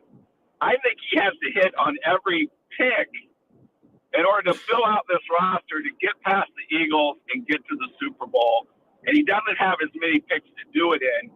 Plus, he has to consider the future. He has to lay the groundwork for the future. So I think this is more pressure on him, and there's more expectation on him than there was last year. I could have picked Jaden Daniels last year. Nothing against him, but it was an obvious choice. This is not as obvious. You got a few holes you need to fill. You want a valuable pick and someone who gives you 10 years. So it's fascinating to see what he's going to do in the draft to meet those goals, I think. Thanks, Kevin. Good perspective. Much appreciated. So we do this a lot with GMs where we'll go, Mike Rizzo doesn't get credit for Strasburg at 1 or Harper at 1. And that I'm leery of that kind of thinking anyway, but I understand the premise. I'm not putting Jaden Daniels in that bucket, which is not to say that after 50 touchdowns in the SEC and winning the Heisman Trophy, he was not a beloved prospect. But they get credit for that pick. They easily could have taken Drake May, who was also a tremendous prospect. They could have fallen in love and gotten smitten with Bo Nix, who had a great year, or Michael Penix, who's taken over as a starter. There were a lot of good quarterbacks there. And there were major concerns about the frame, the size, the health for a lot of teams about Jaden Daniels' size or, whatever it was. Maybe you thought he ran around too much or, maybe you just wanted someone who was going to be more stationary. So they should deservedly get credit for picking him. I'll disagree with that part. The rest of it, though, I think is a great point. It's obviously way more complicated and difficult to hit a home run at 29. It's the equivalent of, trying to hit a home run up 3-1 in the count, leading by like 9 runs in the game when they're just kind of. There's a position player pitching. Yeah, getting it over with. Yeah, maybe you're right. Maybe the shortstop is pitching, lobbing the ball in there versus you're left on left. It's a 1-run game. You're down 0-2. He's got the full arsenal ready and waiting, and you have no idea what's coming, and you're behind in the count. You're not seeing it well that night, and it's cold, or you're playing in the shadows or something like that.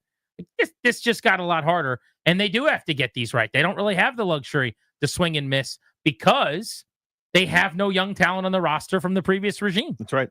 Yeah, there's very little wiggle room. I mean, every organization, no matter where you are, if you are the Kansas City Chiefs, where you've committed a lot of resources to Pat Mahomes or a team that's paid their quarterback or otherwise, you got to get draft picks right.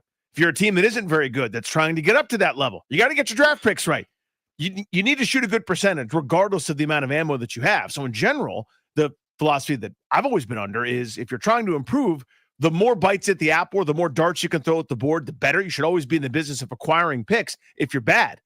Well, I don't have a great philosophy for what to do when you're good and you're trying to get better. Like, to me now, whatever lever you can pull, you pull it. You can use a draft pick as currency. You can use salary cap money as currency. Whatever you want to do to get your football team better for your window that's right now, go ahead and do that. But it limits the opportunities you've got in the draft.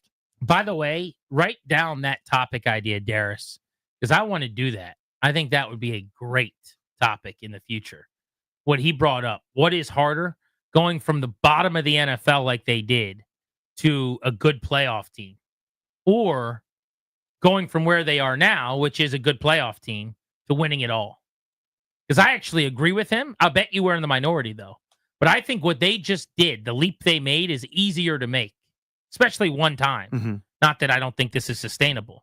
But I think going from stinking up the joint to being really good in the playoffs, we've made it look really, really hard here. People can't believe they won as many games as they did because they never did because of Dan Snyder running a terrible operation. But teams do that all the time. Yeah, the league is designed on it, by the way. Maybe you don't get all the way to the NFC title game. Maybe you lose one game earlier. Maybe Detroit beats you in Detroit or whatever. Right. But I think that jump is easier than the next one now they've got to make as they climb this mountain. When they're jumping across a 6-foot gap and have to land the dismount by, there's 2 inches of rock they're grabbing onto, and their foot has to be in that one position so they don't fall to try to win the Super Bowl now. But we'll get to that another day. I think that could be a fun conversation. 800-636-1067. Justin Fields made an interesting comment yesterday about being a starter again. He's the starting quarterback of the Jets. That's a hilarious thing that's happening. I mean, can you imagine being a Jets fan? Ladies and gentlemen, the Jets. That's unexciting. Yeah. Going into a brand new campaign. But got me thinking about some make or break quarterbacks this year. We could dive into that. You're listening to The Fan.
I'm Toby Altizer with your sports update on the Fan. In hockey, the Caps and the Canes going at it at Capital One Arena tonight, 7:30 puck drop right here on the Fan. Just 5 games left for the Capitals. First game since Alex Ovechkin's goal record-setting performance on Sunday, goal number 895. There'll be a celebration before puck drop tonight. Taking a look at the leaderboard at the Masters, our golf coverage is presented by Golfdom. Golfdom is fully stocked with all the latest equipment, apparel, shoes, and accessories. Visit Golfdom in Tysons, Annapolis, or Rockville. Golfdom by Worldwide Golf. Get there. At the top of the leaderboard, Justin Rose, 6 under through 10 holes today. Corey Connors in the clubhouse with an opening round 68 at 4 under par. Scotty Scheffler on 18. He's also 4 under par. Tyrrell Hatton is also at 4 under par. Some players tied at 2 under par. Aaron Ryan, Harris English, both shot opening round 70s. Jason Day walking down 18 at 2 under par. Denny McCarthy and Matt Fitzpatrick at 2 under par. And a bad day for our guy, Nick Dunlap. 18 over par today, shot an opening round 90. Tough day at the office for Nick Dunlap. From the Crop Metcalf 5-Star Sports Desk, I'm Toby Altizer on the Fan.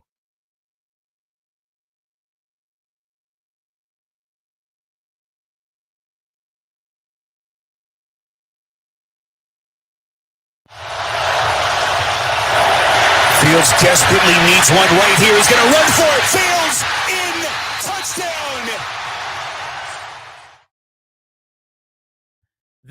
That voice you just heard, that little voice there, that was Spiro Dedes, CBS on the call.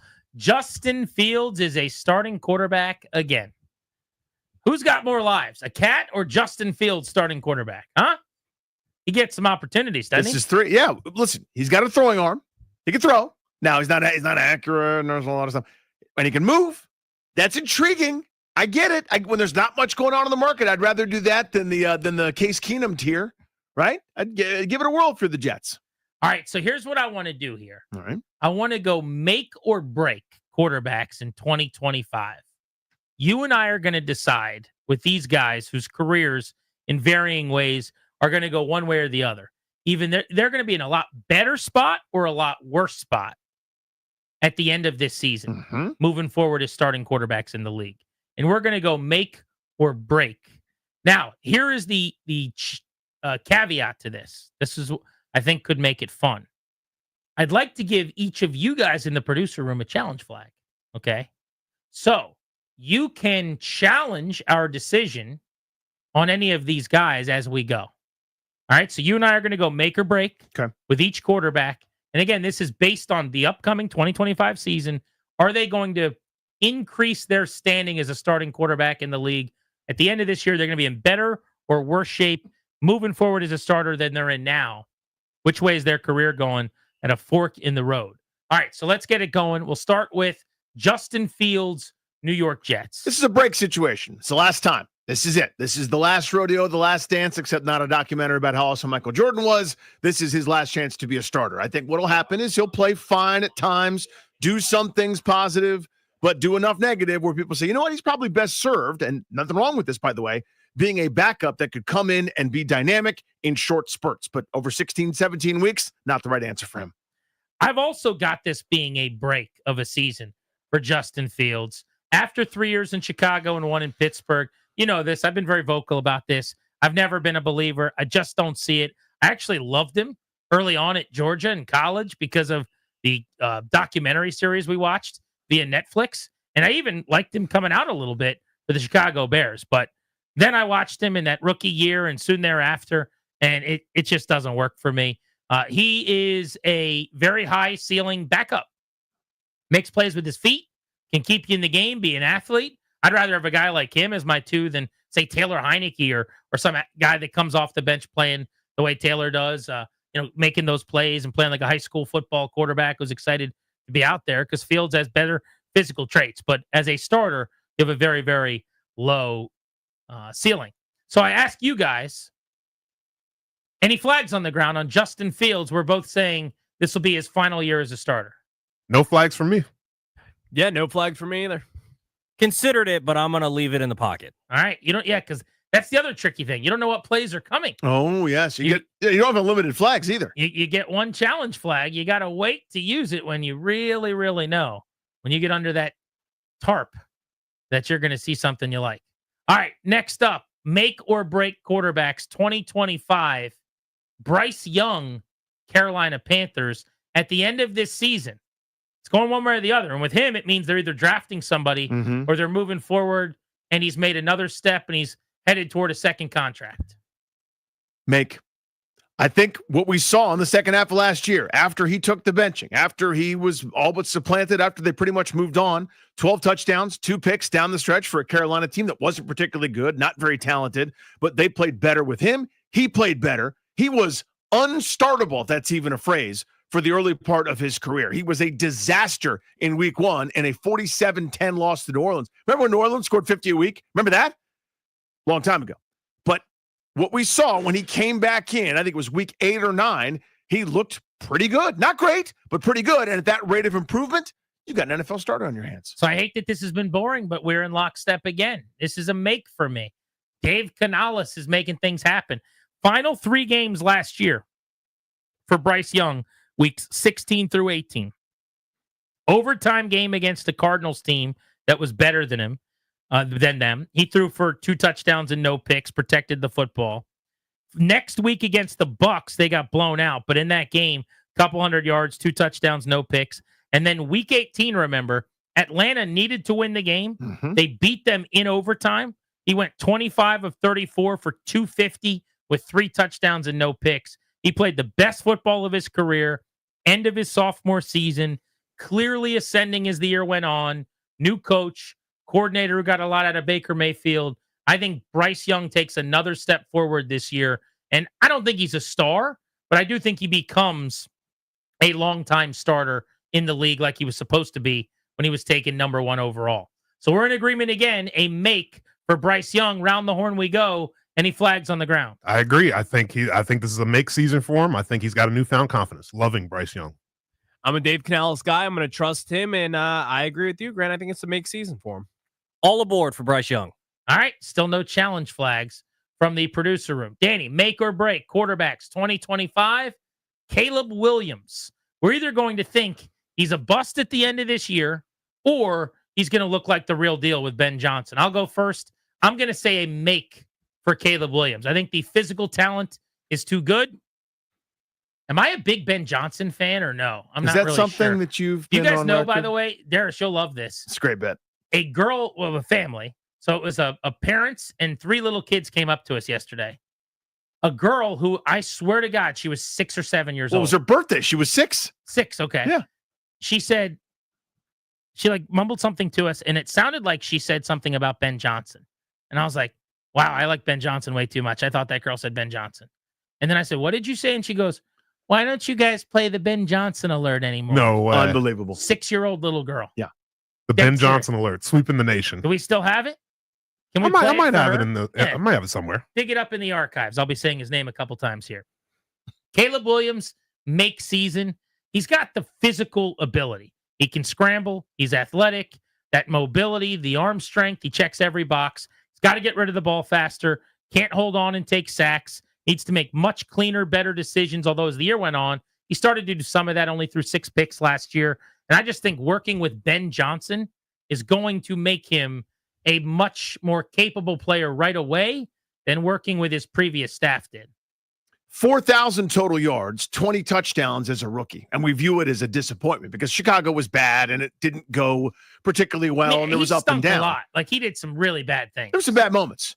He's too talented. He's too good. This is a make. This is finally a correct matchup. It's not some sort of nonsense with the coach that shouldn't have been there, an OC that shouldn't have been the OC. Just a mismanaged shabingus there. Year 1 for Caleb Williams. That guy's too good. Make season. All right. Happy birthday. I don't know the little girl's name. We didn't ask. We should have. But to the young lady that came up to us and asked for the Ben Johnson alert. Ben Johnson alert. Ben Johnson alert. Ben Johnson alert. There you go. Very jealous that they get to play the Ben Johnson alert as often as they want in the Windy City. Are there any flags on the ground? Yay or nay? No flags? We're good? Ooh. Whoa. I'm throwing a flag on this play. I mean, I like Caleb Williams, the prospect, but I hate the situation that he's in with Chicago. They do have talent around him. They've improved the offensive line, but like, I like Ben Johnson, but Ben Johnson doesn't have Jared Goff anymore. So I think that is going to come into play a little bit. Okay, so this was all a bit. This is a bit. I was like, wait, he's saying he likes the offensive line. He's saying he likes the talent. Obviously, they've got a great coaching staff. What the hell is he talking about? And then he wanted to do a zing about shoehorn. Jared Goff. No, I did not. Actually, I was seriously going to get to a real point there. All right, go for it. Chicago just simply has not had a franchise quarterback. That franchise is cursed. There is something within that culture, within that building that I do not trust. I think this is going to be a break year for the local kid, Caleb Williams. So you think at the end of this season, we're going, that was a complete bust, and he's not a franchise QB? I do think that, yes. Whew. If that happens with Ben Johnson at quarterback, I'll buy you a nice lunch. Ben Johnson alert. Ben Johnson alert. Ben Johnson alert. For 4,000 yards last year? 3,500, ran for almost 500. 4,000 total yards. I was going to say 3,500, 4,000, pretty big gap there. A couple of full football games throwing the ball around. But you're going all-purpose yards. Yes. Got it. All right, next, make or break quarterbacks, 2025. So, Ryan, you're out of challenges. Russ Wilson. Basically, the question is, will he be able to prove himself enough to get another starting job in the future? I say no. This is the end of the road. He shouldn't be a starter now. And I'll try not to strain anything, patting myself on the back here too much. I think I was the first one on this. Your boy, in his final year in Seattle, said they should move on and no one should go get him. Denver didn't listen. Pittsburgh didn't listen. And now the Giants, I'm still not really sure what they're doing. But this is if he's your starter, get a new plan. He's just not very good anymore. He fell off very quickly. The great R&B group Boyz II Men sang a beautiful song. I'm not going to sing it or butcher it for you, but it basically says this: although we've come to the end of the road. That's Why aren't you singing it? Why are you can't sing talking it. I can't sing it. Okay. It's I can't do justice to those incredible voices. It's the end of Russell Wilson. You're correct. If this is your plan sucks. This is a bridge to nothing. There's no point to this. I'm not even doing a bit. I'd play Jameis over him. Jameis is at least fun. Jameis, he'll keep both teams in the game. But I have seen enough of the Russ Wilson thing. I wouldn't have either of them on my roster taking up salary cap space. I'd play Tommy DeVito and pick first next year. But they won't do that because they're trying to salvage this Dable-Shane relationship. Yeah, that's not bad. All right, so we're both going break for Russ Wilson. Are there any flags on the ground? No flags from this side of the room. Yeah, no flag here. All right, they're keeping him in their pocket. Here we go. Geno Smith, Danny. Make or break. It's a break. And I love the Geno story. Geno's a cool dude. The league wrote me off and I never wrote back, or I didn't write the letter, or somebody penned it. I was using calligraphy. The honeymoon's over. It was awesome. It was a cool second act. It was a good renaissance. He's going to Vegas with 810-year-old Pete Carroll. And you basically have a tight end that's worth a damn, but the rest of the organization isn't going anywhere. This is an overpaid bridge. I feel bad for Geno, but this is the end. I don't feel as strongly as you. I'm debating going with Make, and he gets a couple more good years of NFL time. Here's what I don't like, though. I don't like that he's got to learn another offense. I don't like that he's picking up, and basically starting over again at this point. So I'll say break in that we've seen the best of him. I don't think he gets back to like year one as a starter in Seattle post Russell Wilson. Also, that receiver room stinks out loud. It's Jacoby Myers and nothing else. So they've got Trey Tucker. They've got Ramel Keaton. It's Brock Bowers, Jacoby Myers, and they need weapons. They better have a heck of a draft. Their starting running back, by the way, is Raheem Mostert, who can't stay healthy and has been the number 2 with Miami for the last few years. So not a good offense around him either. I'll say break. I think we've probably seen the beginning of the decline of Geno Smith. I'm going to throw a flag here. Let's go, Tobes. I think that Geno Smith can get a couple decent years in Vegas. If you look at his numbers last year, these don't sound like Geno numbers because I thought he was terrible last year too. 4,300 yards, 70% completion percentage, 21 touchdowns. Won't mention the 15 interceptions. But outside of that, it was solid. The year before that, 3,600 yards and 20 touchdowns. And the year that everyone was so excited about him, 4,300 yards, 30 touchdowns, 11 picks. I think he's kind of the same guy. He's going to go to Vegas. He's going to have a couple of seasons. The only thing that would preclude this is if they still decided to draft Shedeur Sanders. Otherwise, I think there's a reason. You bring in Pete Carroll. He's not going to be there just 1 year. So they're going to keep rolling with Geno Smith. I think he has a good season this season. They have to add some more weapons for him. Maybe they do it in the draft. Maybe they make a trade still. Who knows? But they need to add some weapons. But Geno has a good year this year. I like the argument. I think part of the reason for the numbers, there's a durability with him. He plays every single week. He doesn't come off the field, and he's always among the league leaders, even though they run the ball a bunch in pass attempts, right? He's the top 7, top 10 generally in the National Football League. Last year, he was number 3, I think. It was like Burrow, Mahomes, Geno. So, yeah, you're going to throw for 4,000 yards when you're doing that. Throwing a deep to Metcalf underneath to JSN. Really You got Tyler good Lockett for weapons, years. yeah. I mean, you're leaving those weapons behind. I don't like it nearly as much, but I admire Tobes jumping on Geno. I thought about it. I didn't have the guts to do it. All right, Sam Darnold, make or break season as he leaves. Speaking of leaving weapons behind, Minnesota. Break for me. I think the honeymoon happened. I think the great situation happened there in Minnesota, but I think we've seen enough. We know who Sam Darnold is. He's more the guy in this. I know it was a tiny sample last year. Meltdown Marty, the guy that couldn't get out of his own way, is just for Gile, not special. He is a journeyman jag, back up and waiting. Nothing wrong with it. One of those veteran guys has been in a bunch of different systems. I just don't buy this sort of second, third, fourth, seventh act, whatever team he's on at this point. I am not a Sam Darnold guy. I'll go break as well. I think he's going to be okay, but he just had the best year of his career. He will not do anywhere else what he did in Minnesota with 35 tugs and 4,300 yards last season. It's just not going to happen again. So, each definition of what does make or break look like for these guys is different. For Russell, is he ever going to be a starter again, right? For Justin Fields, does he get another shot? Mm-hmm. I think with Darnold, it means, is he really good? Like last year, he was a top 5-ish, he was top great. 10 quarterback in the league. Is he going to be a stud? And I would say we'll find out. No, he was kind of a product of his environment. Darius, you taking your challenge flag with you? I'm taking my challenge flag with me. I mean, that offensive line couldn't protect Geno Smith. I don't see how they're going to protect Sam Darnold despite the weapons that he's going to have to play with. It's just not going to work. You don't get paid to challenge plays, man. You know what I'm saying? You could keep that red flag right in your pocket going into next There's no week. law that says you got to use it. Nope, not indeed. How about Dad? Seeing things eye to eye with his guys. Proud of his sons, it sounds like. Oh, Dad. Our double play is next. What's going on in our lives? Nothing to do with sports. We're blitzing at the top of the hour at 4 o'clock in 15 minutes on Grant and Danny.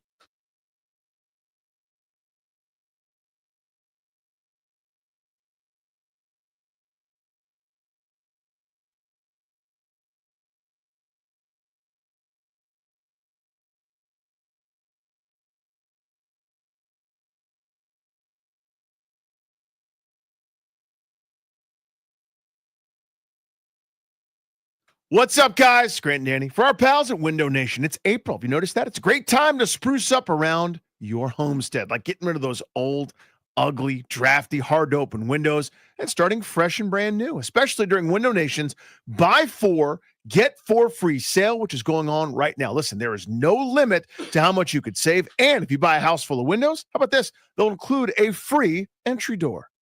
Window Nation partners with the top window manufacturers in the nation to build windows to their high quality specs. Then they pass the savings to you. You're going to protect your home with some of the best windows you can buy at a fraction of the price of the other brands. Just imagine what you could do with all that extra money buying windows made right here in the United States. Hurry, the sale ends soon.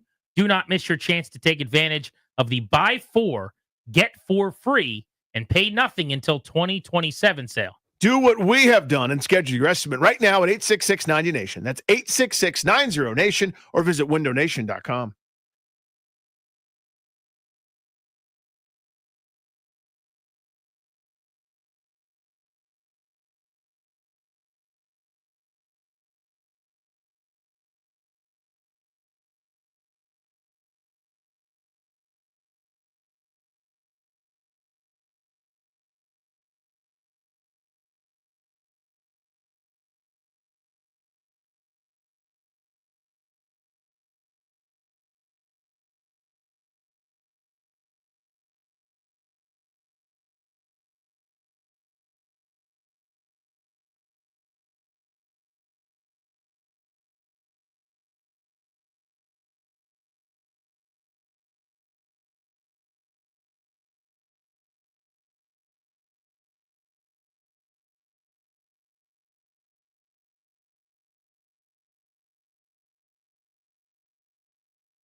With Danny, I'm Grant. This is The Fan. It is time for our double play, driven to you by your local Washington area Honda dealers. Now's the time for a great deal on a new Honda. Visit your local Washington area Honda dealers today. Taking you up to 6:30, There Will Be Blood, starring Daniel Day-Lewis, and the Capitals and the Hurricanes tonight. I was going to say, where are you going with that? Ah, yes, the fisticuffs. Capital One Arena. Fights could be in the offing after a very physical game between the two teams last week. I brought this up pre-show. I actually want to bounce this off of you now. So I don't even know where this came from. It was on, I was scrolling the internet, and I saw that there was one of these websites asked this question, and I guess it became this huge internet debate. But the question was, in a world where there is reincarnation and you cannot come back as a human being, what would you want to come back as? My initial answer, and I got laughed out of the building for it, was a tortoise. And my only logic was, I want to live as long as possible because living's better than not living. Yeah. I think the hypothetical is it's a one-off return and you can't be a human. So if I only get one more shot at I this also think thing, you can't know you were a human. I think that would be the only way it would work. I mean, you'd be so miserable as anything else if you know what it was like as a human. Right. It's like, yeah, I'm moving half a mile an hour as a tortoise. I really miss walking. I think you're just signing up for something and then waking up as that thing, basically, and you get a life as that thing, as one more time on this spinning rock. And I thought tortoise was a great answer because of how long I'd be living. I get a couple hundred silly years. I think the passage of time obviously matters. Hunted necessarily, like you are though. You're at everyone's mercy, and like what you're going to do is you're going to go into your shell and get knocked around a bunch. You're like, whoa, here they are again. Yeah. Whatever wants to eat me is going to try. Go ahead and try. I'll be here napping. You can't bother me in my shell. I'm just silly. so slow moving. By the way, what a silly defense mechanism. It's an all timer. It's like better than the phalanx with King Leonidas's 300. Excellent phalanx ball. Thank you. With all of their their shields, just creating it's just like a bunch of shields creating a very cozy home for me. I am silly as a tortoise. But everyone wanted to laugh and tell me I'm stupid because it takes too long to go get my lettuce and I can't eat steak and all this stuff. And that's true. So I will not do tortoise then if that's too bad of an answer. But now I've got to go back to the drawing board. What am I going to be? Danny, your first thought? My first thought was a bear. For a couple of different reasons. Decent lifespan, to your point. Alpha in my little fiefdom. Now, if I ended up somehow getting transported out of the woods and I'm like on the open prairie, I got to fight a rhino or a lion or a gorilla or something else, I might lose that. But if I'm a big giant bear, here are my advantages. Number one, ain't nobody stepping old Randy Douye the bear. That's number one. Number two, I eat so much, just wandering around eating. Everyone's afraid of me. Number three, I think this is the best part. When it sucks, I just go to sleep. I'm going to go to sleep for an hour, 2 hours, 10 hours. Nope. Months. I'm going to eat so much that I go into a food coma for 3 months and not waste my time when it's miserable outside. I'm going to find a little cave, little hovel. I'll probably have a little family going, and I'm going to go to bed for months at a time and sleep through all the bad stuff. Bear. The napping's appealing. Mm-hmm. What about the other bears that want to fight you all the time? I don't think it's a thing that really. You don't think bears are... I mean, you watch these Disney things like I do. I say Disney. That's not what I mean. Like Animal Planet or whatever it is. But any of these like Tom Hanks narrated series. This is the thing I think you miss about this in our conversation previously is if you're one of these animals, you get off on that. Like, that's the most exciting thing. It's like, dude, it's another bear. Like, let's throw down. Let's smack each other around a little bit. You get off on it until it eats your neck. Well, yeah. I don't think anybody's eaten anybody. You sure about that? Pretty sure. Bears have never pummeled other bears so badly that they died? I'm sure a bear has died at the hands of another bear. Respectfully, Danny, I don't think you're killing another bear. I think you're the bear that's getting killed. You don't know about me as a bear. You don't know. You don't know what kind of bear I am. Maybe I'm a grizzly like King's Dominion. If your excitement is that you get to nap for a few hours, I have an indication into your beardom. Yeah, but you disrespect the size that I'm going to be as a great eater of bear, as a bear eater. Look, good for you. I'll come watch you as whatever I am. I don't want to be an animal that's constantly got to fight. But I don't some other version of me. See, I don't think you constantly have to do that. I think it's not a constant thing. It's not like Tuesday, you and Dale from down the way. Have to give fisticuffs for who owns the trees. I think the Lions are constantly doing that. The Tigers, the Bears. I think they're all fighting for the woman that they want and the house that they want. You gotta scrap a little bit, but look, it's your animal. You have animal instincts. Like, where's your animals turtling up? Quite literally, that's where the expression comes from. Right. My instinct is to throw hands with my giant claws. Yeah, you could do that. Isn't that throw awesome? hands. No, I think my answer after I thought about it, I'm going to go the opposite of a tortoise, and I'm going to go with a dog. I just want to lay on a couch and watch the Nats. So if I get to come back here one more time, I want to see James Wood hit bolts. That's my goal. So I'm going to be a French bulldog. I'll give myself. No, actually, they live for like 6 years and they can't. And you breathe. had that terrible breath sound. Yeah, I couldn't breathe. That's me breathing. Mm. How many times have we been taping Bustin' Loose Baseball where I'm sitting there and Darris and Tobes are like, the heck is that? I'm like, oh, Fiona's snoring. I actually just put in an order for a new intro where it says it's hosted by Grant Paulson, Toby Altizer, and Fiona the French And Lenny the dog. Yeah. Isn't that Mina Kimes? Oh, that's the Mina Kimes bit. Yeah. I'll be, what's a dog that lasts a long time? I think the smaller, the more likely, but I don't want to be a Chihuahua. That would be awful. Nubs. Yappy. You know, I'll just be I'll be a lab. And I just hope some fat guy like me loves sports and will give me table scraps and I'll sit on his lap, which is weird. I want to come back and lay on a guy's lap. And I want to watch the Nats. That's basically what I'm looking for. That's a silly life. So I'm just looking this up here. A Portuguese Rafeiro. Okay. They live into their 20s. Let me see them. A lot of times. It's not like the Portuguese water dog, is it? No, I don't know anything about Can it. I see what I'd look like? Let me see. Am I cool looking? All right, this is a Chihuahua. No, that's not what I'm looking for. We don't want that. There's a little Yorkshire Terrier guy. All I want to do. Look at that little guy. There's Yorkshire Terrier. He's got a good lifespan. No, I want the one you were telling me lives to 20. A Bichon Frise lives 15 years. Yeah, you're just showing me other dogs. Yeah, I can't find it. Here's an Australian cattle dog that you sleep on. Okay, I'd be him. Just let me lay next to you and watch the Nats, and I'll be happy. Watch Ovi score another goal. Let's do that. These lifespans are so short, though. How long? 12 to 15 years, most of them. That's tough. And that's like if everything goes great. That's like there's no car involved. Dogs just deserve so much better. Well, I mean, I'm not letting a car pummel me. Are you kidding me? You're not. You're a dog. No, I don't go outside. I just lay on the couch. You got to go outside, dude. You can't make boom boom inside. Well, he'll take me right out on a rope or whatever. I'll come right back in and get ready for the 7:05 first pitch. But you're a dog. You don't know any better. Mitchell Parker's on the hill tonight. You don't know better. You're not like, oh, this is Kate Cavalli's rehab start. I'm going to be keeping score. You can't. You're a dog. I mean, I'm going to find a dog way to keep score. You don't get to be you. Old Grant Pennypaws over there.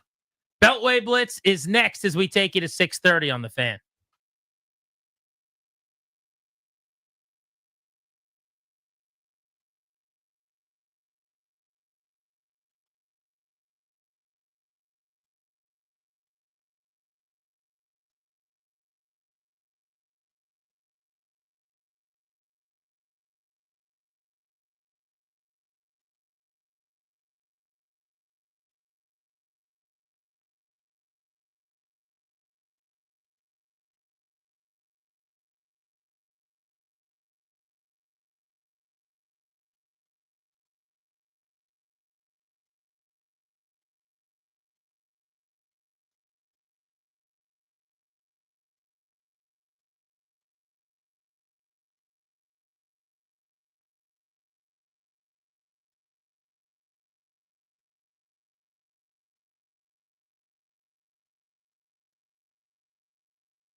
I'm Toby Altizer with your sports update on the Fan, and this update is brought to you by Easterns.com, Easterns Automotive Group, any car, any way for everyone. In hockey, Capitals taking on the Hurricanes tonight, first game back from Long Island, where Alex Ovechkin became the all-time leading goal scorer in NHL history. 7:30 puck drop tonight right here on the Fan. There'll be a nice celebration beforehand for Alex Ovechkin at Capital One Arena. Just 5 games left in the season for the Capitals before the postseason. In baseball, the Nationals headed out for a 3-city road trip beginning tomorrow night with 3 in Miami against the Marlins. Then they'll take on Pittsburgh for 4 and then 3 in Colorado before returning home. And last night, the Wizards fell to the Sixers 122-103, their final home game of the season. Just 2 games left for the Wiz. Taking a look at the Masters leaderboard, our golf coverage is presented by Golfdom. Golfdom is fully stocked with all the latest equipment, apparel, shoes, and accessories. Visit Golfdom in Tysons, Annapolis, or Rockville. Golfdom by Worldwide Golf. Get there. At the top of the leaderboard, Justin Rose with a really good opening round, 6 under par through 12 holes. He leads by 2 over Scotty Scheffler and Corey Connors, who both shot opening round 68, 4 under par for them. Tyrrell Hatton in the clubhouse with a 69. He's 3 under par. And Rory McIlroy with a good opening 9, 3 under par through 9 holes. For 35 years, Easterns Automotive Group has been helping families move forward, get the lowest rates on the DMV's largest selection of affordable vehicles, maximize your tax return, and lock in low payments today at Easterns.com. Easterns Automotive Group, any car, any way for everyone. From the Crop Metcalf 5-Star Sports Desk, I'm Toby Altizer on the Fan.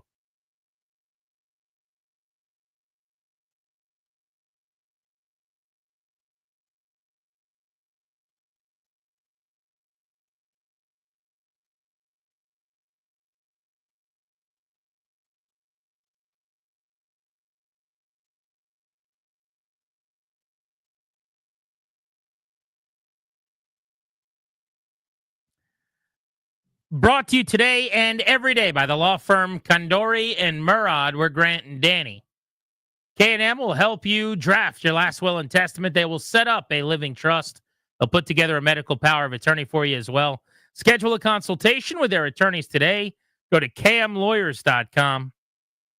Be sure to tell them we sent you. That's kmlawyers.com. Darius, Ryan, Toby on the production. We will be with you until Caps pregame tonight, a little after 6:30. Speaking of which, it is time for the Beltway Blitz. We'll cover the Caps, the Nats, the Commanders. Let's get it started. Sammy Sober of the Hockey News to begin things. Sammy, last time the Caps played the Canes, who are in town tonight, things got ugly. A lot of fights late. Some players booted from the game in the third period. Do you expect any fireworks this evening? Yeah, I don't know. I mean, talking to the players, over the past couple of days, getting that time to reset, and I'm really wanting to shift the focus now to getting in playoff mode. Don't necessarily know if there will be carryover. I mean, emotions get high in any hockey game, right? So I think you look at the circumstances and, things could happen. You never know what each play will bring or what each shift will bring, but talking to Wilson and Dowd, they really, just want the focus for the Caps to be locking in and dialing in down the stretch here. But I'd be surprised if there's not, at least like a moment of, chippiness out there. I mean, they're 2 good teams who they both want to win and they compete hard and they have a lot on the line. So will it get chippy? Yeah. Will it carry over? I don't necessarily think so. Over or under 1/2 of a fight? I'll go over. Why not? Over or under 1.5 fights? Under. Okay, so you think it'll be a very normal game, essentially. Maybe 1 fight spills over from last time out. Yeah, I mean, I think so. I mean, again, like you never know. Like there could be, somebody could look at somebody the wrong way and everything, you say and your focus goes out the window, right? So anything could happen. I think, maybe it's like a one and done deal. And if there is a fight, that kind of just handles it, and we move forward. And, especially with the guys celebrating no tonight too, there's a lot of noise and this team just wants to focus. So I'd be surprised if it's over 1 fight. Yeah, Sammy, you referenced this, but they've not played well. And it seems like even when they were winning before this losing 5 of 7 little streak, it wasn't as if they were playing great all the time then either, even though, again, the results ultimately were good. They were falling behind, taking periods off, it seemed like. I think it's hard to get that intensity back, that mojo back, that whatever you want to call it. This rest probably couldn't have come at a better time for them to have this sort of reset. 5 games to go. What should we look for tonight in terms of that and kind of getting their edge back? And how confident are we that they will do it? Yeah, I think. I mean, like you say, I mean, I think the rest came at a really good time, and it was needed for them. And especially with the chase, being over, and that was kind of on everybody's mind. Even Carberry said it. As much as you hate to admit it, that does it's impossible to block that kind of stuff out and just focus on hockey, right? I think there's a lot of different circumstances, and finally this thing gets done, and then you get a couple days off. So I think for the Caps, what they're going to be looking for tonight is just getting back to playing simple hockey, and playing to their standard, playing to their level. And I know defensively, the focus will be to tighten up there. It just hasn't been clean defensively with the team, obviously trying to set up Ovechkin, but, looking, more through an offensive lens over these past, few games. So I think you'll definitely see more of that and more of the attention to detail and just trying to, get back to the form that they were that helped them get to the top of the East, especially before the playoffs. So. Real quick updates on the 2 injured Capitals that are notable. In the net, Logan Thompson has been their best goalie this season. And then Alexei Protas, who's maybe been their most efficient, even strength skater this season. Is there any reason to believe either of those 2 would miss playoff time? It's a little early to tell. I think, you look at Protas' status is week to week, but week to week could mean anything, right? I mean, week to week could mean 1.5 weeks. Week to week could mean 4+ weeks, right? So, talk to Carberry, both are progressing. We still don't really know too much about Thompson's injury. He wasn't really given a day-to-day or week-to-week timeline. Playoffs, it's a little bit early to tell when exactly they'll be back, but both are progressing per Carberry, which is positive. Sammy, thank you. Yeah, thank you guys. See you soon. Caps in action, 7 o'clock hour right here on 106.7 The Fan. By the way, some tweets still spilling in at Grant H. Paulson at Funny Danny. Ryan says, if you come back, which is what we were talking about in the double play, and you can't come back as a human, reincarnation style, he says, you got to be a bird. Flight plus minimal predators. It's a good argument. I did say bald eagle should be very high on the list. I think that's regal. It's cool. And flying around would be badass. Flying, like incredible sight. You're like, oh, there's a field mouse 500 yards that way. I'll go poach it and take it out. What about the birds that are just flying over the Potomac River and just dunk their feet in and come out with a big fish? That's amazing. That's pretty cool. I feel they have vision, I guess, that they just see the fish through the water. Yeah. I mean, that's pretty awesome. Like X-ray vision? Is it like the goggles they use in the military where the fish is red and everything else is dark? Yeah, it's like infrared. Here's my counter, though. I think people sleep on what not having hands would be like. Like not having well, you have hands. It's their talons, kind of, but it's not the same. It's not the same. Like you're sitting on wires. Like that's what are we doing? It's not that much fun. I think it's trade-off. Life's about trade-offs. It is trade-offs. Yeah. I'm flying 52 miles an hour above my old house. I'm just going and looking at my old high school. Like you don't like it, you just go.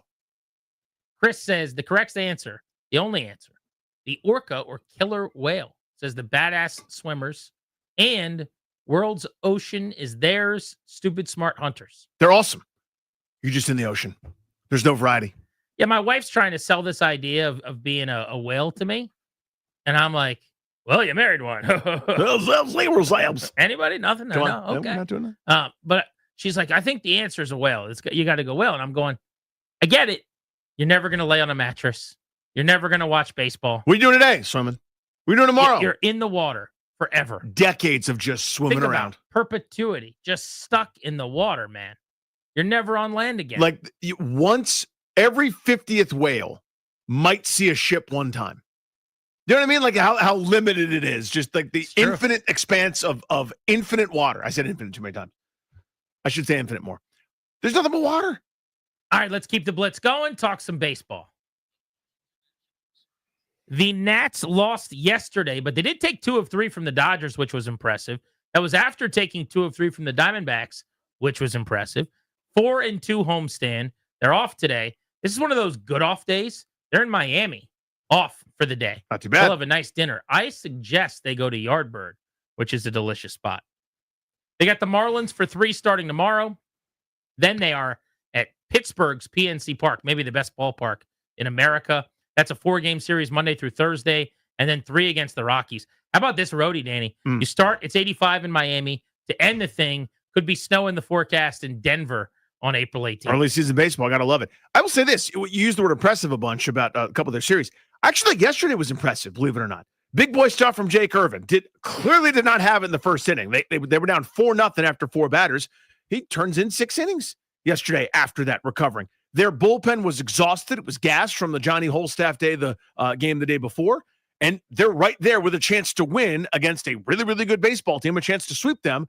Runner in scoring position, that would have been the tying run, winning run on base with C.J. Abrams up and then James Wood. I'd sign up for that sight unseen pretty much every time, battling back from 4-0. I thought that was pretty impressive, the way that they continue to fight. Yes, they did a good job fighting, scratching, clawing. It is just to be expected with this group.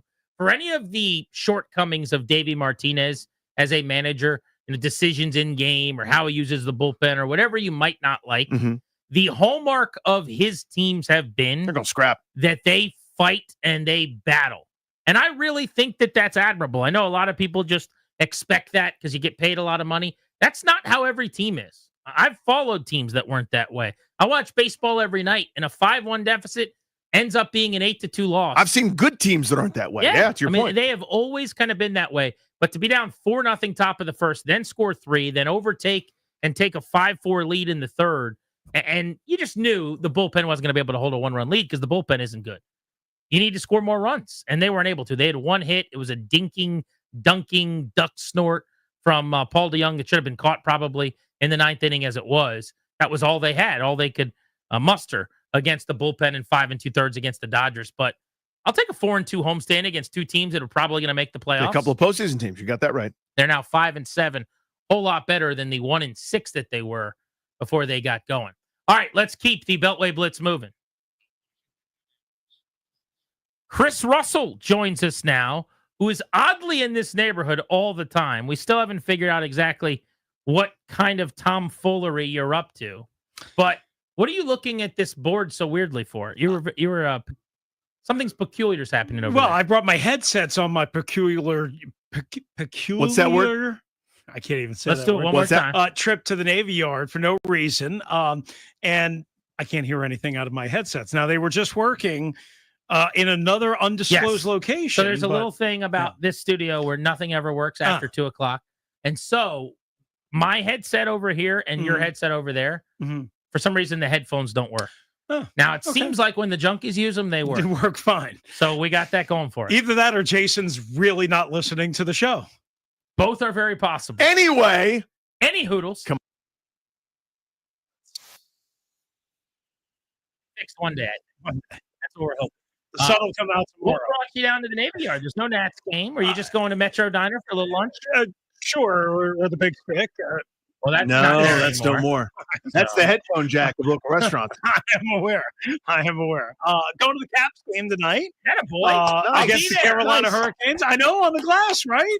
Not sure. Where's everybody sitting? Let's just go around the room and say where they're sitting. I think I'm sitting on the glass tonight. I'm sitting hanging from the rafters in the press box. There you go. Grant, where are you sitting? I will be. I'm not going to be on the glass, to my knowledge. I will be in a regular seat. But he's not press box Paulson. No, I have not been in that press box in a long time. I might need to be soon, though. I might have to hit up our guy Sergey and get a little playoff credential.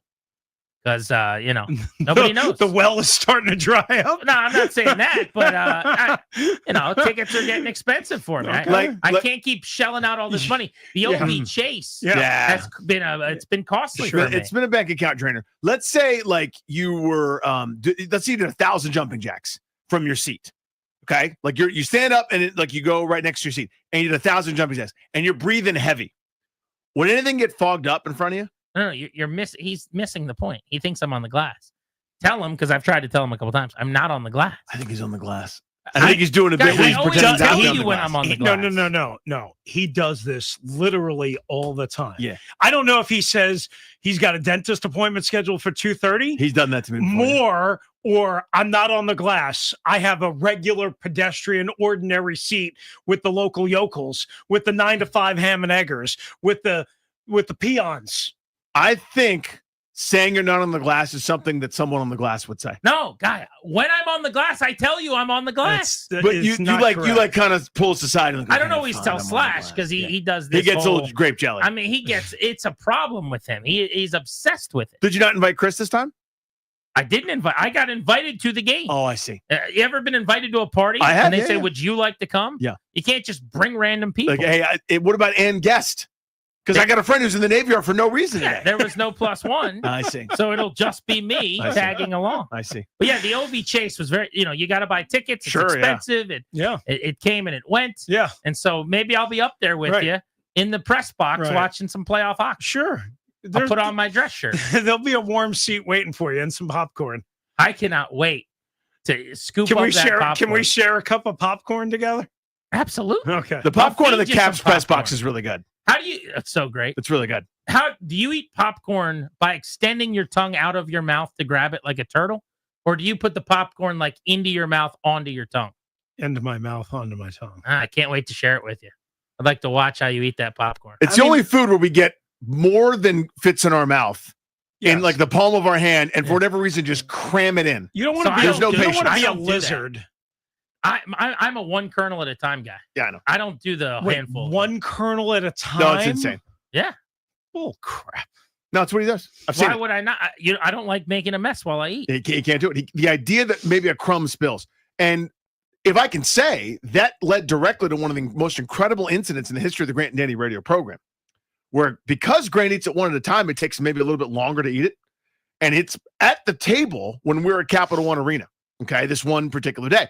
And it's there. It's pulled back. It's not at the front of the table facing the audience. It's close to him because it's his popcorn.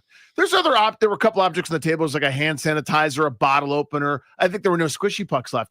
And a lady came up and asked a question or two and reached her hand, had to 1 foot came off the ground, and she reached and leaned all the way across and scooped out popcorn from Grant's popcorn. She ate my popcorn. She ate Grant's popcorn.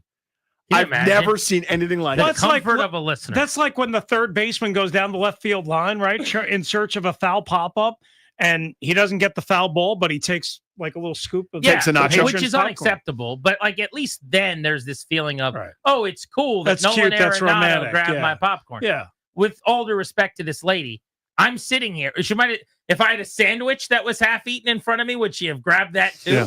I mean, that was just hey, is that an Italian store sandwich? Oh, I love those. Rini, earlier in the show, we talked about this on our double play.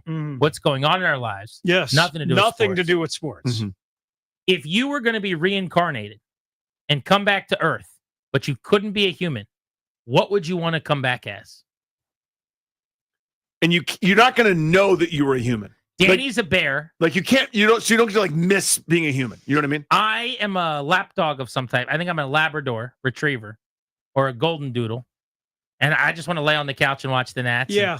Maybe I'm going to get so many table scraps. I'm going to eat silly mac and cheese and just red meat. I mean, I was thinking a dog primarily because you stay warm, right? And you sit on the couch and like you said, we only get like 10 or 12 good years. Yeah, that's okay. But that's in dog years. That's quite a long good time. point. That's like 77 years right on average.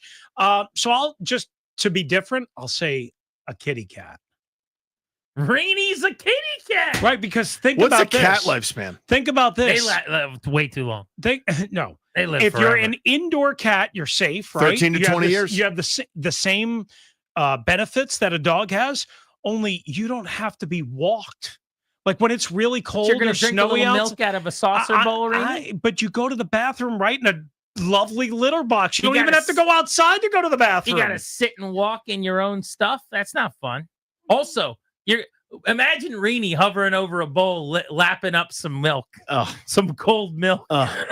Finding the person in the room that doesn't like him, that's allergic, and just nuzzling him. Are you going to purr, Rini? Purring kitty? I mean, listen, this is one of the weirdest questions you've ever asked me in a sea of weird questions. When you guys are sitting next to each other in the press box, when you guys were having your powwow before the show, this is what you came up with? Yeah, pretty much. Actually, really? Well, this is it. In fairness, the answer to that is I mean, yes. I thought you were going to ask me like a legitimate football question, like should the Commanders pursue Matt Gay? No, should they draft a cut cat? by the Indianapolis Colts? Respectfully, not concerned with your thoughts on that. I wanted to know if you wanted to be if a I kitty wanted cat. to be a giraffe? Yeah. You didn't want to be a giraffe. I mean, what kind of By the lifestyle way, do giraffes he had have? a choice to say tiger, and he said kitty cat. Said kitty cat. I mean, wouldn't you just say Danny cat wants also? to be a bear. I mean, how fun is it to be a bear out in the woods all the time, out in the freezing cold? Hey, why? I mean, to be in hibernation. I'm asleep for the freezing cold. Why didn't you just say cat? Why'd you say kitty Yeah, cat? I wanted to get back because to that. like a kitty cat kind of reminds you of like a cute thing as Oh, opposed you want to to be cute? like a cat, which kind of can be somewhat annoying. Rainey wants to be cute. Is that what this is about?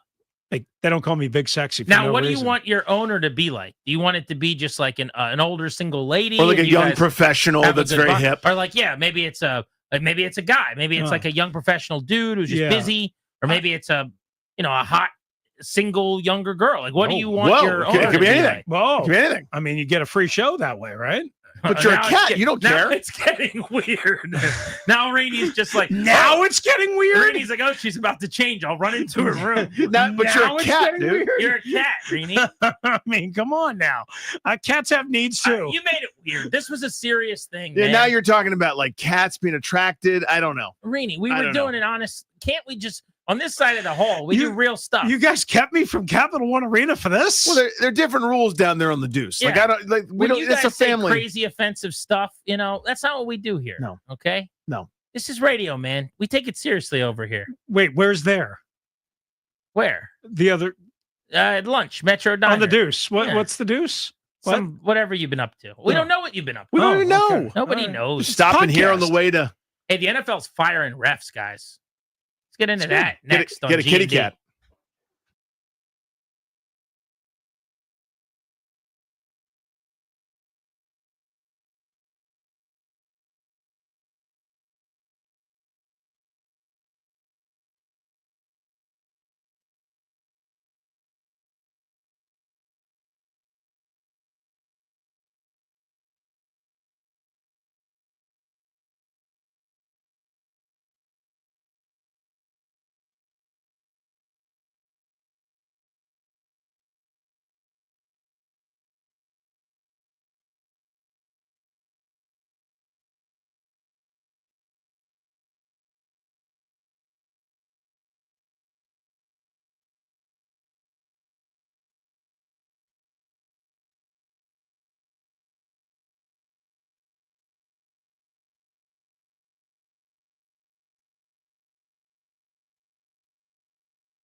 I'm Toby Altizer with your sports update on the Fan. In hockey, the Capitals taking on the Hurricanes at Capital One Arena tonight, 7:30 puck drop right here on the Fan. Just 5 games left in the season for the Capitals. Going to be a big celebration for goal number 895 tonight at Capital One Arena for Alex Ovechkin. Taking a look at the first-round leaderboard for the Masters. Our golf coverage is presented by Golfdom. Golfdom is fully stocked with all the latest equipment, apparel, shoes, and accessories. Visit Golfdom in Tysons, Annapolis, or Rockville. Golfdom by Worldwide Golf. Get there. On top of the leaderboard at 6 under par is Justin Rose. He's through 14 holes today. 2 players tied for second, Corey Connors and Scotty Scheffler, both done with their rounds there at 4 under par. Tyrrell Hatton shot an opening round 69. He's 3 under par, as well as Rory McIlroy. Want to hear the fastest way to know what your home would sell for? Reach out to Empower Home Team. Simply text your address to 800-763-3000. No phone call. Just text your address to 800-763-3000. That's 800-763-3000. From the Crop Metcalf 5-Star Sports Desk, I'm Toby Altizer on the Fan.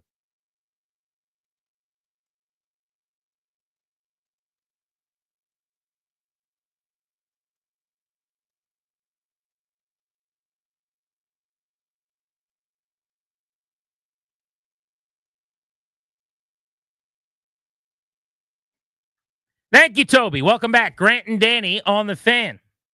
You see these comments from Jonathan Allen that just came out? Allen has gone from the Commanders after 8 years to the Minnesota Vikings. The Commanders, for all the improvements they made, remember the NFLPA polling, they had been 32 out of 32 teams in terms of best place to work. Now they're up to 11 in just one season with this ownership group and front office running the show. Arrow trending up, yeah. One of the problems is still the locker room where they're still dead last because they don't have the resources. It's an old building. They can't really put so much lipstick on the pig, right? Well, Allen has gone to the Vikings, where they have the best locker room and some of the best resources, maybe the best NFL stadium and one of the best training facilities in the entire league. A quote from him today, he was on Chris Long's Greenlight podcast. He said, "When I came here and see they have kombucha and the drinks in the fridge in the facility, I feel like I've been cheated my last 8 years. These guys living like this, it's incredible. Talking to these guys here and how they focus on getting you to perform at your best when your best is needed, I love that," end quote. It's some other stuff to say we can go into, but first of all, if they just need some kombucha, I could just go to Wegmans and, I could get you a mini fridge and we could just throw that in the locker room. Have somebody swing by Trader Joe's, man. Hook you up. But I think his point is, my guess is it's not just kombucha. I'm sure it's way nicer, way better, and that is not fixable necessarily. No. They can keep adding. Like, I'm sure after reading this, if they don't already, they'll have a refrigerator with kombucha, if that's what players want. And Mitch Rails and some of these owners, they sit down with these players and they ask them, what do you want? What do you need? What can we get you? And if somebody wants kombucha, they'll have kombucha. But there's only so much that they can do. Right. It's just going to be a really bad office building. I mean, the actual nuts and bolts, the skeleton, it's going to be a bad training facility that they touch up as best they can until they get a new building. That's pretty cut and dry, right? The limit, the best it can be, I'm just making up this number, is a 4 out of 10 compared to what the rest of the NFL has. And compared, honestly, to what a lot of college facilities have, where space is unlimited, budget is unlimited, and the only thing that holds you back is your own imagination for what you want to give the players. But I can't remember what program it was, where I remember that someone did a tour of the new locker room where every guy has, the chair turns into a lounge chair, which turns into a bed for napping and kind of your own little pod. And it comes equipped with this Bluetooth and that thing. So the whole point is it is this oasis. And that's for an 18-year-old kid, not a professional whose job it is to play football. I guess some of the college kids, it's their job now, but you know what I mean? Like the level there in Ashburn, and then in addition to the Nubs Field, your ceiling, the best it can be, is terrible. Yeah. Like there's only so much you can do. Well, it is embarrassing, to your point, that it doesn't even matter if you get drafted out of the SEC or the Big Ten. Mm-hmm. Wherever you were training, like if you were at Coastal Carolina in college, it's better than Ashburn.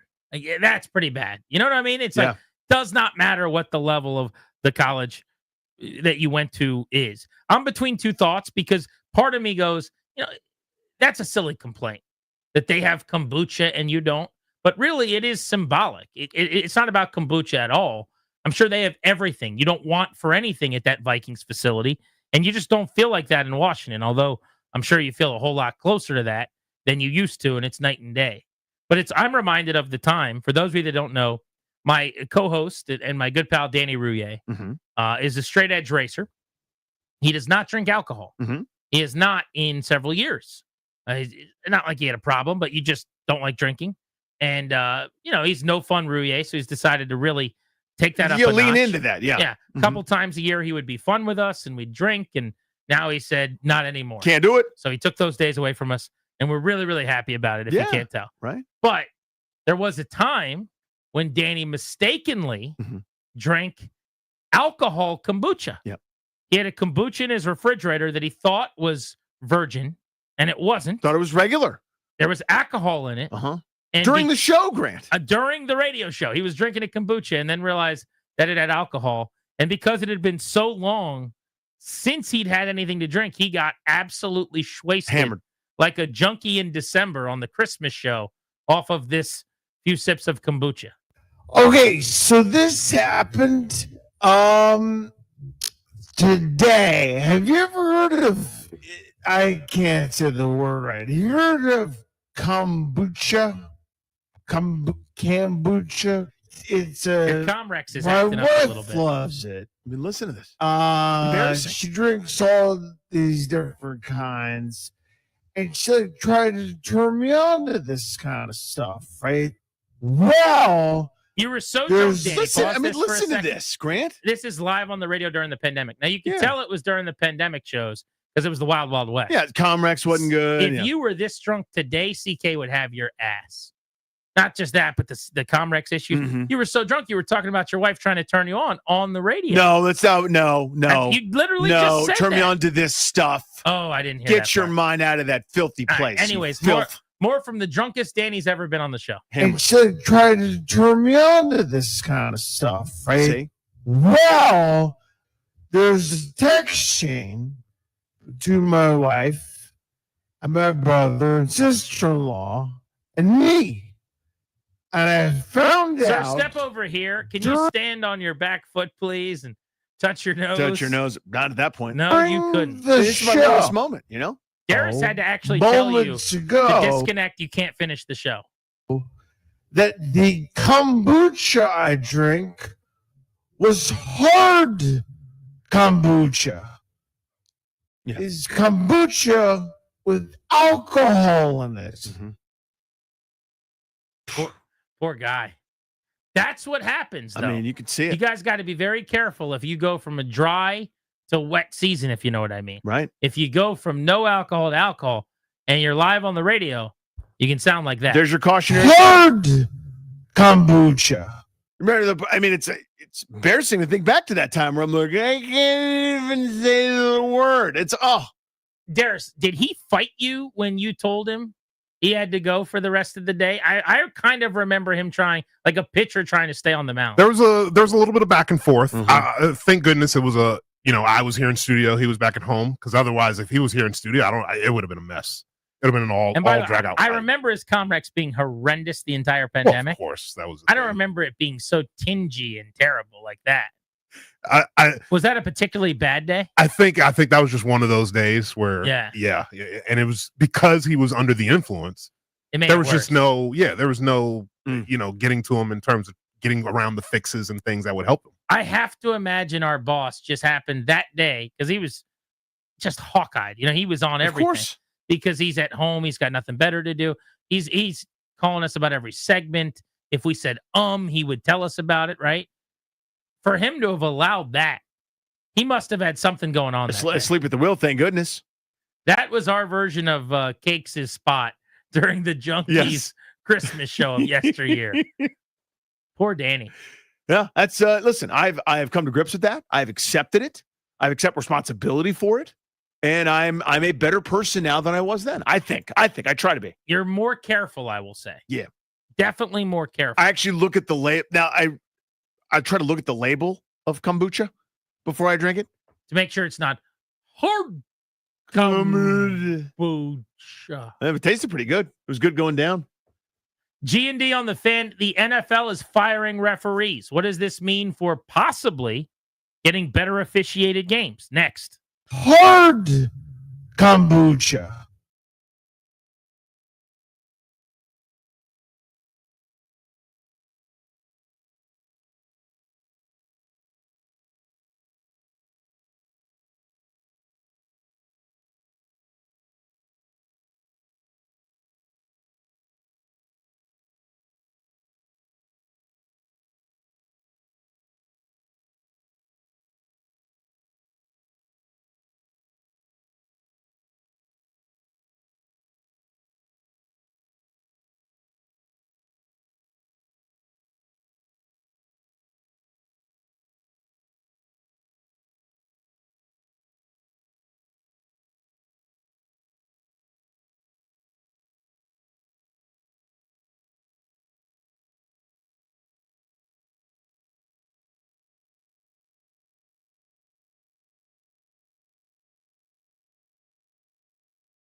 He's Danny. I'm Grant. This is The Fan. Welcome back, and thank you for checking us out. We're taking you up to 6:30 tonight. The NFL's fired 3 referees. Those referees are going to be sent down to college. I find that interesting. Who sends them down? Is the union that those refs work for that protect the college refs work for? Like, how does the NFL, as an example, by firing them, have the ability to place them in college? I don't know. The SEC doesn't run their own shop or something like that. These guys are going to power conference schools collegiately. They don't want the best. They're cool with the hand-me-downs who the league has decided just wasn't good enough this year.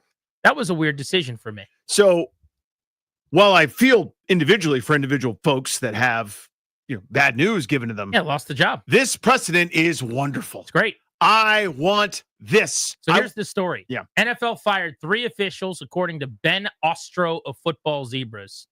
Unprecedented move. The leagues returned them to the power conferences in college football. Officials previously were fired without a fallback plan. So forever, Danny, and it's very, very rare, as you were just alluding to. But when you get booted from the league, you're gone. You're not good enough. We don't care where you go. They're moving them down, relegating them essentially to the highest level of college refereeing. Second-year umpire James Carter, third-year line judge Robin DeLorenzo, and first-year down judge Robert Richardson were the officials sent back to the college ranks, according to the report. You can send him down, judge, please and thank you. I'm all about this. This is what should be happening in all sports. The highest level of player, the demands on them are incredible. We should hold everybody involved in the sport to those same kinds of standards.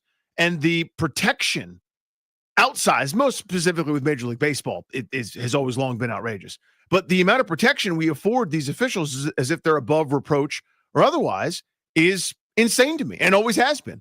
It's one pull report for some egregious call and no follow-up and there's no recourse and it's like whoopsie-daisy, oh well. And then the league quietly sends a letter on Tuesday going, yeah, that one was really bad and it was wrong. Anyway, it still counts. Goodbye. No. Now, I understand it's human nature. People are going to miss stuff. I'm fully aware of that. No one's going to bat 1,000. The point is, if there's somebody better in football, that guy gets the job. The better player gets to play, right? You get benched, you get cut, you get released. The same should be true for everybody that's involved in this game at the highest level, whatever the game is. I'm all in favor of it. I thought this would be a good way to have a fun discussion, though. Something I debate with buddies all the time. And we can open up the listener lines on this at 800-636-1067. I want to hear from you guys. We can take your feedback on social, on Twitter, at Grant H. Paulson, at Funny Danny. So the league is doing something ideally that Major League Baseball should do. They never will.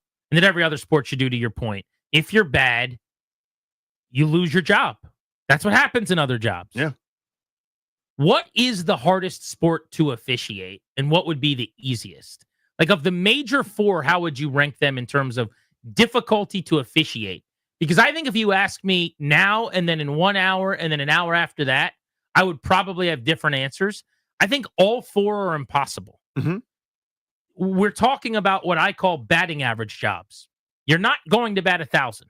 You are trying to get the highest percentage right. That's the goal. And the really good ones probably get, of all the calls over a day, I don't just mean balls and strikes, but like everything that you have to call, the highest percentage correct. 80%, 75, 90%, whatever it is. But here's the first list I came up with in order. This is what I jotted down, and I'm going to bounce it off. You see what you think. I think the hardest sport to officiate would be Major League Baseball, based on balls and strikes, if you're a home plate umpire on that given day. I also think the speed of the game on the bang-bang plays at first, really, really hard. Guys digging down. Did the ball get to the glove before the foot stepped on the bag? The bang-bang tag on a steal of second. Those are tough. I don't know how umpires do so well with the hooking foul balls down the line sometimes, where I would say at a 98% clip, they're right on fair or foul on like long home run opportunities and foul balls. I think that is really complicated. So I'm putting baseball as number 1 hardest. Then I've got the NFL, speed of the game, you've got enough people to divvy up the jobs, but trying to determine, did he hold? Yeah. Did he clutch? Did he grab? Was his knee down? These guys are fast. They are cooking. There are so many things to worry about. Yep. NHL's the same way, by the way. Speed of the game. Now it's football. It's just on blades. And you got to be able, don't even account for how hard it is. Those guys are some of the greatest skaters in the world. Mm-hmm. Those NHL referees flying around. But same thing, like, did he impede him with his stick? Did he just whack, or did he actually slap him too hard? Did he get him on the hand? Did he hook him? Did he trip him? Did he just fall on his own? Did the puck touch anybody? Did it not? Did it go in? Is this goalie interference? Just so many little bang plays. Think about all the reviews in hockey, the amount of times by a quarter of an inch things were or were not. I'd put that right there. And then I've got basketball last, which I would have thought initially, like, man, that might be the hardest thing to officiate. But I think the speed of the game, while incredible, is not as fast as football or hockey or a 99-mile-an-hour fastball. And so because of that, I'm just throwing that as the easiest. So I'm going baseball, football, NHL, and then basketball. What about you? I think football is the hardest, as evidenced by the number on the field. There are 7, and each has to watch like a little individual, set of relationships that are taking place on the field. Doesn't that help? Doesn't that even the playing field a little bit? To a degree, but then each within that space, you then have to figure out a 1,000 things per play. Like, okay, the knee's down. Where was the ball when the knee was down? But he's already moved 7 feet forward because his momentum was this strong. Was it a legal tackle? Was it a horse collar? Was there any face mask? And be able to determine these micro things in an instant, I think makes it the hardest. Plus, these guys are so big, so strong, so fast. It's incomprehensible how quick they move. So what's holding? What's what looks in real time like a terrible hit? Was it a real terrible hit, or did the receiver kind of duck his head? Now we know in slow motion something that I'm gonna fine a guy for, eject a guy for, a 15-yard personal foul for. Was it actually a perfectly fine play? I have a millisecond to kind of decide those things. I think that one's the hardest, especially when it comes to spotting the football as well. So that's my 1 seed. Easiest, I actually think is baseball. Believe it or not. So the one I put hardest. Yeah. I think calling balls and strikes is impossible. I think it's really, really hard. I think that part's hard. I think you do it enough, and major league pitchers are so good, they're kind of around the zone, and there's flexibility enough given to you where you go, I know what the little box says, but this is me today, and I'm going to try to keep it within that. And then half the time you're at third base and you get 1 play a game. You know what I mean? Like, so I see your point. Calling balls and strikes is damn near impossible. It's all hard. I think basketball is the second hardest. I refereed a 3rd and 4th grade game, and I'm sitting there going, everyone's looking at me going, whose ball is it? I'm like, I don't know. Like I was right there, looking at it, and I can't tell. Plus, was the defense illegal? Was it a jump stop or a travel? Did he Euro step, or was his pivot foot change? Was it on the arm, or was it part of the ball? Was it part of the ball first, then part of the arm, which is probably fine. Those bang calls in those moments are so hard. But it's impossible. So yeah. But that's what I think we're talking about 4 things that are impossible. Yeah. Right. And people make the case for basketball all the time. I just think comparatively it's the slowest game, so you have the best shot. But the one that you'll just never be able to convince me that a normal person can get right the majority of the time is like the who'd it go off of. I'm watching these games and I'm like screaming at the ref from my couch, you idiot, you're wrong. And then I watch and I'm like, oh, damn, he's right. Maybe, yeah. He got it. Who knows? His hand went through, but it only touched this guy's pinky, but then it touched the wrist. And it feels like I'm disrespecting hockey here, by the way. Like, hockey's impossible. Right. So they're all hard. I don't know. What is the hardest sport to officiate? The NFL is firing 3 of their officials, basically. They're moving them down to college, which is the first time that they've done that. But a good conversation to have. 800-636-1067. And what would be the easiest sport to officiate, do you think? We're Grant and Danny on the Fan.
I'm Toby Altizer with your sports update on The Fan. This update is brought to you by Paul Henry's Window Installation, your clear home improvement choice. In hockey, the Capitals taking on the Hurricanes at Capital One Arena tonight, 7:30 puck drop right here on The Fan.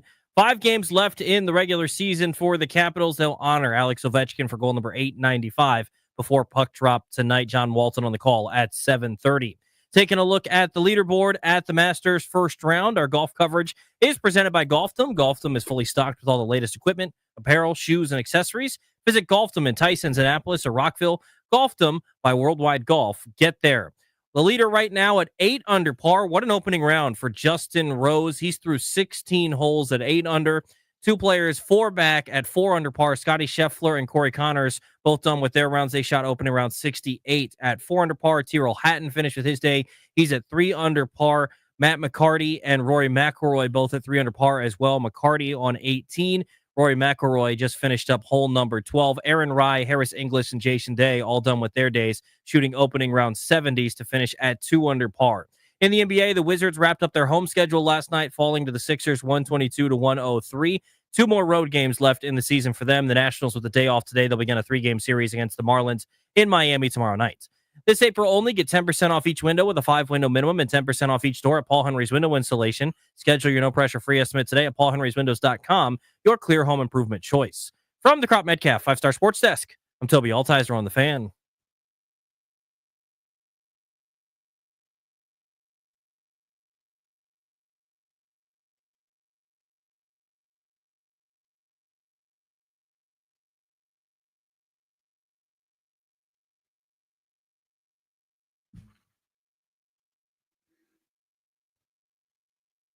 Taking you up to 6:30 on The Fan. We're Grant and Danny. This radio program, Grant and Danny, we are exclusively sponsored by the law firm of Condori and Morad. Estate planning, elder law, real estate transactions, probate administration, whatever you need. Their attorneys are always there to protect you and your family's assets. Schedule a free consultation with their team today by visiting kmlawyers.com. Be sure to let them know that we sent you. That's kmlawyers.com. Posted a poll at Grant H. Paulson, so perhaps a second poll of the day presented by our friends at Metropolitan Moving and Storage. And the poll is, what's the hardest sport to officiate? We're talking about the NFL firing 3 officials. 44% are saying the NFL, far and away the most. Then you've got 19% for the NHL, 19% for the NBA, 17% for baseball. So the one I thought was toughest, you and so far the respondents say is the easiest, which is baseball. I just, the velocity of pitches, the movement now, I think you take the average person and you put them out to do any of these sports, they'd be terrible at all of them. Of course. But they would have zero chance of calling balls and strikes correctly. Zero. I think on most NFL plays, they could get away with standing there being an official. Now, they're going to screw stuff up as the game goes along. It's going to be embarrassing. It'll get talked about on SportsCenter. It's going to be really, really bad eventually because there's going to be some bang-bang plays and some times where they're not keeping up. But you're going to get most calls wrong for balls and strikes, I think, that are anywhere around the plate. Yeah, it's borderline. Yeah, I mean, I think of all of them. Everyone would be bad at everything. To that point, if you're not behind the plate, I would say baseball's 4th. Because now it's just like the safer or out at first, difficult. Like those plays, I think you have a better chance at more often it's than easier. not. Yeah, you're at third base and you're straddling the line and the ball goes to your right, you go foul ball. Goes to your left, fair ball. I mean, I'm exaggerating, but 3 of the 4 nights it's easier than the others. I mean, I think about everyone would be bad at all 4. But for the NHL, pretty much anytime somebody went down, I'd go, probably a pretty good chance impropriety happened. I'll call it a trip. I'll call it a hook. I'll call it a hold. I'd probably make too many calls based on them. And those guys do an incredible job. I think actually they're the best officials of any sport. It's my own little sidebar there. Because they're so good at getting in position. We're talking about these NHL refs that are on the ice. Like they're skating to the spot where you could see the thing the best. No, if you ever watch them, it really is mind-blowing. They're backpedaling and they're using the boards to propel themselves up over the puck and they're jumping over people and sticks. It's incredible. It's actually amazing. Yeah, and I think back, for example, to, again, Major League Baseball, when Derek Jeter flew out to right to Tony Tarasco and Jeffrey Mayer reached over. I remember vividly You're not supposed to say his name. Well, the Earmuffs, that's all you got to say. That's all you got to say. Say whatever you want. The umpire couldn't be bothered to run out there. You know what I mean? Like, just sort of turned around and was like, I don't know, homer. Like, get in position. Made no effort. That was one of the objections among many that David Johnson. Well, wouldn't they have I thought they already had umpires in the outfield for playoff games, so he would have already been pretty close out there. But or was that not a thing yet? I can't remember if it was or wasn't. I apologize, I don't remember specifically if there was a right field, left field ump, but I do remember that was one of the things that David Johnson was arguing about. Like, you just sort of turned around and looked, like, move, try to get closer, work towards it. But those guys are so arrogant, fat, lazy, etc. With Major League Baseball that who would possibly be accountable at any point. It was Rich Garcia who was the umpire, and he was in right field that night. So I would imagine they had the outfield umpire. There you go. But 96 ALCS. God, 12-year-old Jeffrey Mayer, you ruined everything. Yeah, it's awesome just to think about it again. Always fun. But I don't know. You can go into specifics, but I think the NFL part of it, with all the different things you have to worry about on every single play, would make that one the toughest. Just because, you know what I mean? There's a million and one factors. Jay on Twitter says, I'd say the best way to determine how hard it is to ref a sport professionally is to look at how often we hear about blown calls. Football, it's weekly. We constantly see replays and hear commentary about how bad officiating was because it's impossible. And I agree the NFL is near impossible. The only thing I would say, though, is I don't think the reason that the conversation about NFL reffing is bigger is just because it's harder. I think, number one, the sport is bigger. The TV numbers are huge. So you're seeing it because everyone's seeing it. Mm-hmm. There is a Milwaukee Bucks game tonight where there's going to be some awful blown call and you're not going to see it because you're not watching Bucks Bulls or because you're not seeing it demand the same make attention. the rounds. Yeah. Also, in the NHL and in the NBA, there's 82 games. Mm-hmm. So a missed call, even if it helps decide the game in the fourth quarter of that game, does not really have the same import. Correct. If we're being honest. Yeah, it gets lost in the sauce. Missed call in the fourth quarter of the NFL, where, to your point, it's weekly. You don't have another game for 7 days. We got a whole week to talk about it. It's the beauty of why the league, in my opinion, is so big, because there's a day where we play, and then we sit around for 6 days, and we just talk about what we saw. There's just more time to talk about how big the fish was, and it gets bigger and bigger and bigger. But the lack of games also means every play matters more, every call matters more. So I think that's all probably baked into it. Yeah, but I think I'm welcome to I'm open to any strategy to try to figure out the answer here. And that's at least a thoughtful approach to it, right? To at least have a possibility of being relegated is all I've ever asked for. The NFL more willing to do it. It seems like they've done it today, but Major League Baseball doesn't even listen to this. They don't even allow it. I mean, it took years and years and years of the union. We assume that Angel Hernandez was basically pushed out. We don't know. They may not have. He may have just decided to retire because his back was hurting and he was tired of getting crap on social media. But I think a lot of us hope that basically the union, which is so strong, just was in his ear forever and ever and ever. And finally, in season last year, they said, bro, come on. You're killing us. You're making us all look bad. You're bringing the whole thing down. We got to make a move here. But it's such a strong union. You can't send those guys to the minors. There's no demotions or firings or suspensions. It just doesn't happen.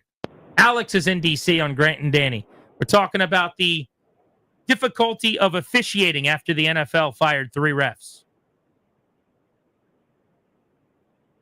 Alex, are you there? Hey, yeah, I am. I personally think hockey would probably be one of the most difficult, given the fact that you gotta learn to skate and you gotta learn to skate quick. Conversely, I think that rules out a lot of people already.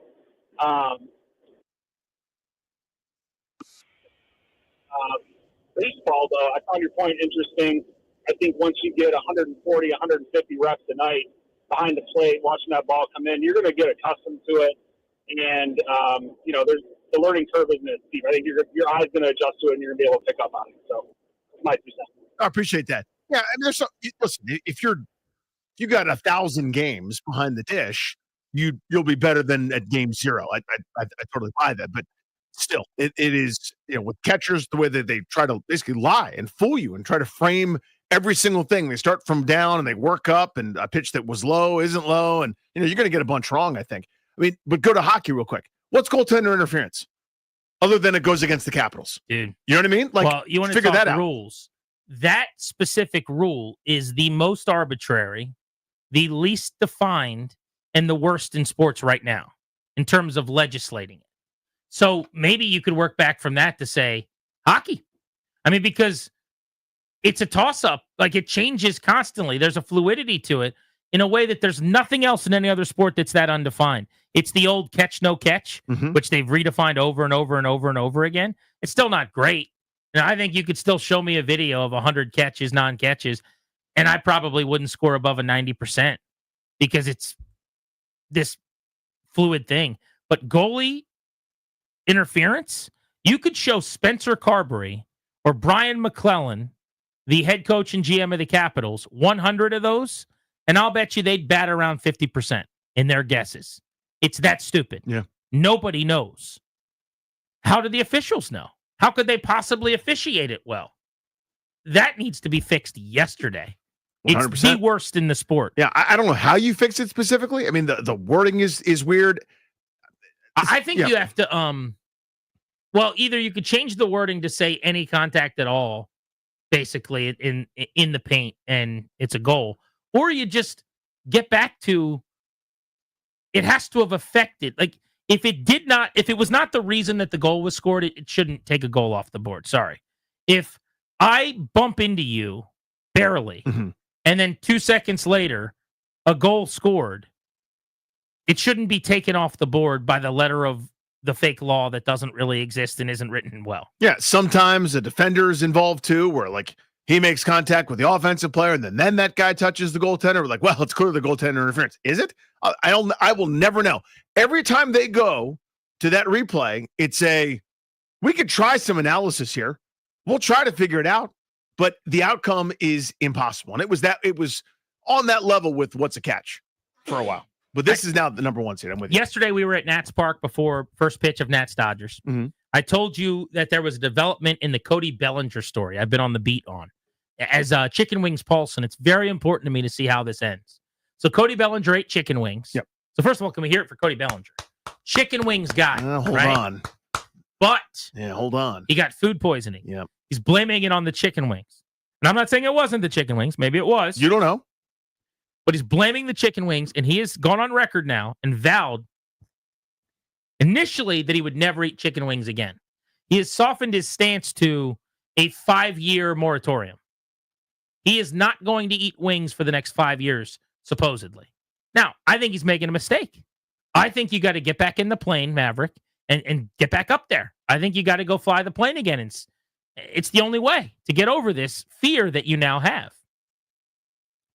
Here's the problem, Danny. He says he will not eat the wings for 5 years for fear that he'll get sick again. He is swearing them off. He needs to order well-done wings. He needs to get his wings extra crispy like I do. Maybe he likes them stringy. Maybe he likes them, on that very crisp of like just barely cooked. I don't know. Makes them gross if you're asking me. But yesterday I told you I wanted to see what people have sworn off because of bad experiences. I think now is a good time to do that. So it could be a food. I don't have a food because I try not to swear off foods. That's how you look like I look. Sure, yeah. But it could be anything. You did something. You had a bad experience. You won't do it again. You've sworn it off. What is your chicken wings to your Cody Bellinger? I mentioned it yesterday. It's not that sexy. It's not that fun. Grilled chicken Caesar wrap. I used to love them. It's all relative. I mean, it's like I'm trying to eat semi-healthy. I would down these things, so to speak. It only takes once. And that the thing happened. I could still remember. I could still feel the feelings. That's the sickest I have ever been for basically 36 hours. Where if I think about it again, I get queasy and I start to shiver. I had a 100+ degree temperature. I was freezing cold. Just Vomitov cocktail constantly. The worst. I've never eaten at that place again, and I have not had a chicken Caesar wrap since. I have been racking my brain since yesterday afternoon, knowing we were going to talk about this, to try to come up with something that I have sworn off, and it's been difficult. But I do think, even if it was subconscious, that I swore something off.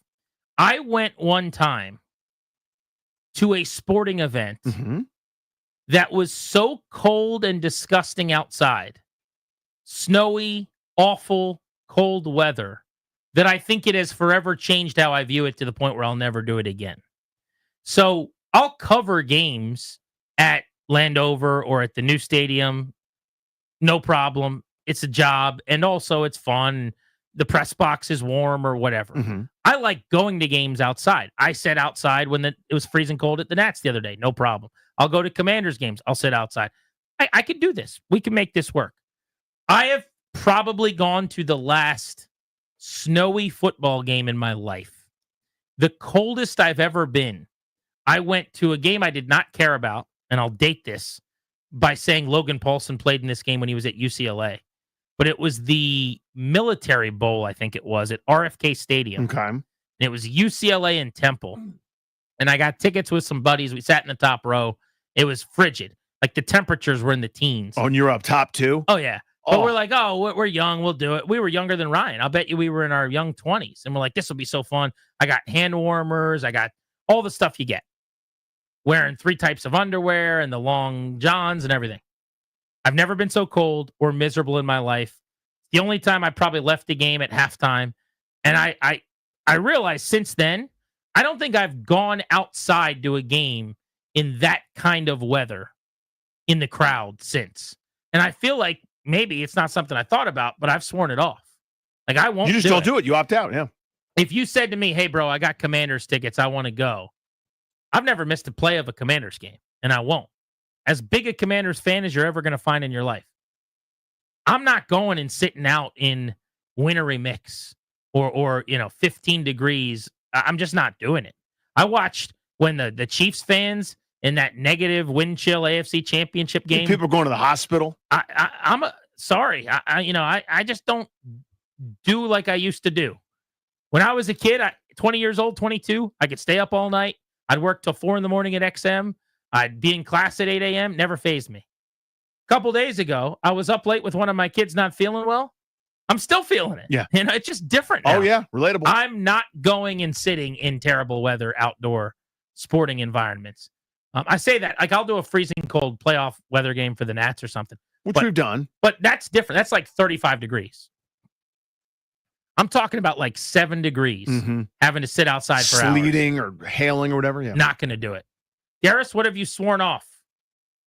So I'm going to try not to say the name of the establishment, but this is a food-related one. The last time I got food poisoning, like our guy Cody Bellinger did, the last thing that I ate was from a frozen yogurt establishment that's pretty popular. Okay. Oh, no. And I don't, and this is the thing, I don't think that it was from the particular place. Like I think ice cream? Yeah. Can that get me food? Why would that get me food So here's my thing. I don't think it was the frozen yogurt place. I think it was what I ate before. Gotcha. And what I ate before was a popular fast casual Mexican chain. I'm going to bet on that. And I'm pretty positive it was probably that. But the last thing that I ate was the frozen yogurt establishment. Oh, so now it's That's just the in association. your mind. Yeah. So every time I think about how sick I was, all I can think about is that the frozen yogurt It's place like did it. having a panic attack in an airport, and now you're afraid of airports. Exactly. Yeah. Right? Wherever you had that panic attack, it didn't even have. Yeah. Had nothing to do with. The last being, thing you saw was a pigeon, and now you hate pigeons. Yeah. So Doesn't anytime matter. I drive past this frozen yogurt establishment, I get chills. I literally can't even look at the place. Cody Bellinger has sworn off chicken wings. What have you sworn off? 800-636-1067 is the number on G&D.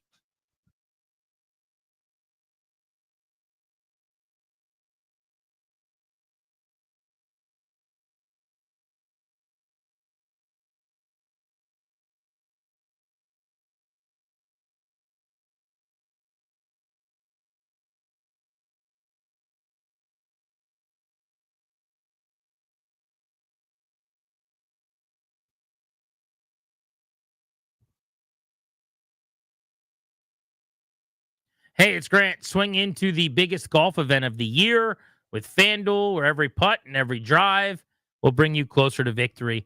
Right now, all customers like you can get a profit boost every single round. I'm going to take advantage of that today. It's the first major of the year. Boost your winnings on anything from outright winners to round leaders to turning matchups head-to-head and so much more. FanDuel is your go-to for betting on Augusta. Tee off with a variety of bet types and live bets for this tournament as it unfolds. FanDuel.com/GP, promo code GP, FanDuel.com/GP, America's #1 sportsbook. Swing for some green at Augusta. Must be 21, present in Virginia, opt-in required. Bonus issued non-withdrawable profit boost tokens. Restrictions apply, including any token expiration and max wager amount.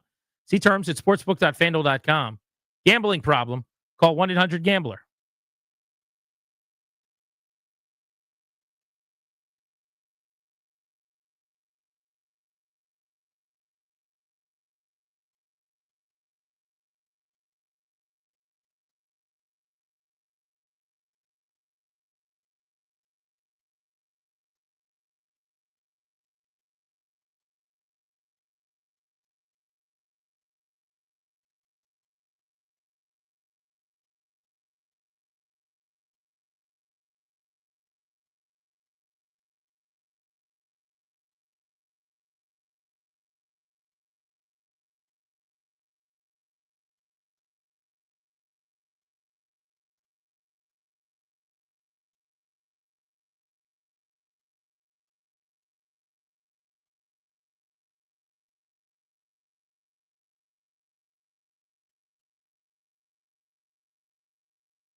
I'm Toby Altizer with your sports update on the Fan. This update is brought to you by Main Street Bank. Cheer local bank, local Main Street Bank. An update at the Masters. Our golf coverage is presented by Golfdom. Golfdom is fully stocked with all the latest equipment, apparel, shoes, and accessories. Visit Golfdom in Tysons, Annapolis, or Rockville.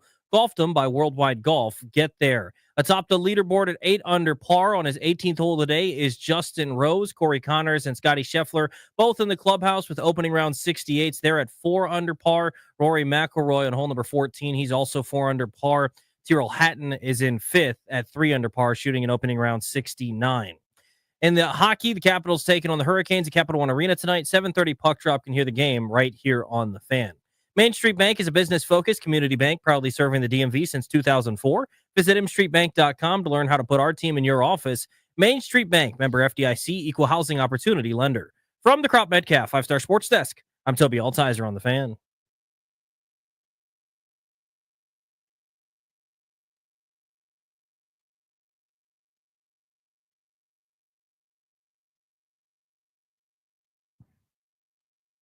Cody Bellinger ate chicken wings, got food poisoning, has sworn them off, says he won't eat chicken wings for at least 5 years. We are seeing what you guys have sworn off based on bad experiences. I think mostly food related so far, but it could be anything. Way less trauma involved here. Mm-hmm. I actually thought of one during the break. I've sworn off cotton candy.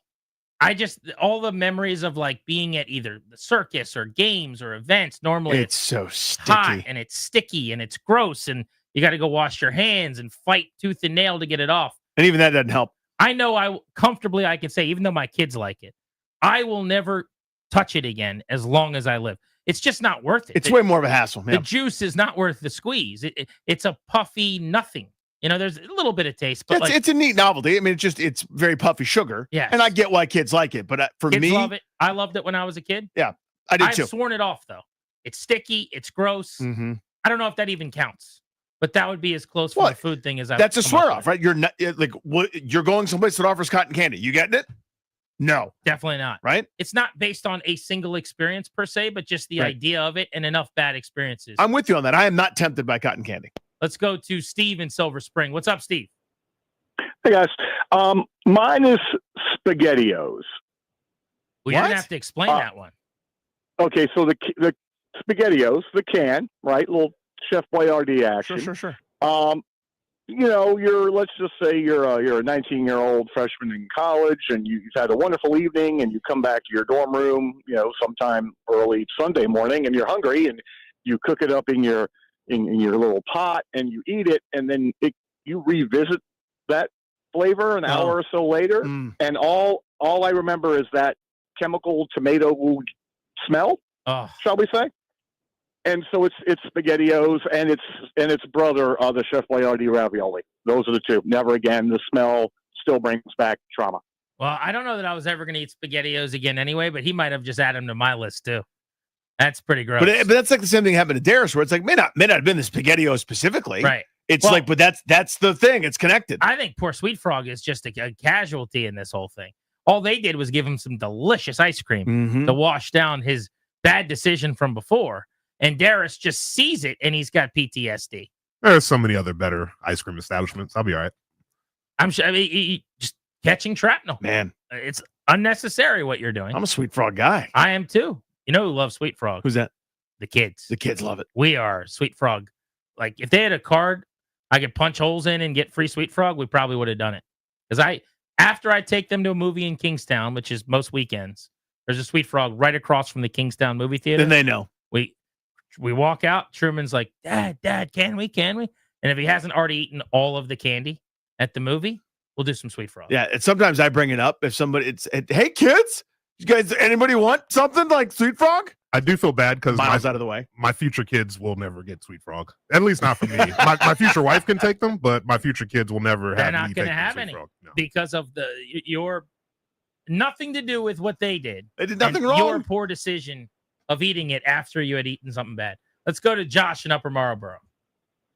Yeah, first off, I just cannot shake the image of Grant eating popcorn like a gecko and just sitting next to him and he's like sticking his tongue out. I don't eat popcorn that way. Let me be clear. My daughters go to Sidwell Friends. I eat my popcorn normally, but some people stick their tongue out, place the kernel on their tongue, and then pull it back in. Oh, it's just a one by one. It's not. It doesn't have to involve the tongue. Okay, that makes me feel a lot better. Oh, the one by one bothers you. Okay. Yeah, well, you know, you're supposed to shove it in your mouth like a real American man. Just pick up a big pile. Here's my real play. This is my favorite bit. I do this thing where I'll throw it in my mouth. So like, isolate that. There. Are you good at it though? Can you like throw it up like 3 feet in the air? No, I don't. I mean, I'm sure I could, but I don't want to make a big mess. So what I do is I kind of open my mouth. I put I take a kernel out of the bucket. I'm like probably 10 inches from my mouth. I just throw it like rapid fire as hard as I can, like straight down the chute right into the mouth. I'm sure everyone sitting next to you really, really loves this. But anyway, fans, one drink and one food. The first one is Goldschlager. It's a liquor with real gold. That's enough for me. It was one of the things I drink. It's like a vodka with the me floaties, too. I right? last drank it my sophomore year in college. I'm gonna leave it at that because my wife is downstairs. But I will just note that I will never, ever, ever drink that again. No one should ever have it. It should be on whatever banned list that crack cocaine and bazookas are on. It should never be consumed. So it's Goldschlager is the first one. And the second one is crab legs from a large local grocer. And I'll leave it at that. When we first moved to Maryland, we were all in on all the Maryland things, especially crab legs. We were astounded that you could get them in a grocery store and they would cook them while you shopped and put the Old Bay on and everything. So every time our family would come in from out of town, we'd show how Maryland we are and get these crab legs. And so one day we brought them home and we started cracking them and eating them. And we looked down and there were these black flecks on them. And we looked it up and they were crab mites on our crab legs. And I've literally, it's been, it still gives me chills and it's the worst thing that's ever happened to me. And we haven't had crab legs. It's probably been about 5 years, but I'll never have that experience again. Yeah, that'll ruin it for me. That'll be the end of that. Just the possibility. I don't even know if I like this topic anymore because they're just putting these things in my head that now I have to think about. Oh, I just looked up crab mites. Nope. That's awful. But are you would you definitely know, or is there a chance you could accidentally eat them? I got no idea. No, I mean, you're seeing them, right? Like visually, when you crack them open, can you see them? Or, I mean, this is petrifying. Hard to tell. But they kind of look like baby hermit crabs or something. Basically. That's what they look like. Yeah, that's you right there. You want that? Not inside of me. Nope. I'd rather not. No, thank you. Man, this is getting scary. Oh, no. Let's go to Mike in Alexandria. How are you, Mike? Good afternoon, gentlemen. Hey, bud. First, thank you so very much for making my afternoon commutes bearable. Second, I'm also kind of glad to hear I'm not the only one who made poor decisions in life while they were in college. I got a stockpile of those, sir. So we took a wager for $5 to consume the rest of the tequila and eat the worm at the bottom. I was fortunate enough to win my $5 bet, but for, like Grant was saying, or Danny was saying, for 72 hours, I couldn't even hold water down. And I have not so much sworn off of tequila as tequila has sworn off on me because this is about 40 years later. Can you smell it? I can't smell it. I smell tequila and I am retching just from the scent of it. And this is a 40-year event ago. I mean, that's legit like PTSD, just being in the same environment. 27 years ago, you've heard of, some of you may have heard of Edward 40 hands. It's where you tie a 40 ounce to your hands and you can't let go until you're done with the 40. Well, we did that, and every freshman, for part of our initiation, got a bottle of liquor instead. So I did Edward 40 hands with a bottle of tequila. I have not been able to smell it since. Disgusting. Do you remember Goldschlager? Of course. What the guy was talking about? Yeah, of course. It's cinnamon schnapps, by the way. So disgusting. Just hideous. Steve Cottrell's house, 2006, I would say, maybe 5. Oh, it's like the only thing in his family's cabinet. We thought it was the best drink that existed. Well, how do you did you do the replacement bit? Water. You just, fill it back with like up a couple flecks of gold paint in there? Exactly. I mean, well, we didn't think they'd examine it too closely. Didn't necessarily think it through all that well. I got you. God, was that time. I'm like, this is what people get excited to do? We did that. This is the worst thing I've ever experienced. We did that at a buddy's house with ouzo, which is some sort of Greek liqueur. And then everyone got in trouble because the guy actually went to pour some ouzo for somebody. Sounds like the name of like a YouTuber who's going to be on the Royal Rumble. Yeah, this is ouzo. What's up? Make sure you smash that like button. Let's go to John in Arlington. What's up? Hey, how you guys doing today? Good, man. Good. Good. Okay, for me, Taco Bell, man, just terrible. You have an experience, or you're just not a fan? No, I had an experience. It was horrible. Man. What happened? Well, I decided that I was driving home from work one day, and I was pretty hungry, so I grabbed one of those 12-packs or whatever. Way overdid it, and just some bad experiences, and never again. I think the moratorium will stand for the rest of my life. Wow, Danny, you're a Taco Bell mark. I love Taco Bell. What's your Taco Bell go-to? Now, my Taco Bell thing is the name taco is in the title, and I didn't do tacos, and I don't do Mexican food, so I've never been there. That's not true. I've been there because we used to go there after swim meets and stuff. I've never eaten anything there.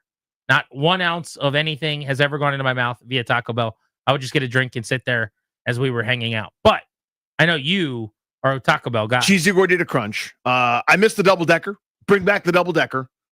Taco Bell. Listen to me. This is Danny Rouillet talking. The double-decker taco. Bring that back. So Cheesy Gordita Crunch, Chalupa Supreme. What's Chalupa Supreme? That is that. It's got to have like this gross sauce, white sauce, white. No.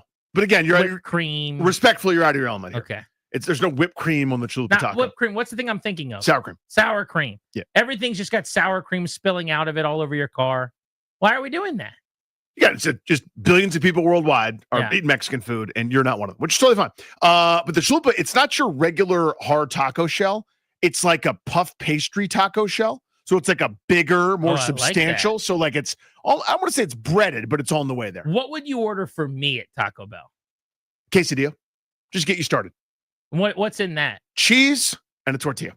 That's it? You can order it that way. There's no way they have that. They do. Just a cheese quesadilla. Cheese quesadilla. I'd pummel that. I could do a chicken quesadilla for you where you add in chicken. Wait, so it's just chicken, cheese, and the tortilla. Press down. Tortilla? Yeah. I would crush that. Are you kidding me? Of course. Oh, let's go tonight. Who wants to go tonight? Do they have Coke or Pepsi products? Actually, I'm not sure. If it's cola, then I'm in. Is it a cola? Pretty sure it's Pepsi. Well, that's a disappointment. It is a bit of a bummer. I haven't even gone through the rest of my Taco Bell stuff yet, but I'll let you get back to the show. Joe in Orange, home of the Yellow Jackets or the Hornets or the Bees. What's up?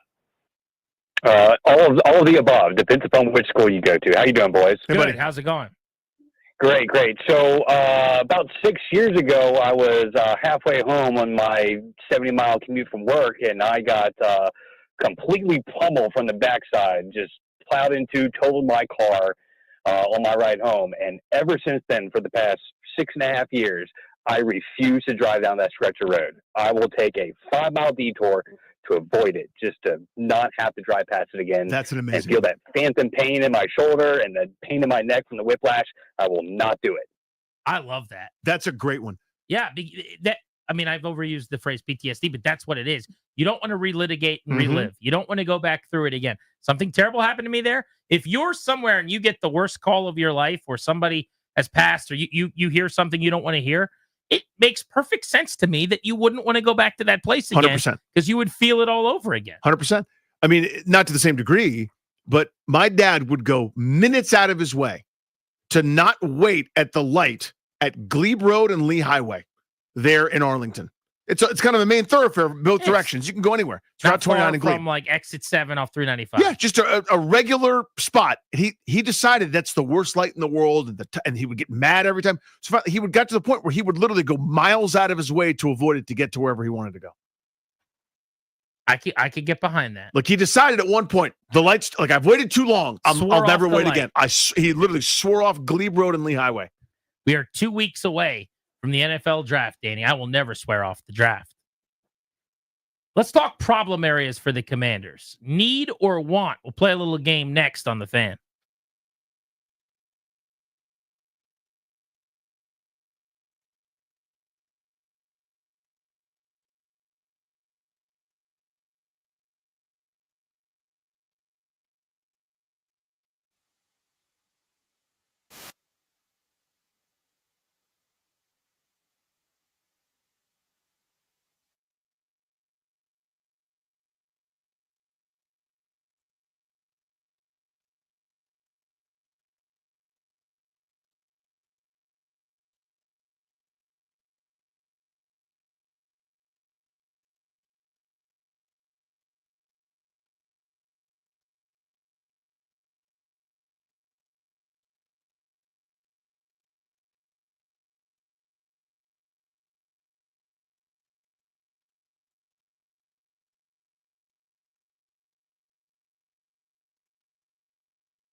The NFL draft is 2 weeks from today. The Commanders hold pick number 29. They've got 5 overall selections.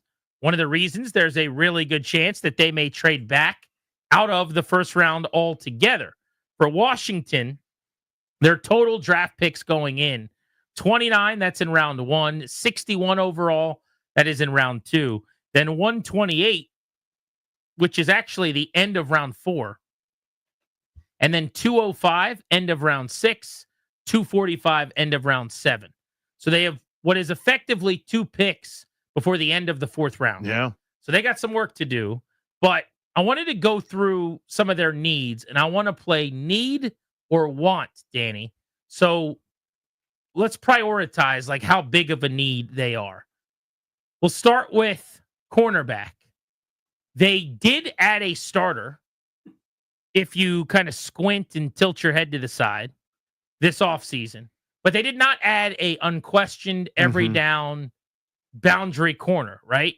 They're going to rely upon the growth internally of Marshawn Lattimore being better than he was last year. I think they're going to rely upon Mikey Sanders still, either in the nickel or outside.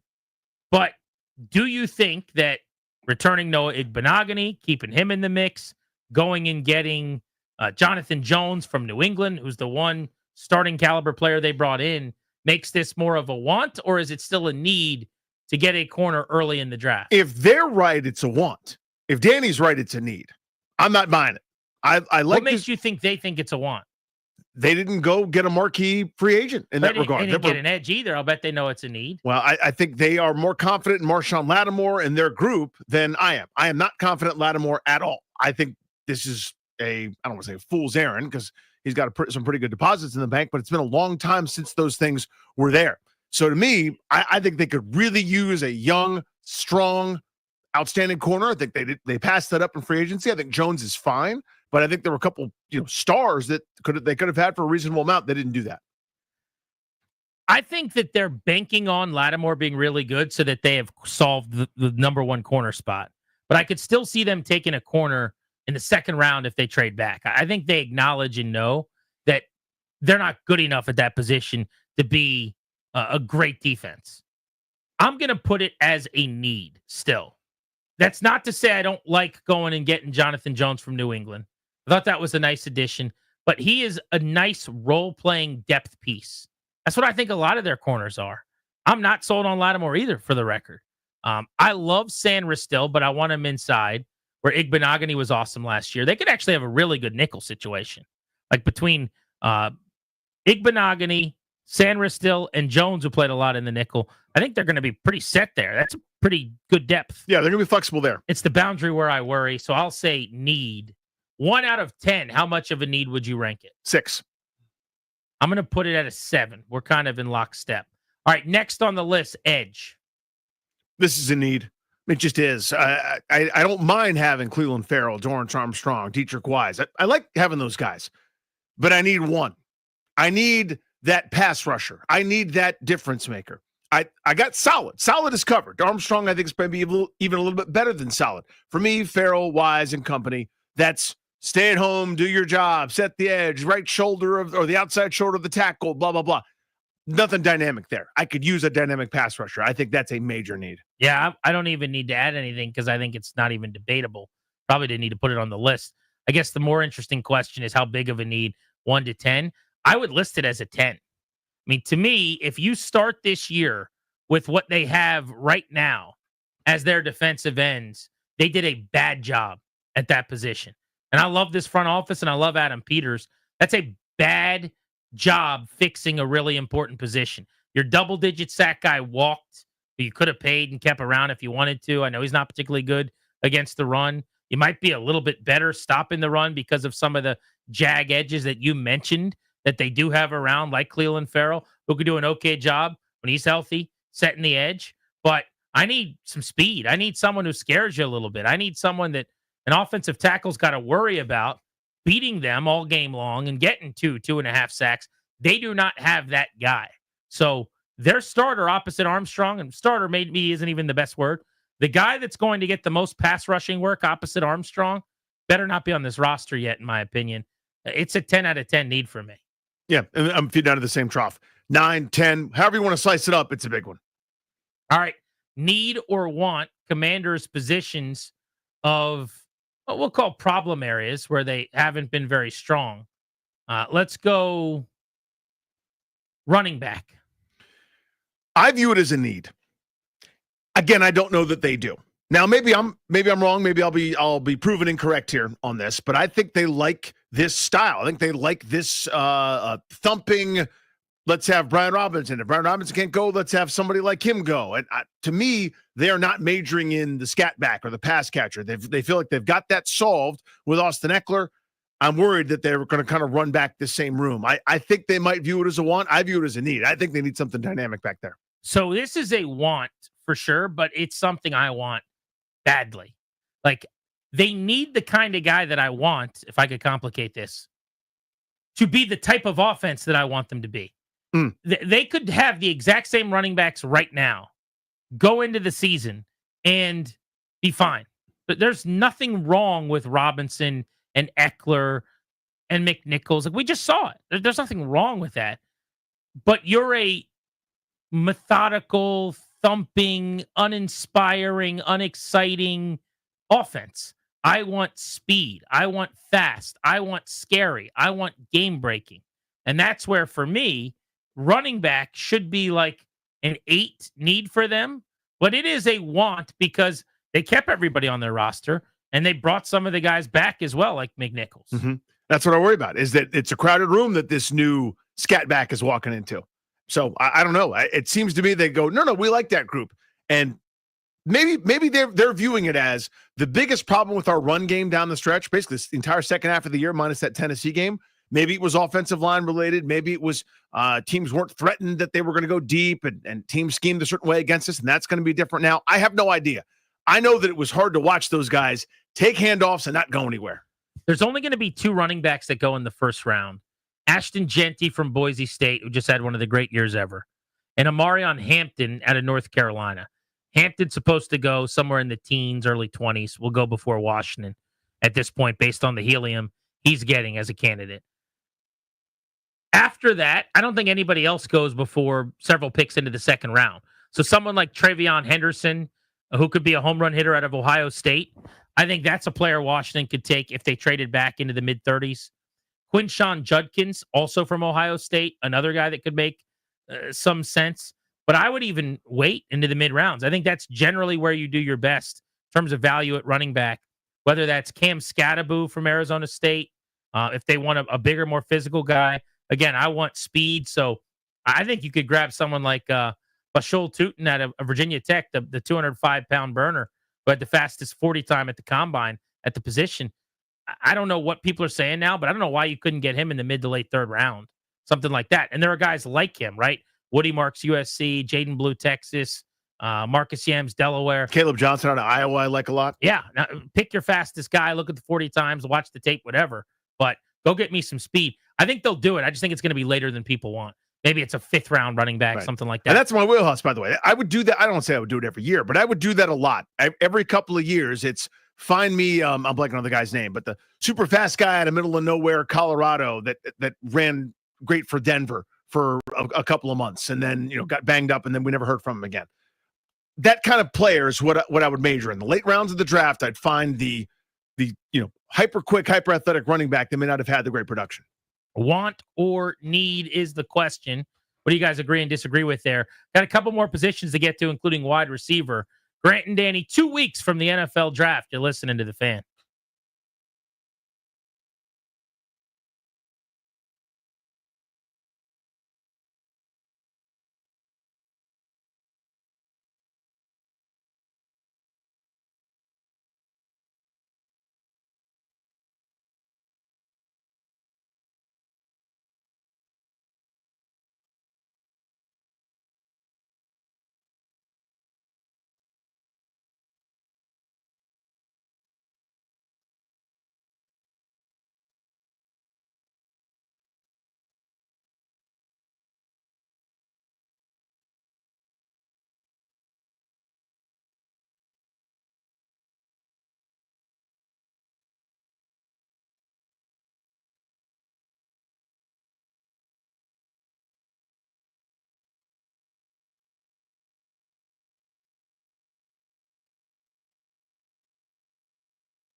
I'm Toby Altizer with your sports update on the Fan. This update is presented by IT Cadre, trusted insight from trusted insiders.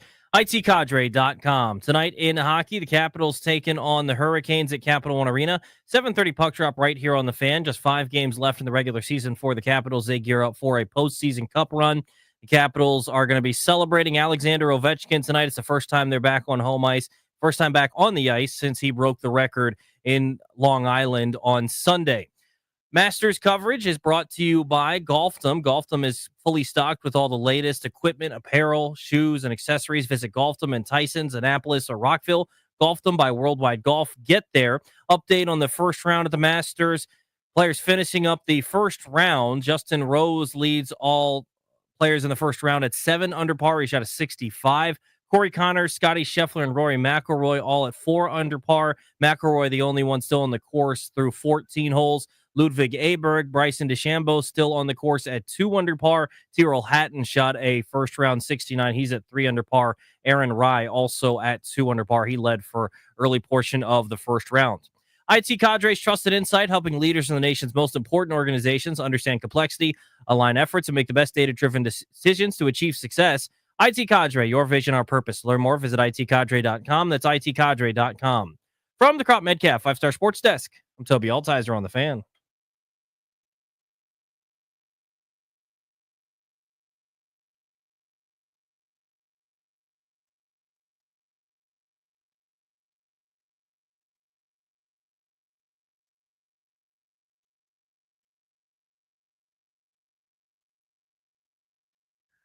All right, Dad. I see you spinning the party till we die for Danny. I got a text yesterday from Tobes when this was playing at Nats Park. I felt seen. Toby was just letting me know it was on. They played this going into the 9th inning with the boys down a run, and they almost came back and won the game. I'll have you know. Danny, let it drop. Here we go. What's dropping? You know oh, what's dropping. I know what you mean. Here we go. Give me a little juice. That doesn't get you a little fired up Not for the even end a of the little show. bit. Oh, no. 8th inning. Just ended. Okay. 9th inning. James Wood's about to come to the dish. He's standing in the on-deck circle. He looks like he is about to play racquetball with his buddy in Olney. He has no emotion whatsoever on his face. It's a 1-0 game. Nats are down. NLCS game 1. This is eliciting nothing from you right now? Nope. Wow. There's a 2-hop ground ball to second base, and the game is over. The Nationals drop the finale 6-5. It was 1-0, and he was the first batter. So the game can't end. And we can't just Did you say bottom of the 8th? The 8th inning ended and start of the 9th now? Is that what you said? Yeah, the 9th inning, bottom of the 9th inning. Yeah. It's a 1-0 game. Game 1 of the NLCS. So there's one down. We're handing the bat to Nathaniel Lowe now. I guess. 2025 Nats are trying to get to the series. Well, that part's good. Thank you. I don't need the song for anything. So I'm kind of obsessed with the Titanic. I think it's a weird thing. It's a movie thing for you. Exactly. The movie came out when I was a little kid. So because I saw it in the theater a few times, it's like, all right, what documentaries can I go hunt and find? But my wife just sent me, there's a digital scan that reveals new details of the ship's final hours. I'm going to be in on this all night long. This is good stuff here. A digital scan. I wonder what that's about. Well, they took thousands of images with robots, basically, of the state of the ship. And based on how it rested, how it broke, and all of those things, they can now kind of piece together the final hours of the Titanic. So we got some new nuggets. Interesting. So the ship sank. Well, we knew that. Yeah, that's it. That's the extent of my interest. That's as far as I never saw the movie. I didn't care about Leo kissing somebody. Boring. No kidding. The ship sinks. You really have no interest in the Titanic? Never had a single iota of interest. Do you have things that are particularly interesting or that you get obsessed with? Of course. I mean, of that ilk. Yeah. Like that it's hard to explain. So like, if there is a new documentary that drops, or when I would go to the book fair in like 4th and 5th grade, if there was a Titanic book, I'm getting it because I had just gone to the movie 5 times and seen boobs, and I was just all in. And plus, I just wanted to learn about the ship. Sure, yeah. I mean, there was other, whatever happened. But I would love the Titanic. Just drawing people like one of the French girls. That's what you're doing over there? That was probably why I was like, have you guys seen the Titanic? Have you guys seen it? It's great. Tell your parents they should go. I'll come with you. It's historical. I seriously did see it in theater 5 times. I'm sure you did. Every girl had a poster of Leo being all hot. I'm like, there's nothing up there for me. I don't care at all. You never forget your first. Kate Winslet. My first. That's a good place to start. Kathleen Turner romancing the stone. But the point is, I had no interest in Titanic. But there's plenty of stuff that I know most people don't care about at all that I'm into. Another one for me is September 11th. Documentaries. Mm-hmm. Any kind of movie that's made, drama, doc, otherwise, I will watch it. If there's something that's been streamed on any of the apps, 100% chance I've already seen it. I'm just obsessed. I think it's because, again, formative years of your life, this thing happens, and it changes everything about how you live the rest of your life, your worldview. Every experience we've had, Danny, at an airport since then has been shaped by that day. How could we not be? Are you fixated by that at all? Like when Nicolas Cage stars in a movie about it, do you see it? When the documentary comes out about the flight. Documentary, yes. Less about Nick Cage doing stuff. Yeah, like I don't need the dramatics of it. Like I don't need it Hollywooded, but like the real story for sure. Because obviously I lived through that one. That was a pretty big deal. So what's yours? I've got a million. Like ancient battles, I find myself fascinated by. So like how do the idea that like I'm just making this up, like the Macedonians and the Sumerians did battle here. First of all, how do you know that? Wait, you're like talking Mesopotamia. That's what I'm saying. Like, how does anyone know back? Those sorts of things? Like, if someone's like, and what's interesting is this person did this, and I'm like, again, how does anyone know any of that stuff? I'm amazed by that. Number one. Shane Gillis is a funny bit about this, but find me World War II type stuff. Well, I'll watch documentaries about D-Day, invasion forces. My grandfather on my dad's side served in the Pacific Theater, so I'm fascinated by that. All right, so are you, help me here. Mm-hmm. Is this like if something comes out, I 100% will watch it? Or is this like I'll check that out? First one. Okay. Mafia stuff I'm obsessed with. I find that so fascinating and so interesting. So even like historical fiction, like I thought the show Boardwalk Empire was like fine. I think it was a little bit overrated, but I watched the hell out of it because it like was loosely related to mafia stuff. I sat through the 17-hour Martin Scorsese thing on Netflix where I'm like, you guys got to check it out because Joe Pesci's portrayal of Russell Buffalino is really, really good. Like I'm obsessed with that stuff. Clary is also a September 11th documentarian like I am. It consumes all of the content he can. Sometimes letting people know about that has backfired though, Rhino. Yeah, it has. And I've got a good story. About a year and a half ago, I was on a first date.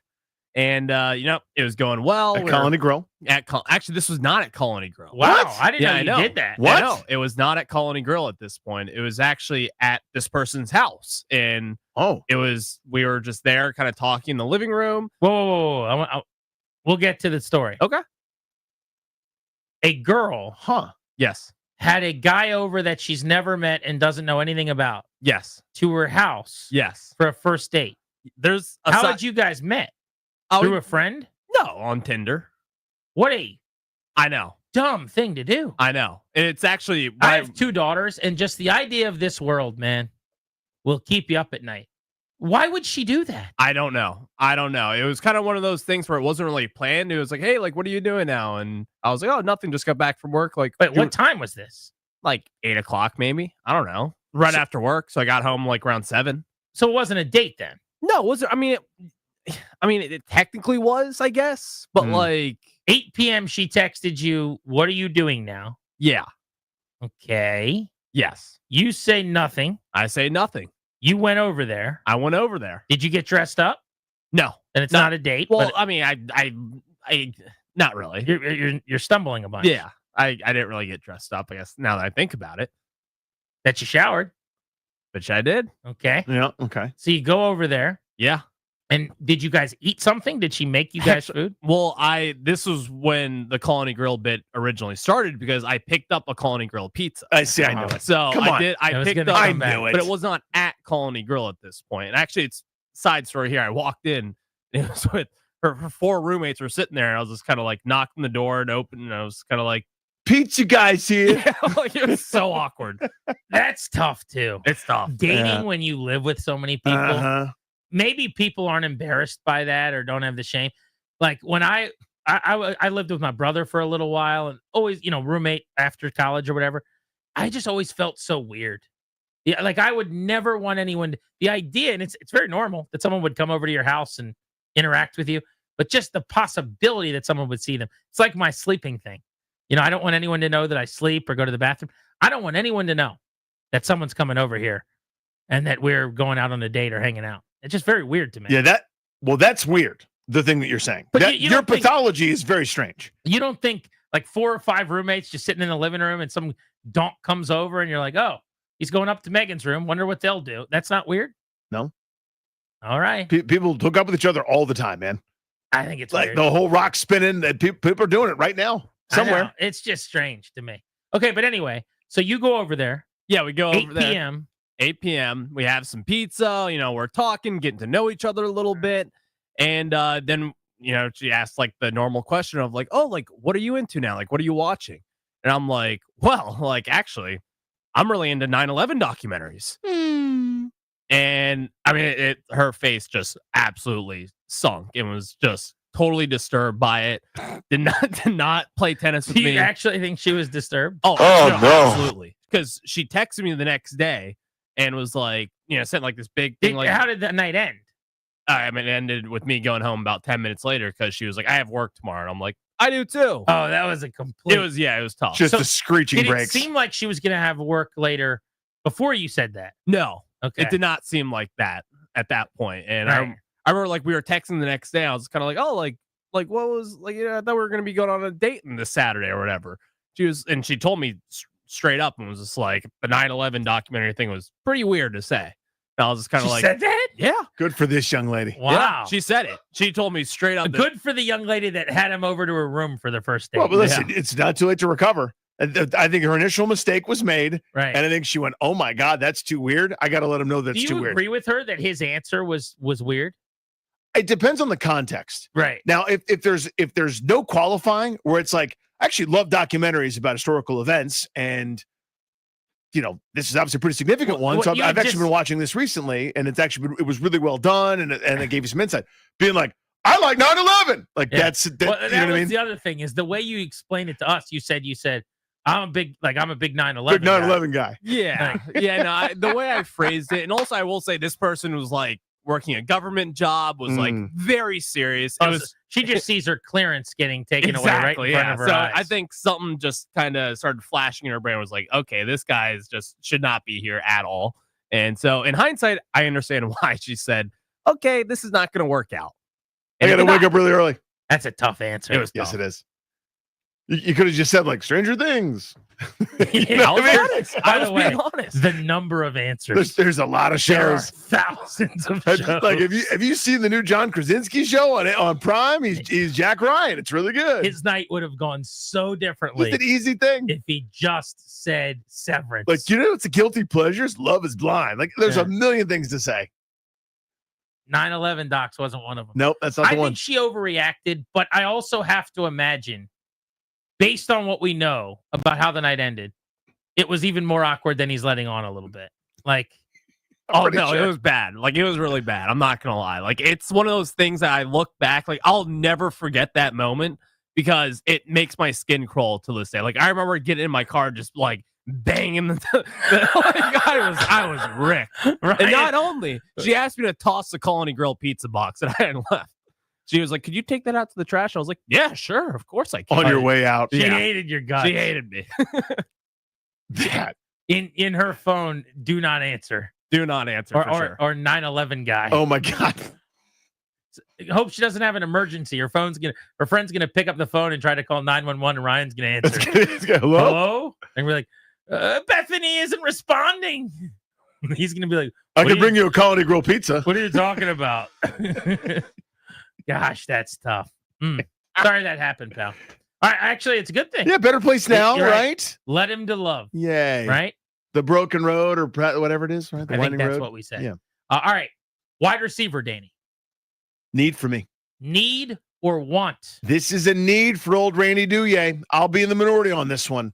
I think it's getting harder, not easier. I think you got away with it last year. Okay. Debo Samuel helps. That's a weapon. That's slot. That's one part outside. That's one part running back. I'm very pro Debo Samuel. It's a 1-year deal.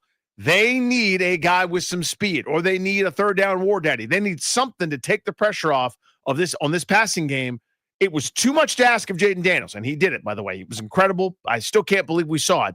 To do everything like he did last year. Hey, be our running game. Hey, be the guy that's responsible for getting every first down. Hey, be the ball control guy. Hey, make sure you manage all the pass pro and don't let anybody sack you for any negative plays, and do everything all the time. Schedules are too hard. Defensive coordinators are too smart. They need one more easy thing at receiver to help him out. This is a want.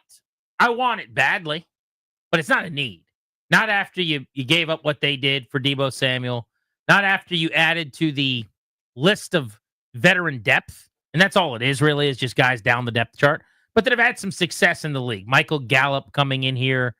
You now have Noah Brown, Chris Moore, KJ Osborne, Michael Gallup. I mean, there's 500-yard, 600-yard seasons stacked up with those guys down the depth chart. And Luke McCaffrey, lest we forget, is going into year 2. You drafted him in the top 50. Excuse me, the top 100. He was the 100th overall pick. Like, you need that guy to have a path to the field. He's got to be able to play some. Now, that does not mean I would not draft a receiver for some of the stuff that you just talked about. I want speed. I want someone who could be a game breaker and take the 10, 15-yard play and make it 50 to 60. So I hope they draft a receiver. But just like I said with running back, where I think, I'd like to do it in the first couple of rounds. I think they probably do it in the, 3rd, 4th, 5th round. Wide receiver is going to be the same way. It would be awesome if a wide receiver fell into their lap and they grab one at 29 for me. I don't see that. I also don't think they would take one at 61. I think it's more than likely, like if they make the 5 picks they have right now, it'd be 128, or they trade back there and at 137 they do it or something. I would be surprised if they take a wideout before the 65th pick. Now remember, again, McCaffrey drafted where he was. Yep. I don't think you just want to block him. And if you've got Debo, and now you have this drafted player, and Noah Brown's coming back all behind McLaurin, you got to give the kid a chance to play at some point, right? I mean, what's the point otherwise? Yeah, I mean, but it's also not how they've operated 100%. I mean, it's veteran time. I mean, they drafted Ben Sinnott in the 2nd round, but Zach Ertz is back. Bates got a 3-year deal. I don't know how much opportunity he's going to get. I'm with you in general, but my normal course of action is, hey, let's be patient. Let's let the kids play. Let's develop.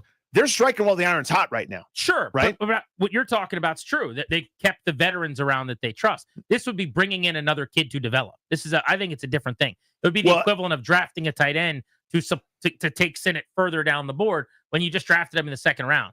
At some point, you've got to provide a chance for your seed to turn into a plant. Like, why buy the seed, get the mulch, do all the stuff you're supposed to do? You're just going to dig it back up and throw something else in there. Yeah, it takes time. I suppose it does. But for me, I like McCaffrey fine. I don't see him as dynamic. I don't see him as speed threat. I see him as like a nice 4th receiver, maybe a 3rd receiver down the line. Well, then they missed on that pick. Again, I don't know if they did. A glorified 4th rounder that's a compensatory pick from at the end of the 3rd round. I think that's fine. If he's like a exciting 4th wide receiver at pick 100 in the draft, that's a miss. I don't think they think that. You may very well end up being right. I'm just saying, if that's what he becomes, what you're saying, then you would not have picked him at number 100 overall. I mean, that's back end of the 3rd round. Like, no, that receiver, Terry McLaurin, was picked in the around 80, I think it was, in the 3rd round. I mean, you're taking receivers there. It's not so they can be the 4th or 5th guy on the depth chart. But we're in agreement. We both really want them to draft one. I'm just not sure they'll see it as a need. I definitely don't think they see it that way. Not I wish they did. Invested what they did. Is there another position we have not talked about? We've gone corner, edge, wide receiver, running back, and maybe to round out the top 5. I'm trying to think what I would throw in. Guard, upgrade over Allegretti, or dealing with what's going on with Cosme.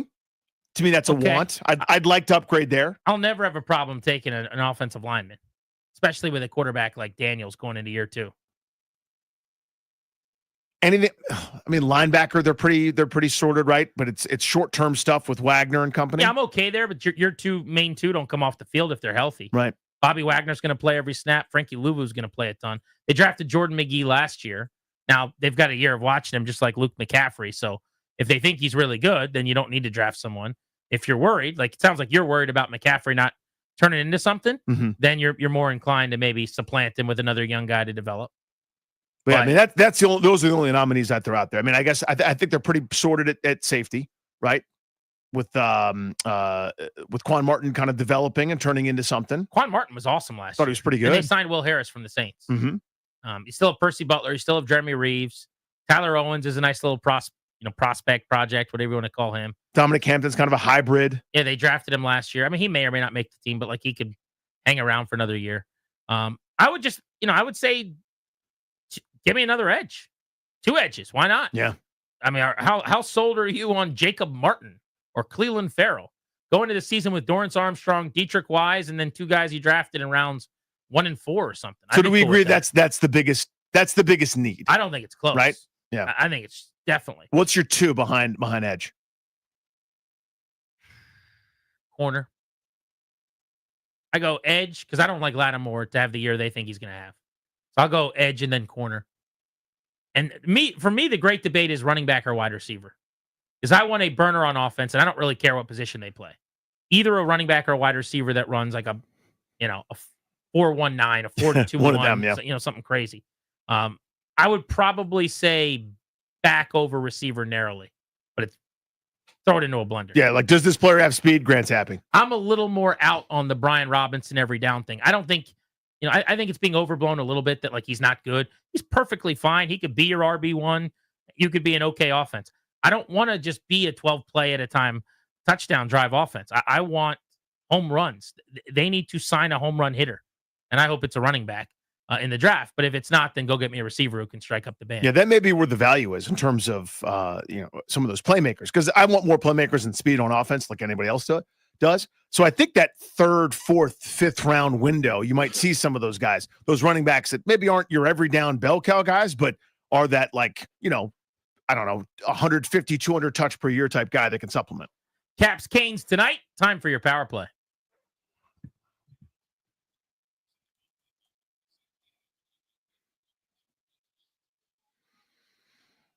One final celebration of Alex Ovechkin's 895th goal back home with fans tonight. They're giving out towels that have a image of him sliding across the ice after breaking the record. Sounds like no Joe B on the call on television, which means John Walton will move over to TV from the radio call. So you'll hear Zach Fish on the fan tonight, who's going to come up from Hershey.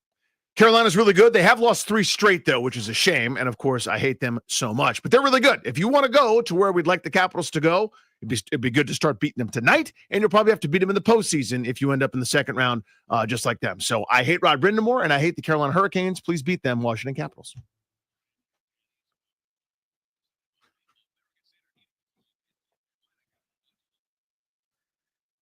We're back at it at 2 o'clock tomorrow. Make sure you're listening for a Friday installment of Grant and Danny. For Darius, Ryan, Toby, G&D saying so long. Caps hockey next on the Fan. Thank you for